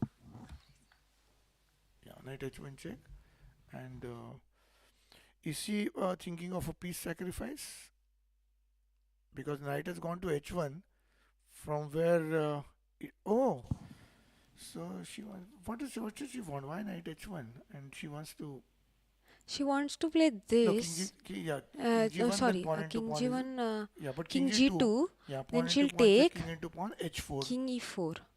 No, king into h1 is risky, so king into f3 white will play. So king g2, What? king g2, Sorry. pawn into pawn check, king into pawn. King h1 la king e4. King h1 Black is will risky, play. yeah, king e4, Yes. king g1, king a3. But h5 is still a draw, right? Knight into h5 and b5, yeah. But yeah, It's risky, yeah. yes. So we will take with the king, Yes. and now h4 will be played, I think. Yes. So So she that we maintains the have a extra pawn. square. So she has succeeded in keeping an extra pawn. Although it should be a draw. It's quite an obvious draw rather, but some precise moves will have to be played. So the quality of technique they have shown today is vast superior to what it was yesterday. Yesterday the quality of tactics was strong and they played very sharp, but when they got into winning positions they didn't really play well technically. And today I think black is, they're making best of their effort to get into these positions. I think also the screen looks really nice with the player camera view and the Yeah, but now I don't live know. game. Nothing matches. The pawn is, the pawn is coming to the box. I don't know. Is this the game? Yes, this is the game. The black didn't King play G2, h4 and black played a bad B5. move b5. I think a miscalculation. Knight into h5, b4, knight f4. b3, knight d3. No, king e2. I just want to play king e2 and king d2. But she has played Oh, knight she's d3. played knight d3. Okay. So we can even expect knight g3 here actually. Even this is No, I fine. think she's going to play king h1 simply. King d5, then king g2. She's going to play king g2 and king h1 probably. King d5, knight b2 has been played. Yeah, and the knight is trapped. So, yeah, actually white is trying to win now because if black plays king c5 and king b4, white could try e4 and First white will take. I don't know. You need not take as long as you are not moving the king. Better not this time. So I think black will now play king e5. King e5 and yeah. make a draw, yes. Yeah. So black need not have given up the pawn. Black could have played h4, but although it was a forced draw. Yeah, b5 was a perhaps a, but I think it's still a easy draw after h4. h4 probably even king g, h4 knight g6 check is the easiest way to draw, no?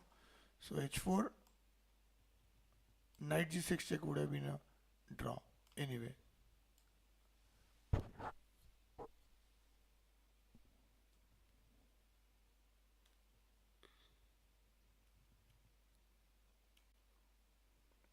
Yeah, so now there is nothing much that can be achieved. Knight b2 and draw offered or something, or we didn't notice.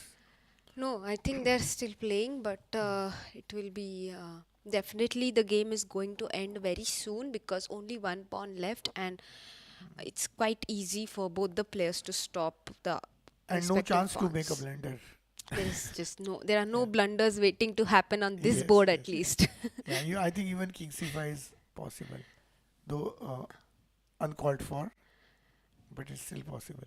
Yes, so And king but g2 will be played, I guess. no, king e5, I think probably she will. Yes, king g2 has been played, and I think king d5, king No, e2, black king played king e4. e5, no? Okay. Black must have played king e5. We don't have the moves here. No, I think black played king c5. King c5. Yes, king g2 and king d5 will be played. Okay. Yeah, those are the. So king c5 was, I think there was no need to play king c5, but okay. So king into h1, king e4, we can expect the game to end king, and then king into h1, king e4, knight d1, b2, or king d3. Why not? I think they will play till or Kings even remain. yeah, or even king f3 for black. King f3 and king d2. Yes. Yeah, I think this probably a draw King might have f3 been back. asked because Yes. it's a And king it's a it's a c5. position that probably doesn't offer any chance of any commentary. No variations, and perhaps we can yeah. Yes. Uh, I think we should wait till they agreed the draw, and then we can do a short Yes, summary of the yeah, game. yes, I think that And should be very good because I don't think there is. I mean, it's probably a matter of not proposing a draw. I believe that somebody is not proposing a draw. That's all. Because uh, if white or black, any player offered a draw here, other player is not going to say no. Doesn't look any chance of that. Doesn't seem to be any chance of that. absolutely. Yes. So let's wait till both the players. Yes, they have agreed to a draw. Draw, I yeah. see the handshake on the board. Draw agreed, and that's the last game of the day. So Yeah. the So results so far are that Harika has drawn against Zhu Jiner, so she is on 1 out of 2. Goriachkina drew against Nana Zagnidze, so they both are also on 1 point out of 2 because they also drew yesterday. Shuvalova Polina drew against Koneru Humpy. They both are also on 1 yeah. point out of 2. And And the only resulting game of the day, or rather the tournament itself, because we don't count the, I mean, we count the walkovers, but the really well played game.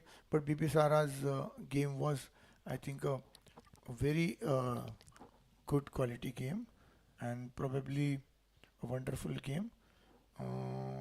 We've been summarizing the games. We just made a summary of almost all the games today, I think. yeah, So, absolutely. And do you want to make a quick summary of Harika's game before we, perhaps, yeah, I think because that was the because one that which is was the going on. only Yeah. game that is left, and we also have a interview of Koneru Humpy coming up. So we Okay. will have a quick look at how Yeah, till Harika. the interview comes. Yes. Yeah. Yes. So Harika opened with e4, Hmm. and her opponent. Sorry, this is No, not Vaishali. Harika. Harika opened with knight f3, Knight and f3. her opponent played d5 on the board, and they quickly She played got d4. No, she played. transposed into d4, and then it was a exchange variation with queen c2, c6, knight c3, and knight a6. Unusual move, Yes. No, no, not a new move. I know this move, but I was not very impressed by that move. but it later we felt that the position that black got in the game, it seemed very comfortable with the Yes. knight coming to Actually, black g7 indeed and bishop succeeded in f5. getting a tempo because white couldn't find it. Perhaps there is no. We can just compare the variation with knight d7, knight f8, and how white lost the tempo because white had to play a3. So if black was to play, say, knight d7, bishop e7, uh, yeah, I mean just probably with the moves, yeah, okay, similar moves, and castle, and say g6. Now the rook Cas- e8, yeah, rook e8, and bishop h4, say knight f8, and and so many say, options. say rook Here rook b1, rook b1, b1, a5, yeah, a3, a3, and knight e6, knight and e6, b4, b4 already. and yeah, and take, and say knight g7. Compared to this variation, now we'll compare the pawn structure with the actual game. They got it over here. So black actually gained a couple of moves. Yeah, a3 was played unnecessarily. So we can we can say rook b1 and a5 have been annulled, and short castle and b4 have been annulled, but black has get precisely one tempo because So white had to play a3 and a4, and the knight took exactly the same time to reach g7. yes, and as Praveen ji explained several times during the stream, once the bishops are exchanged, the light square bishops are exchanged, the minority attack is not very effective. So they reached But this in the game, they position didn't actually exchange the bishop. Black didn't take the bishop, and black was left with the liability bishop for some time. because black got this wonderful break with Yes. c5, which And was then black very didn't see the strong. need to exchange the bishops. And then they played here, and over here black took an interesting decision to go knight e4. Yeah, bishop g4 looked very active as well. And after bishop e4, sorry. Yeah, bishop e7, queen e7, and Bishop e4. e7, and she took with the pawn and not Yeah. the bishop, correcting her So pawn she structure. two times she didn't didn't think it was necessary to get rid of the bishop, potentially a bad bishop, because she knew what was she doing. I think she proved that this bishop was not a bad bishop and could be a great attacker for the against the b5 pawn. So she preserved that bishop to attack the b5 pawn. So I think it was quite a. I mean, she didn't go by the dogmatic way of choices of exchanges, but kept on playing the kept on playing the dynamic moves instead of the dogmatic ones. Although there were many ways to equalize, but yeah, h5 was an interesting plan. And after both the rooks are exchanged, I can't say that black has any problems. And then they reached an endgame, pure knight endgame. White, in fact, lost the b5 pawn, and in After, return got the e4 pawn. yes, they reached this position, and it seemed like only black can try, but with accurate play, white would be able to draw. Over here, Harika found this nice idea with knight h3 and f3, forcing a draw. Yes, because otherwise she would post a knight on f4, and then the opponent would have no chance but to keep the king on f5 with no play. So g5 was almost forced, and f3 followed by lots of pawn exchanges, and this game petered out into a draw. Yes, and the last few moves don't make much sense because there is nothing in the position. So I think they were waiting to be offered a draw, yes, and then they offered a draw and took it. So great, very accurate play by both sides. yes, I think dynamic play compared to yesterday. I think today was a more accurate day. Not many mistakes made by any players on any of the boards. So before we play the Humpy interview, I just wanted to ask Praveenji, how was the day for you today, and what are your views? Well, I think it wasn't as exciting as yesterday. I felt that the players played very cautiously, but that's how they play in the World Championship qualifiers. And yesterday, probably they were tempted to go for a quick win, which didn't seem to be the urge. And in fact, the game which was won was played with sort of greater composure and sort of least trying to force batters early in the opening. So the game which was played more comfortably strategically proved to be the best games. And whether attempt was made yesterday or today to win the game quickly, they weren't successful. So I think it's like we know the hare and tortoise story. So sometimes we can say that no, really Bibisara played in a way Slow and steady. slow and steady way. And something, say a couple of decades back, it could be expected only for from a very mature player at the age of 35 or 40. But at this age, she is able to play such fantastic game, and I see very good future. Also, it gives good confidence for this particular event, as she is one of the lowest rated in this.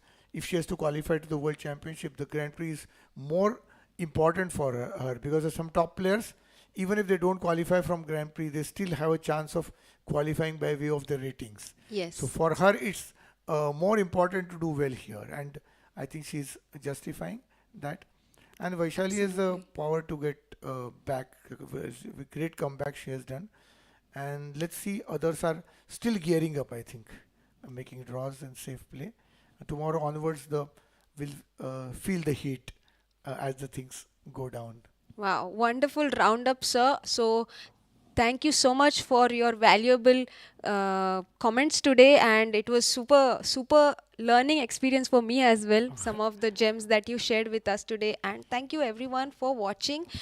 We will be signing off now, but we have Koneru Humpy's interview that will be played. So do stay with us for another few minutes, and do join our stream tomorrow at 3 p.m. as well. We have enjoyed the game so far, and we hope to do it in the coming rounds as well. And it's great to have you all watching us. So do join us tomorrow. Take care. Bye bye. Yes. Namaste and see you tomorrow. Humpy Kunera with us, you just finished your game with Polina. Would you please summarize the game from your perspective? I think my opponent was surprised with Queen's Gambit accepted because I haven't played it in the recent times. So, of course, B3 was not usually she plays, but over the board I felt the position was more or less very fine. It's following the opening principles, both of us following that. And I don't know, probably when I went for Bishop D7, I was like thinking for many alternatives, but I felt this was more solid. And I was checking this position with the Knight F3 and Knight C6. So once I played Bishop D6, this was a bit tricky. Probably Queen E2 is interesting to play, but I wasn't sure because after Bishop G2, King G2 is not there because of Bishop E5, Bishop E5, Queen D5. So BG2, Rook F D1 is important. And here I was thinking of playing Bishop D5. So if E4, then I would take Bishop into E5, Bishop into E5, and then Bishop to C6 because the E-pawn is blocking the Bishop H7. And now Bishop A6, I go Queen E5, Bishop F6, G6, and I'm happy to play this position. So my main concern was after Queen E2, BG2, Rook D1, Bishop D5, I was checking Knight G4. I was not pretty sure what was going on there. I was still calculating. Okay, at the worst case, if I can't take on G2, I had a very normal position, which usually we get from QGA. But okay, when she played Knight G4, it's more or less forced to go Bishop E7 because I can't allow her to get this E4 at certain points. It's important to have control of over that square, and we just repeated the moves. Yeah, so in the end, how satisfied or dissatisfied are you with yourself? Okay, with black it's fine. It's always fine to make a draw. I think we just played a normal opening and white also didn't get much out of it. I was talking to Harika yesterday and we were talking about what does this mean for you as a player to have such a huge event, women's event in your country. So what does this mean for you?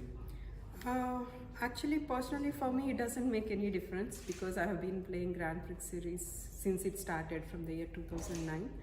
But I would feel having it in India will boost a lot of young girls to look up to it.